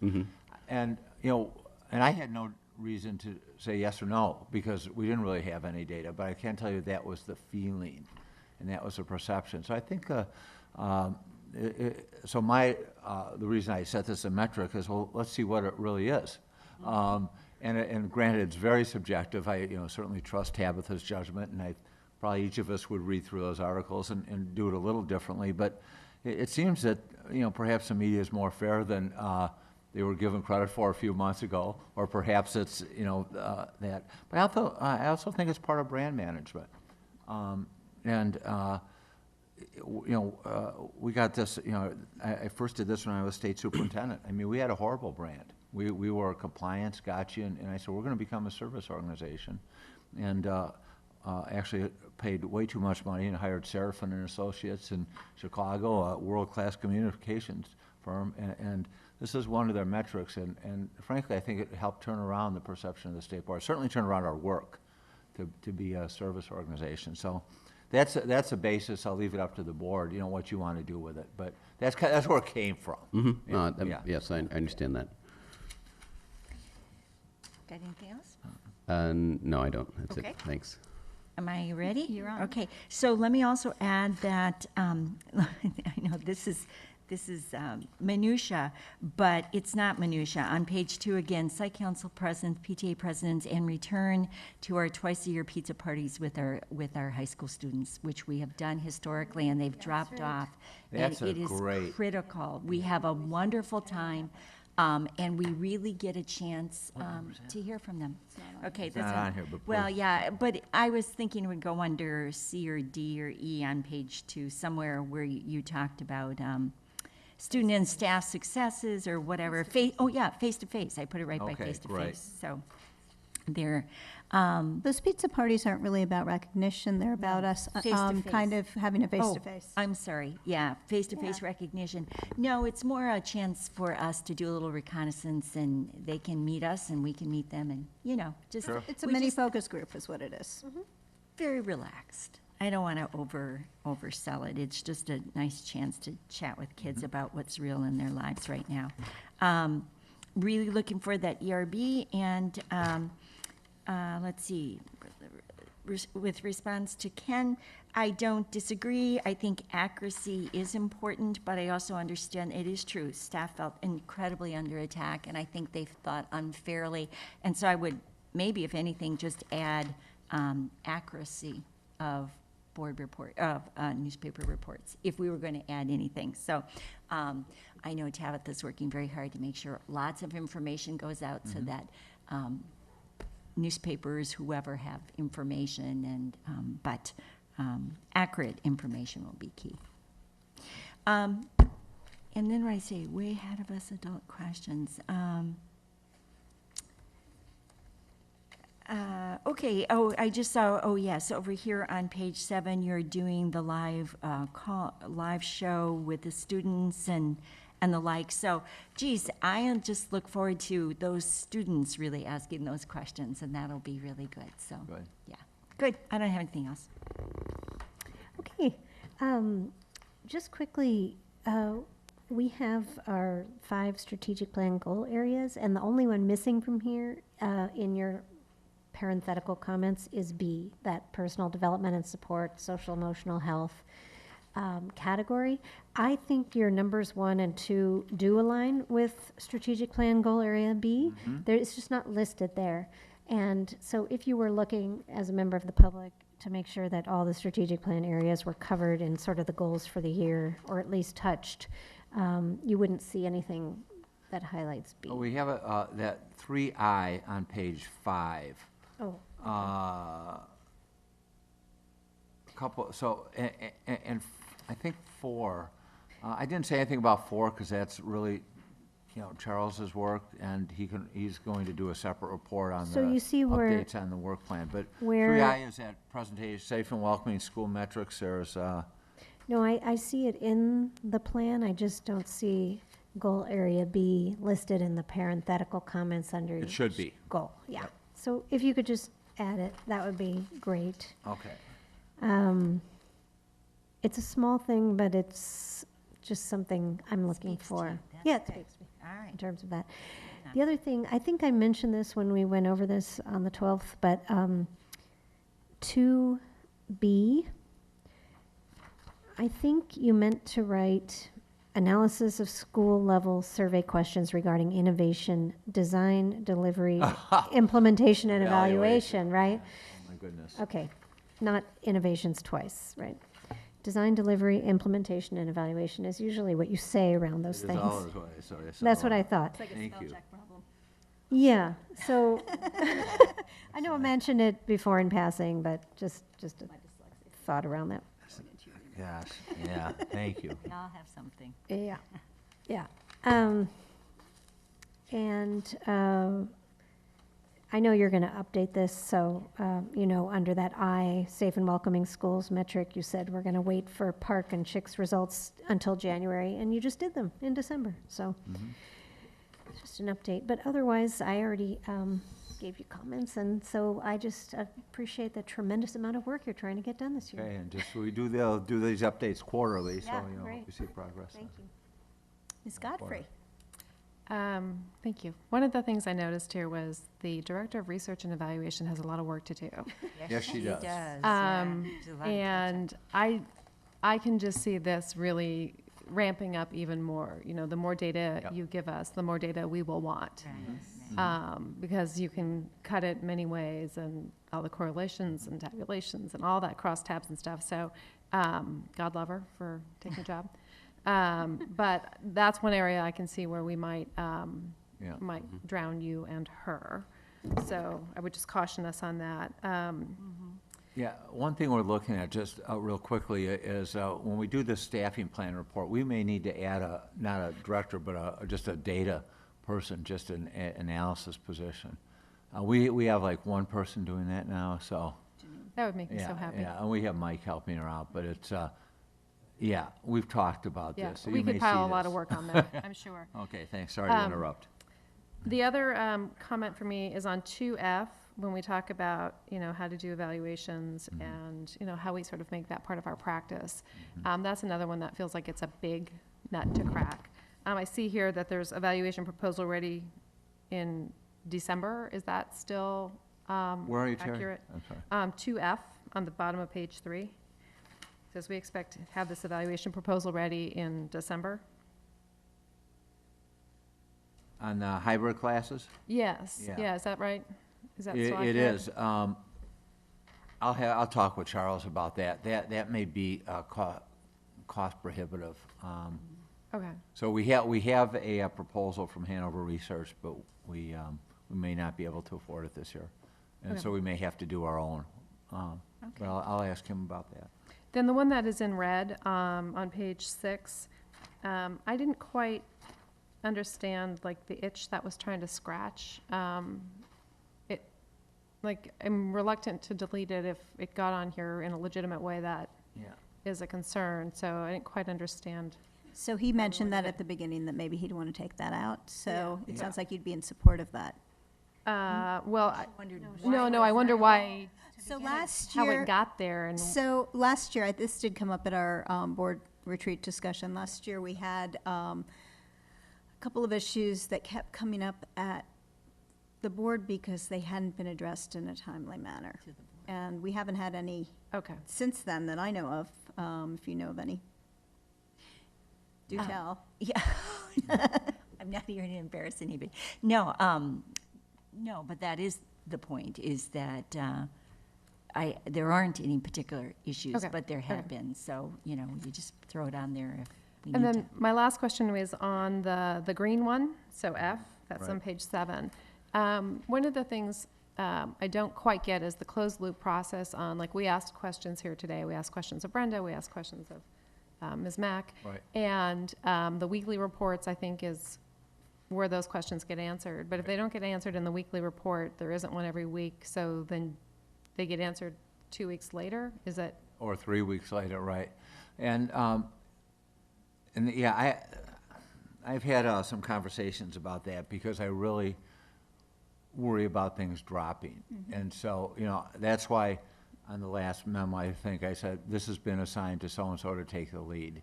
This has been, and you know, I put out a note to the board. We had some questions from a board member, which, you know, required responses that you couldn't answer overnight. And so, you know, Catherine will take the lead, for example, in the, you know, looking at the middle school bullying programs. Charles will take the lead on this. And I have, from the meeting before on the SAT, ACT questions, you know, Derek and I have talked about what we're going to need to get that data out. So we track it, and, you know, I can just kind of, if you have an idea, I'd love to know. I mean, there's lots of different ways. You can just list them and check them off every week. I was just looking for some There are kind of ways- housekeeping there's a that system is, this is what we've said we're going to do, this is when you should expect to see the answer, this is the person who's going to provide it. Yeah. And then the Yeah, answer and that's comes. one of my pet peeves. I think, and, you know, getting back to Ken's point, I think you're right. I think we can do a better job of responding more promptly to Freedom of Information Act requests. And in a few minutes, we'll talk about how we're expecting this from OCR, and, you know, we need to model this kind of tracking and behavior. So, yeah, let me, and again, I won't commit to having anything in this weekly, Terry, but I think that question is worth answering and having a system in place. We don't lose track of these really good questions. Great, that's it. That's that my we've questions. committed to answer, right? So I'll pick up where Terry Yeah. left off. There's, the one half of it is your staff and you keeping track of these questions. Right. And knowing whether somebody's on point and whether they missed the window. Mm-hmm. But it's difficult for a board member to know how many times to nag about something, whether you're still working on it or not working on it. Right. Or whether, oh my God, now no one cares about this anymore.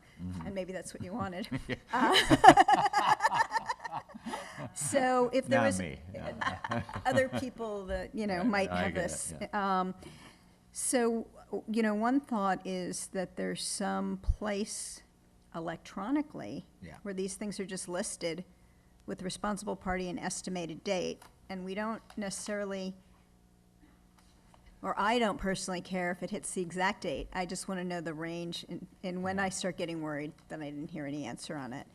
And then when something's done, it can Yeah. be checked off, and then we don't have to ask you that Maybe question. you can talk with your staff about that. Yeah, or maybe, yeah, I, you know, Derek's really helpful about setting up Google Docs and school out, you know, we're actually gonna use school out. Schoology. Geez, I'm sorry. Schoology for our achievement and talent development task force. And, you know, there's a way to do that maybe where you can just tap in and we can keep the Right. questions and. I guess my thing is, I don't want to nag people when they're working on something. Right.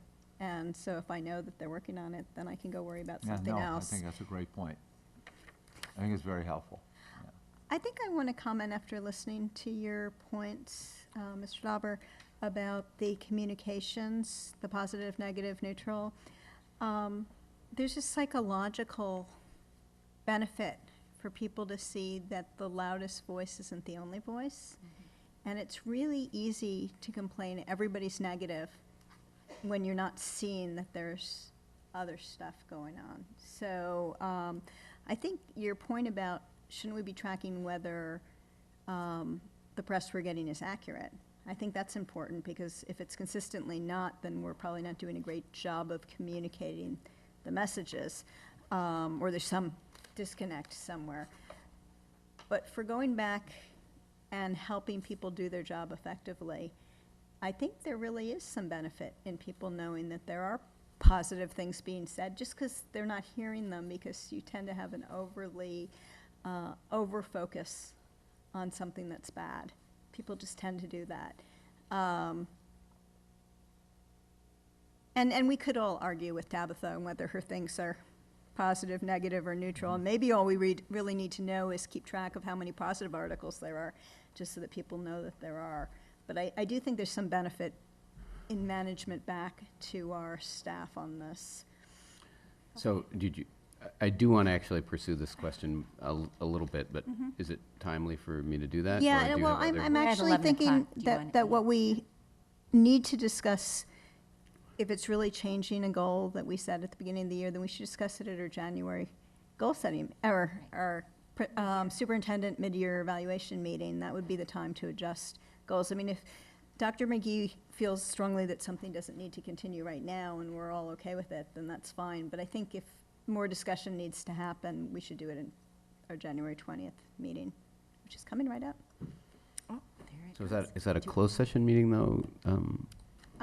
We haven't Ms. set the Caswell? agenda yet. The part that where we're actually focused on the superintendent's evaluation is closed session, but there probably will be some open session part of it as well.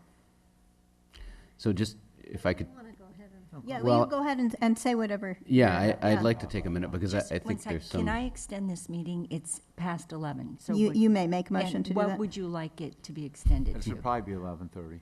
Okay, then I move that we extend the meeting to 11:30. Do I have a second? I second. Okay, all in favor? Aye. Okay. Go ahead. So my concern is, I suppose it's stimulated in part by, or it's reflected in part by Dr. McGee's use of the word brand management, because I think that's a reasonable goal for some organizations. It may even be a reasonable goal for a K through 12 organization, but it does lead us into some difficult directions.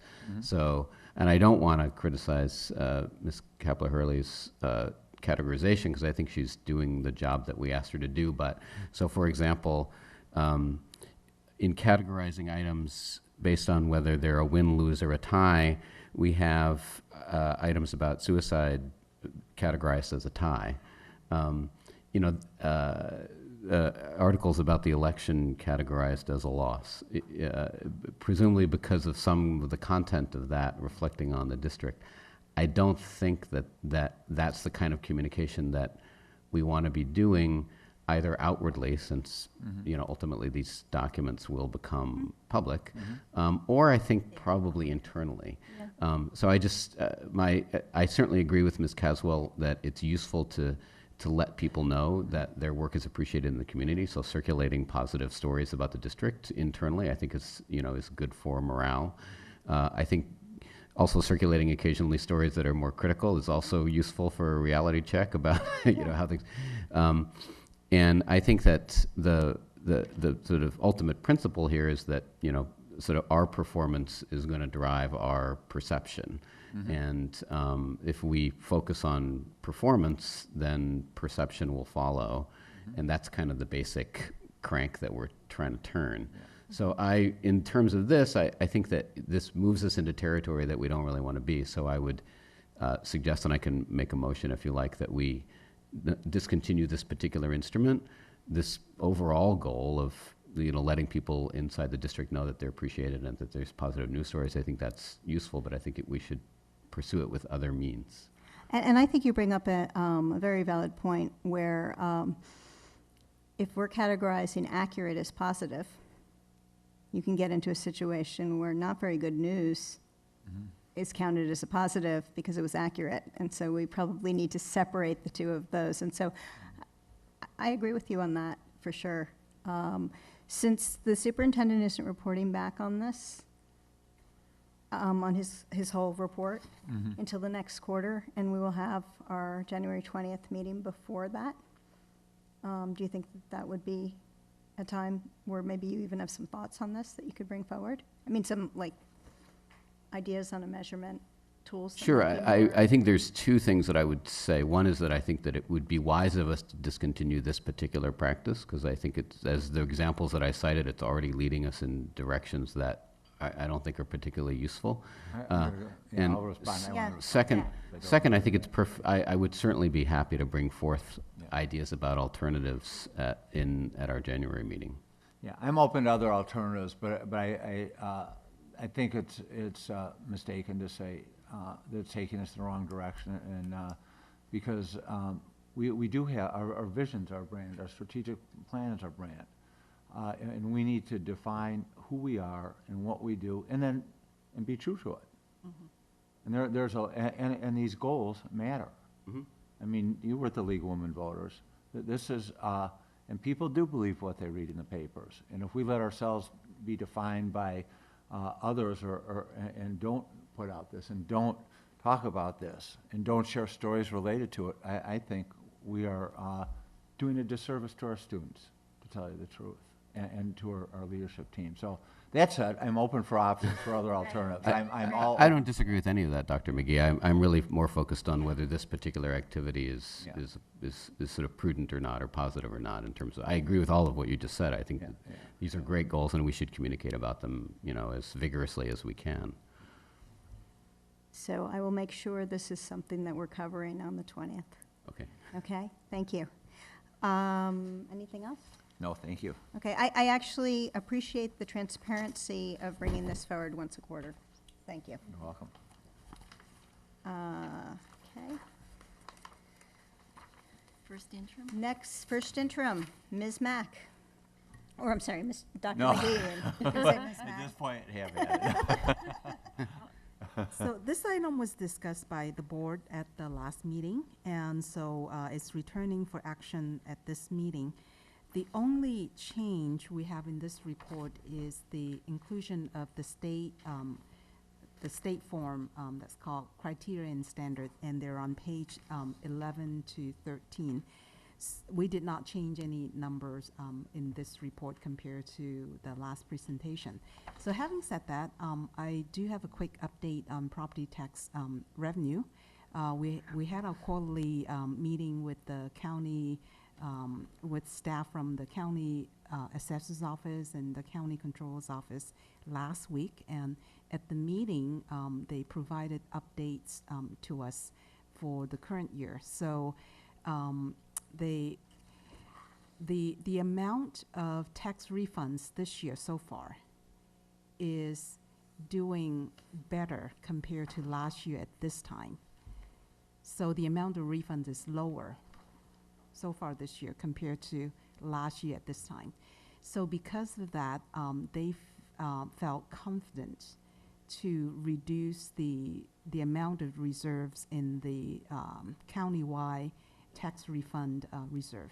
So they proposed to reduce the reserve by $13 million for this year. So what that means to Palo Alto is we can expect to get roughly about $400,000 more in property tax revenue this year compared to their earlier projection in November. So that's a bit of good news. So because we received the news too late last week, so we did not change the budget in this report, but we will revise the property tax revenue budget at second interim to reflect this change. Thank you, Ms. Mack. We'll start with Ms. Townsend. Page 2, revenues potential reduction in coverly lease that now is no longer potential. This is a reduction in coverly lease revenue of 1.9 million, so we'll probably have to correct that. Is that appropriate, since I guess we voted on that on the last meeting? So that should reflect this. And then, Ms. Mack, when this is the first interim is a legal requirement and we file it with the county? County Office of Education. Okay. All right. So that's my only correction. And so the 400,000 doesn't have to be corrected because it came in too late. Mm-hmm. Okay. So, but however, does that reduction of 9, does that have to be reflected in some calculation? So that's already included in the report. The 1.9 million is. Since it's potentially, but since we did vote to reduce it, that's good enough? Okay, if it's good enough, that's good. So we can change the narrative. Okay. And take out the word potential, but the amount of reduction I is see. reflected in I the see.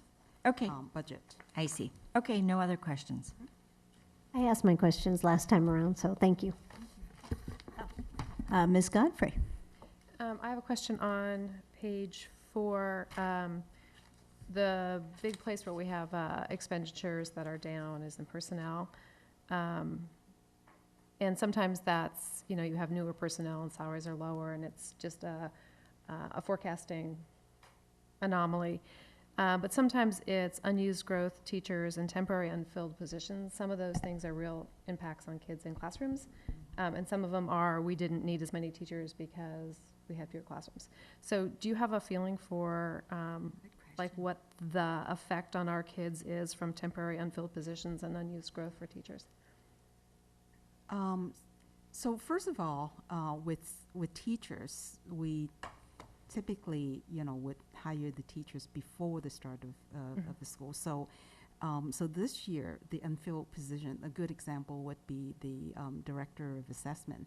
So we have the position vacant from July, until, so we have savings, for half year, for that position. And so, as Dr. McGee can tell you, there's impact with that position not being filled. So there is some impact. So, right. So in that case, it's impact on those of us who do this work. Right. But probably not directly to students because, as I say, classroom teachers, we always hire them before the start of school, and we always have subs. Okay. For classroom teachers. So the unfilled position typically would be, with non-teaching staff. Okay, great, thanks. That's it, that's my only question. Good question. Mr. Dauber?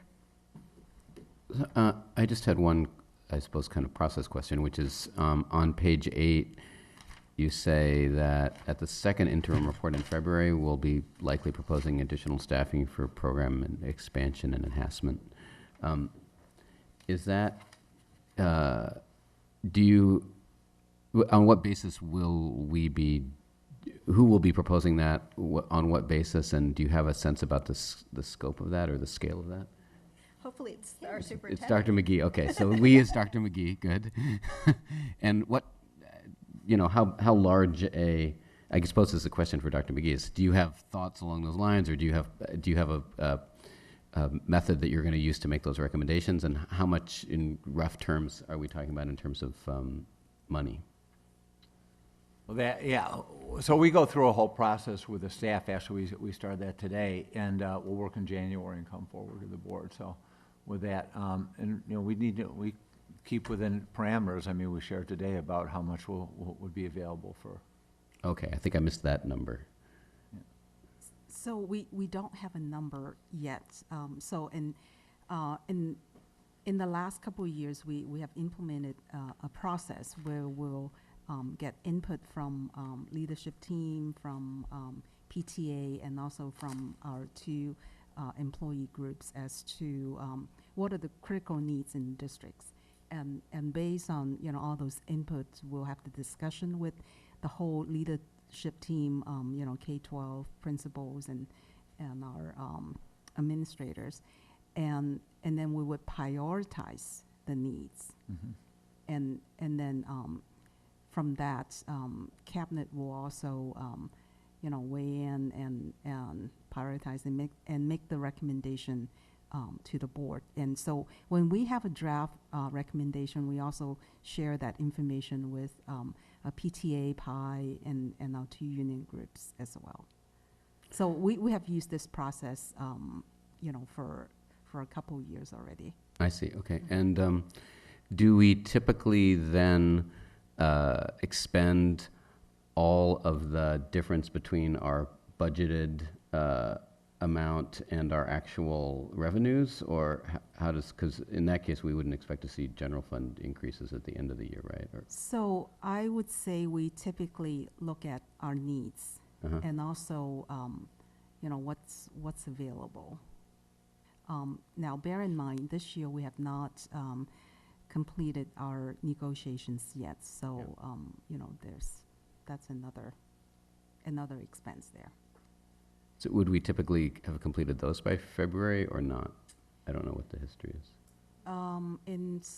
Typically in past years, we would have completed negotiations by like November. Okay, so we might well December. expect to have those numbers by February. Probably March or April, right. just because we won't have the contract resolved until, Oh, okay. right. So we won't really know No, what, yeah, we won't really know what is available. No, what we shared today was it would probably be less than it was last year. I mean, you know, we tell you, I can't remember what the number you So told me. last year, we added about 1.9 million to the budget.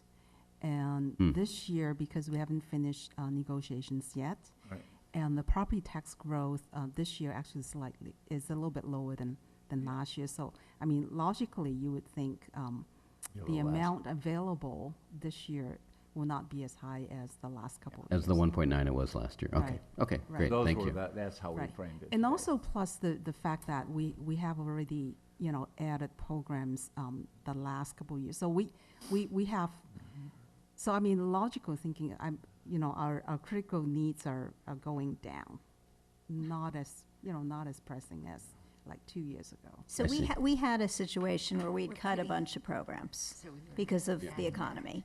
And so there was a critical need to fill that. But to your question, this isn't a blue sky exercise. This is how much money we have. Yeah. If we have any surprise expenditures, they have to come out of that, and our negotiations have to come out of that. Got it, okay, great, thank you. So That makes I it wish much it was clearer. blue sky. It would be so Oh, much that'd be more fun. much more wouldn't fun, it? yeah. We got plenty of things for that. Yeah, I don't have any questions. No. Okay, thank you. So I move. Ms. Mack, so let's We take do a need motion. vote, Yeah, I'd move, adoption? Approval of the first interim. Second. All in favor? Aye. Okay, so moved. So it passed. Yeah, thank you. Thank you. Thank you, Ms. Mack. And next item is an action item. Wait, no, it's not. It's information item, the Strong Schools Bond Program Overview. Dr. McGee. I'm just going to turn this over to Bob. I appreciate the one pager on this, and let's see what lies ahead. The hour is late, and this will be a very short item. This is, let's see, at one time, I did budget napkins for the district, and this is the kind of one page that you could tear out of your, well, Mr. Dauber can't tear it out, but the rest of you could tear it out of your board packet and put it in your pocket. The fact remains that if you go to the third slide tab, the fact remains that this represents, our district does a lot of reads and a lot of approvals. And so actually these are, this is kind of just a review of the, as opposed to the trees like you saw for Gunn, the forest. That is, what is happening with our bond program? And the answer is that the board authorizes a project, and there are 2 reads for that. They approve conceptual design, and the conceptual design is essentially a layout, a 2-dimensional. Where are these buildings? Where are these improvements going to go? And that's 2 reads. They approve the schematic design, which is what you saw this evening for the Gunn Central Building project in 2 reads. Then, after that, when we submit plans to DSA, and again, in the interim, there's design development, and they create a thick sheath of construction documents, and they submit those plans to, and we submit the plans to DSA, and prior to doing that, or at the same time, we come back to the board and we point out any changes that have taken place since schematic design, and there in any case, the buildings look different.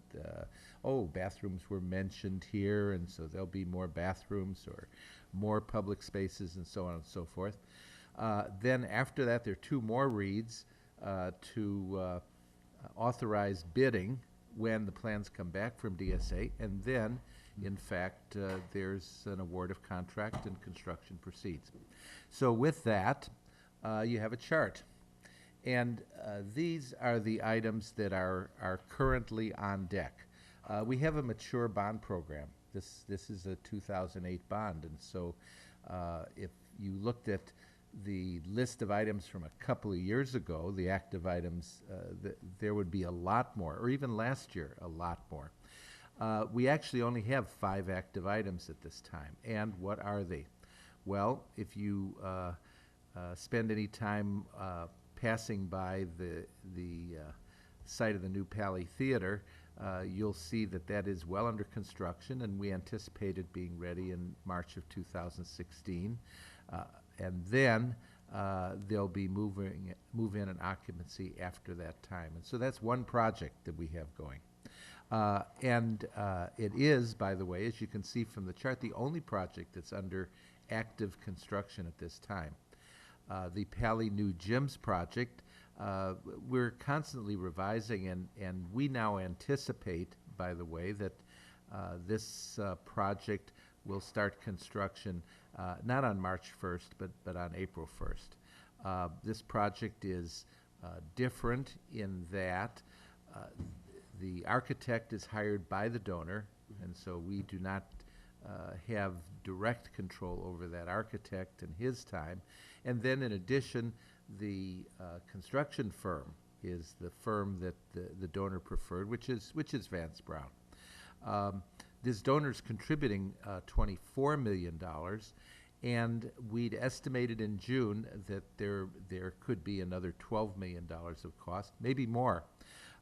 We're waiting.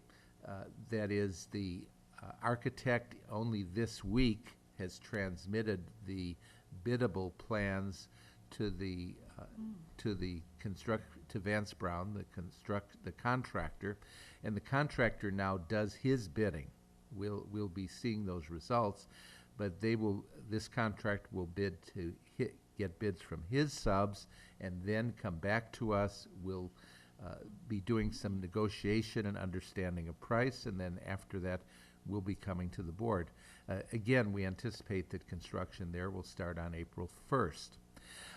The Palo Library is a project that is not as far along. That project is currently in schematic design, and just as you saw the Gun Central building at this meeting, we anticipate bringing that schematic design to you in late January and early February. After that, that will go through design development. We'll have its 8 or 9 months in DSA, and then will be bid, and then we anticipate construction in the summer of 2016. That library is not dependent on the new gyms. However, the science edition, which is below that, and you'll notice the science edition has, in fact, already gone through schematic design.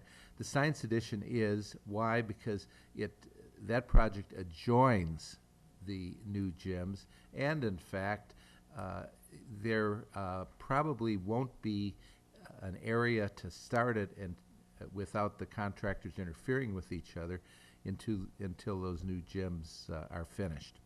And then, lastly, you have the Gun Central project. Again, here you've seen that first read on schematic design. There'll be another read in January, and then that'll move to, and we anticipate construction starting in the fourth quarter of 2016, and then there'll be construction through, we anticipate, March of 2018. That pink or red bars, that represents a major amount of time. It's the project's resting place and then review by the Division of State Architect. It doesn't take them 9 months. However, there is the famous bin time, where it sits and waits to get to its place in the top of the bin. And I have a picture, and I was mentioning that to Terry today. I have a picture of myself in that room, and I think some of you have seen it, with rolls of plans all over the place. It's like, it's very scary when you see that picture, because it causes one to realize that perhaps one of these days your plans will never get out of DSA, but they do. They always do. So at any rate, that's it. One last thing I want to point out is that we have $59.5 million that has been committed at this time to addressing elementary school enrollment growth. This is money that has been swept from the other schools, other elementary schools, and plans that we had for those schools. A big item was the retrofitting of Hoover Elementary School. All of the other schools in Building for Excellence had this kind of structural retrofitting, including mechanical, electrical, technology, and so on, but not Hoover. Hoover was not modernized by Building for Excellence because Hoover was opened after Building for Excellence bonds were passed by the voters, and therefore was not mentioned in that bond. The Hoover plans are on hold, as well as other projects at the elementary schools. Those include, for instance, the multipurpose buildings in all the elementary schools. They were not done in Building for Excellence, and it was anticipated that it would be tackled by future bonds, but again, that money isn't available. It's in that reserve. There are a couple of courses of action. This is good to have that money, but on the other hand, one could be spending that money on the elementary schools because, and again, I had that introductory meeting with Terry this morning, and she remembered in 2007 we had a $700 million facilities plan for the district. It was in fact broken up into two parts, and the notion was that there would be a first bond and then a second bond. And so, at any rate, that's our status at this point. Nice. Thank you, Dr. Galton. Ms. Eberling, you want to start? Do you have any questions? I really appreciate having this update laid out here. It's really nice to see the timeline altogether of the remaining projects. No, I don't have any other questions. Thank you. Ms. Godfrey? As Dr. Golden mentioned, I met with him today, and the questions that I asked were answered during this process, so I have nothing further. Thank you for helping all of us then. Mr. Dauber? No, that's terrific. Thank you very much. That's really helpful. Ms. Thompson? So in terms of available funds, your narrative says that almost all of the middle school money has been either spent or committed, but there remains the $59.5 million. So the $59.9 million could be reallocated to whatever our needs might be. Yes. So just to, yeah. That is always the case. That is with the votes of actually just 3 board members. Money can be moved from one project to another, or from a reserve, or put into reserve. Sure, and then, no, I just wanted to point that out, given we were talking about enrollment growth, middle schools, et cetera. We have that money, and then how we ultimately spend it, we'll figure that out. Okay, thank you. That's a beautiful chart, thank you. It is. Yeah, the chart's very nice.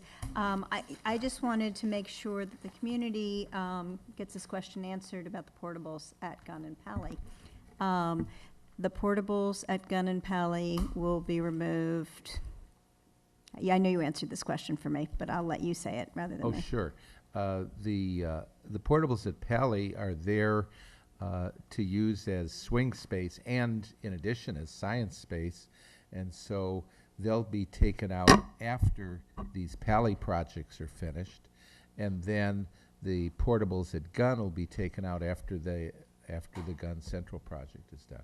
Okay, so just to clarify, the Palo portables are planned to be there through the middle or almost the end of 2017, and at Gunn through March of 2018 with today's plans. That's correct. Okay, great. Thank you very much, Dr. Galton. Don't go anywhere because you have the next item. Action. The next item is an action item, the award of a contract for the relocation and renovation of a modular building in the courtyard. Dr. McGee. And this is for action. Bobby gave a great presentation before. I'm sure it will be equally as good and equally as brief. Yes. The board approved this bid, and the movement of this portable building into the courtyard to be used for their purposes. The bids are good. These are the kind of this is the kind of spread we like to see. There were a number of bids, and the bids, in particular this lowest bid, it's not an incredible outlier, incredibly low, whatever. And so, and Green Tech has done this work, and they're licensed to do this work, and we've checked on them. And so we recommend that the board authorize this contract. Okay, Ms. Godfrey. I didn't have any questions. Mr. Dauber. Oh, I'm good. Ms. Townsend. Ready to move. Ms. Emberling.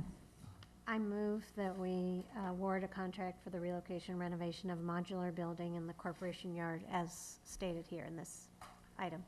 1 and 2. Does somebody have a second? Second. All in favor? Aye. Aye. Okay, so it passes.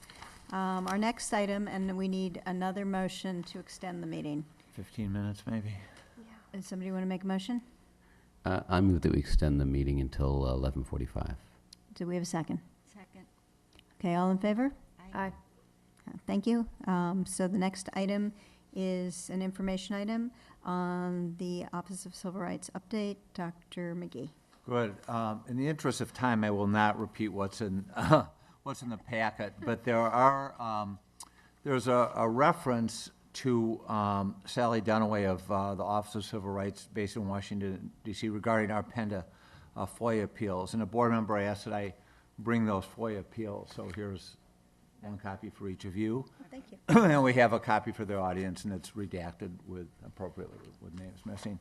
But something came up in this, and I, having grown up with my dad who played a lot of golf, one thing we always learned is to follow the rules exactly. And I may have inadvertently made a mistake when I was doing some background checking, because I wasn't here when these letters were written. So a board member had asked me about them. I did some background checking, which included talking with other board members, and I reported back to the first board member. So I don't know if this is a violation of the Brown Act or not, but I just want to be very clear that if it was inadvertent, but just the remedy is to share the information. So the information is, I'm sharing the letters with you. Okay. And I shared it in an email, and I can read it or just give a copy that I sent you, or it's the same email I sent earlier, about these two FOIA requests, and then, we're open for discussion. So I think I will very quickly read through these. So in the matter of case 9/11/1337, the district filed its appeal on August 14th, 2013 for OCR's records of a completed investigation that resulted in a resolution agreement and findings of noncompliance in December 2012. At the time of the appeal for records, the district had completed implementation of nearly all the items in the resolution agreement. OCR's basis for denying the records in July 2013 primarily identified an exemption where production of records may interfere with enforcement proceedings. That's the resolution agreement. The district consistently demonstrated its commitment to fulfilling all items of the resolution agreement and completed the last item earlier this school year. The district simply wanted to review the records and evidence of the completed investigation. That was one of two requests. The second matter was case 0913-1224. The district filed its appeal on August 14th, 2013 for records withheld in a completed investigation where OCR found that there was not sufficient information to find the district out of compliance on the items investigated. The district requested an email record provided to OCR by the complainant that OCR's investigating attorneys presented during an on-site interviews with the principal and assistant principal. The email record did not match the district's stored records of the correspondence, and both the principal and assistant principal responded that they had never seen the email that was provided to OCR. There were no findings of district wrongdoing in the completed investigation. OCR's stated reason for not providing the record was based on the personal privacy exemption. So under both of these appeals, the FOIA regulations at 5 U.S.C. 552A6A2 required OCR to make a determination on the district's appeals by September 13th, 2013. To this date, the district has not received a determination. Legally, OCR's determination is now almost 15 months overdue. The district has followed up in writing, by telephone conference, or in person with OCR officials on October 17th, 2013, January 14th, 2014, January 22nd, 2014, March 12th, 2014, March 28th, 2014, April 8th, 2014, and June 5th, 2014. The district received repeated assurances that OCR would follow up on the appeals. On June 5th, 2014, when the board's OCR resolution was under consideration, OCR's Washington, D.C. office indicated OCR hoped to have the appeals completed within 45 days. That's by July 21st. The telephone conference on November 25th, 2014, as reported in the board agenda item, was with OCR's Washington office that is now processing the appeals. As indicated, the OCR official appreciated the additional clarifying information. Okay, so let's start with Ms. Godfrey. Are we starting with me? I thought we were starting with Camille. Oh, I'm sorry. This is what happens when we go this late. Ms. Townsend. I have no question. Ms. Emberling. No, I appreciate these monthly updates, and I noticed in your report that if there's no new information, that you'd like to put it in your superintendent's report, Right. and if any new information or any interactions with OCR, then you'll make it an agenda item, and so I'm in support of that. Okay, thank you. Now, Ms. Godfrey. I actually like to keep it as an agenda item, even if there's really no new news, just so that we don't lose sight of it. But having you present it in a way where you're not actually just reading what you've published in the board agenda would be fine with me. But I do think for us it's kind of nice to have it front and center, and I have no questions about it. Mr. Dauber. Well, first I want to appreciate Dr. McGee's statement on the Brown Act. I actually brought this issue to him, and you responded with alacrity and transparency, which I appreciate.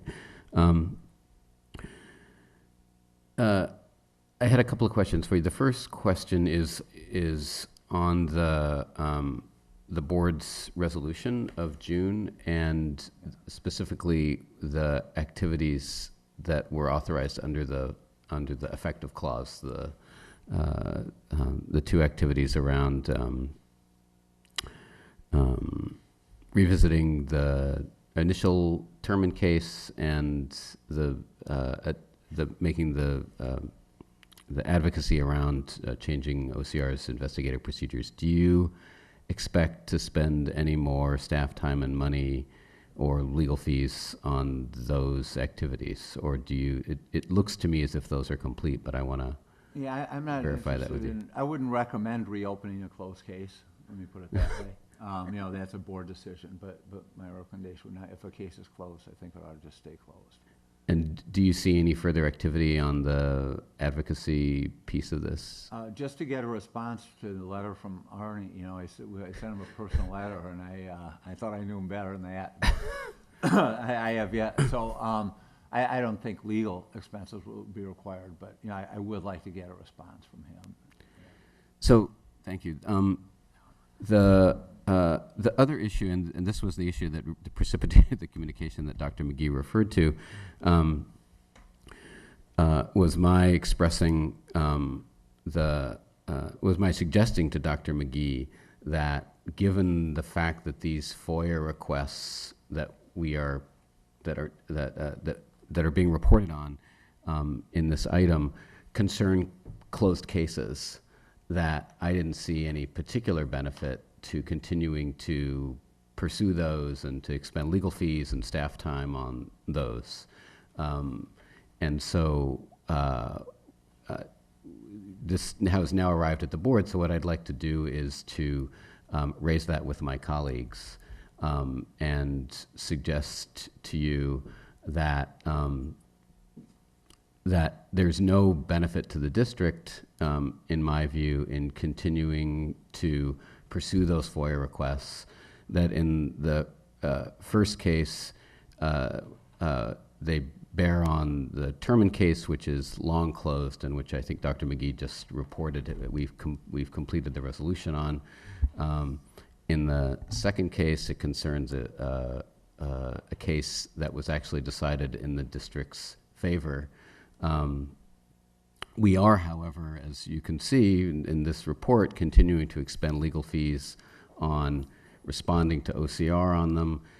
If they, when, presumably, they eventually respond, we're going to be looking at a whole bunch of documents and paying folks to look at those documents, both internal and external staff.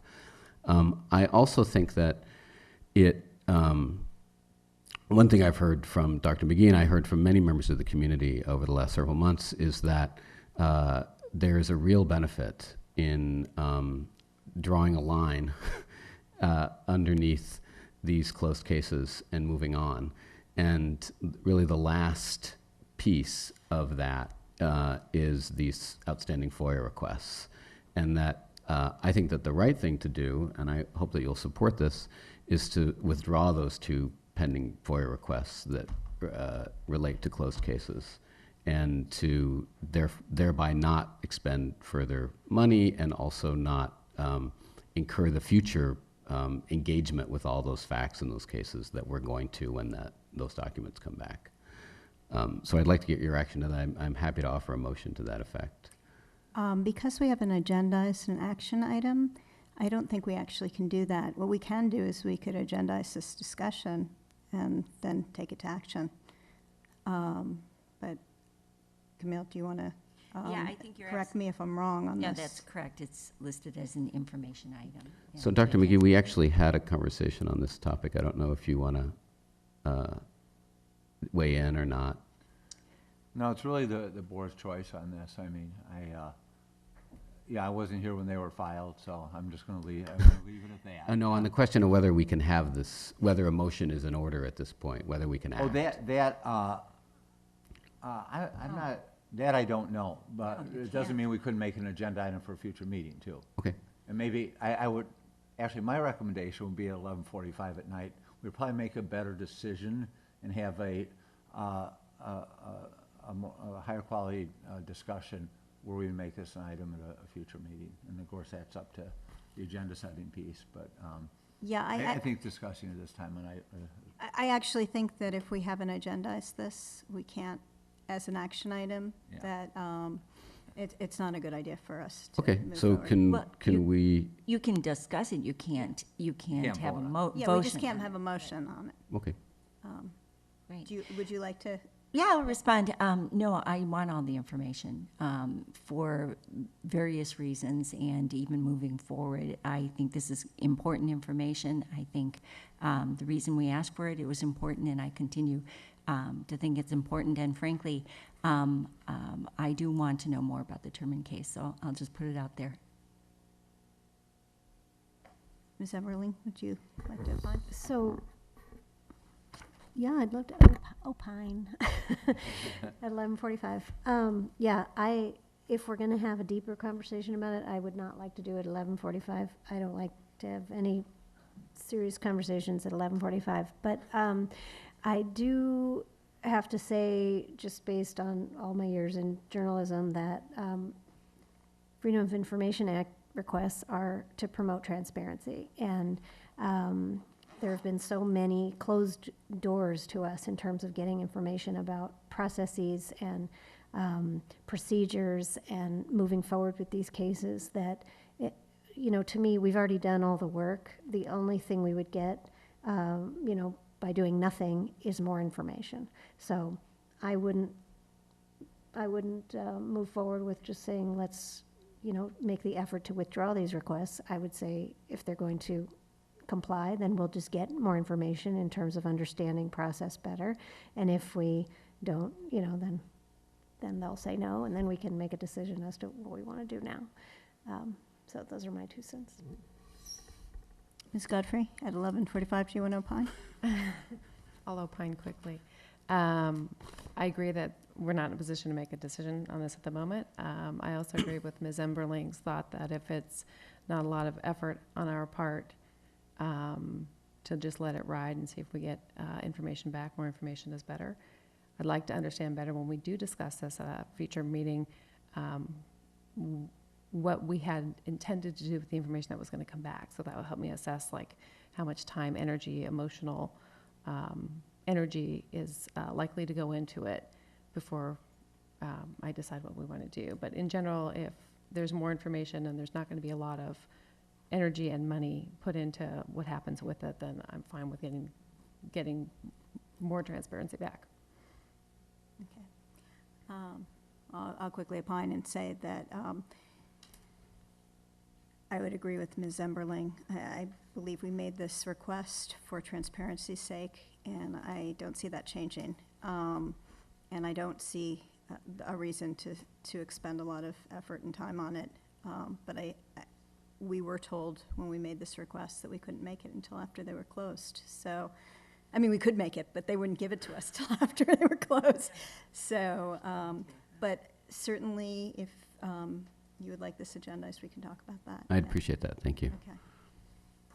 Do you have Enough? anything else? No, thank you. Okay. Appreciate your patience. We do have one. Endurance. We do have one community comment.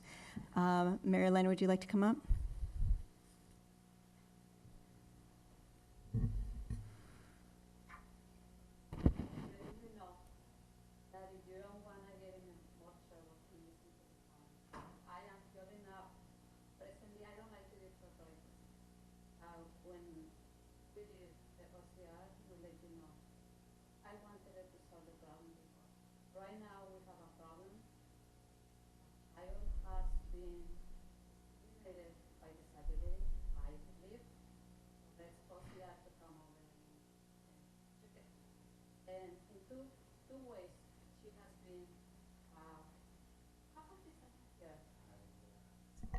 Yeah. Oh, yeah. That's what I noticed when I started talking. It was okay, and then it went off. So I'm letting you know that the process of writing an OCR complaint is not easy. So it's taking me a while, and there are 2 reasons why. My child got very low scores. She couldn't go to school with regular kids. She had to be with very, very handicapped kids. So the reason I asked for the evaluation is actually so we can teach her the way she's supposed to learn. But they said with these low, very low things, she needs to go there. She's feeling miserable. The kids are a lot lower than her because they told me she's higher. That in reading and mathematics, she's higher. For her, it was the lower. So right there, she's been isolated in a place with no regular kids, where she cannot learn from anybody because they are all even not talking at all or not reading cues. It's awful. And another thing, we had the IEP, and I don't even know why you ask the kids what they want to be when they grow up, if later you're going to change their mind. The child loses idol. The child has been through so much bullying, hazing, teasing, sexual harassment at Jordan. And when it happened, the principal said, oh, it was just teasing. He sent it in writing. The student agreed that it was just teasing. I don't know what kind of teasing is okay to do, but that gave her nightmares. She's still dreaming about the child coming to abuse her sexually because she didn't want to be the girlfriend. That's one. Now I'm getting mixed up, but the other one, the other reason why I'm filling up the other complaint, unless you wanna fix it before I send it, is because when they ask her, what do you want to be when you grow up as a transition IEP, She said, I want to be a lawyer, criminal lawyer, and a doctor. What a nice dream to have. Very nice, except that the special ed people said somebody is going to sit down with her and tell her that this is not possible. It's impossible. We're gonna have, because of her level. Why do we want to break the dreams of a child? Let her dream from here to when she grows up. She might not even be alive. She might even forget that she wants to be a lawyer or a doctor. Who are you to say, thank you, Mary my Elena. child cannot have dreams? So that's discriminating against her disability again. So if you don't want to be in this trouble, the newspaper and all that, fix it now. Thank you, Mary Elena. My understanding is you're going in for a IEP meeting coming up. Thank you. So we're gonna, we're gonna ensure that Mary Elena gets, I heard a statement about disability discrimination that I want to make sure that we, I'm sure, Dr. McGee, that you'll be following this up in some way or another. Is that, okay. Colleagues, we're at board operations. I know we've passed our, so I'm going to move for 2 more minutes so that we can just go through board operations. Oh, I'll move that we extend by 2 minutes. Okay. Somebody second this. Second. Okay, all in favor? Aye. Aye, okay. Board operations, Ms. Eberling, do you have any board operations? Do you have any board operations? No. Have you done anything interesting that you should share with us? Oh, I went to the Walter Hayes Community Dinner in East Palo Alto last Friday night, and it was rocking. Neat. Thank you for going to that. Yes, thank you. I don't have anything as good as that, no. We have a BPRC meeting on Thursday from 1 to 3. Yep. And I went to hear Gunn's great concert at the Latter-day Saints last night, which filled my cup and it runneth over. It's so beautiful. So. Wow. Beautiful. Yeah. Ms. Townsend and I went to the awards at Palo for the Community Service Awards, and there were parents there. It was like the paparazzi. It was unbelievable, and people were coming up and thanking Ms. Owens afterwards for doing this. I was at the Madrigal, but I want to encourage my colleagues to participate, or at least go visit the Week of Code activities that are going on this week. They're at various schools across the district. Good. Thank you. Amen. No, that was, All right. that was it. Thank you. got a We note are from Kathleen. She's still here. So. okay. Thank you.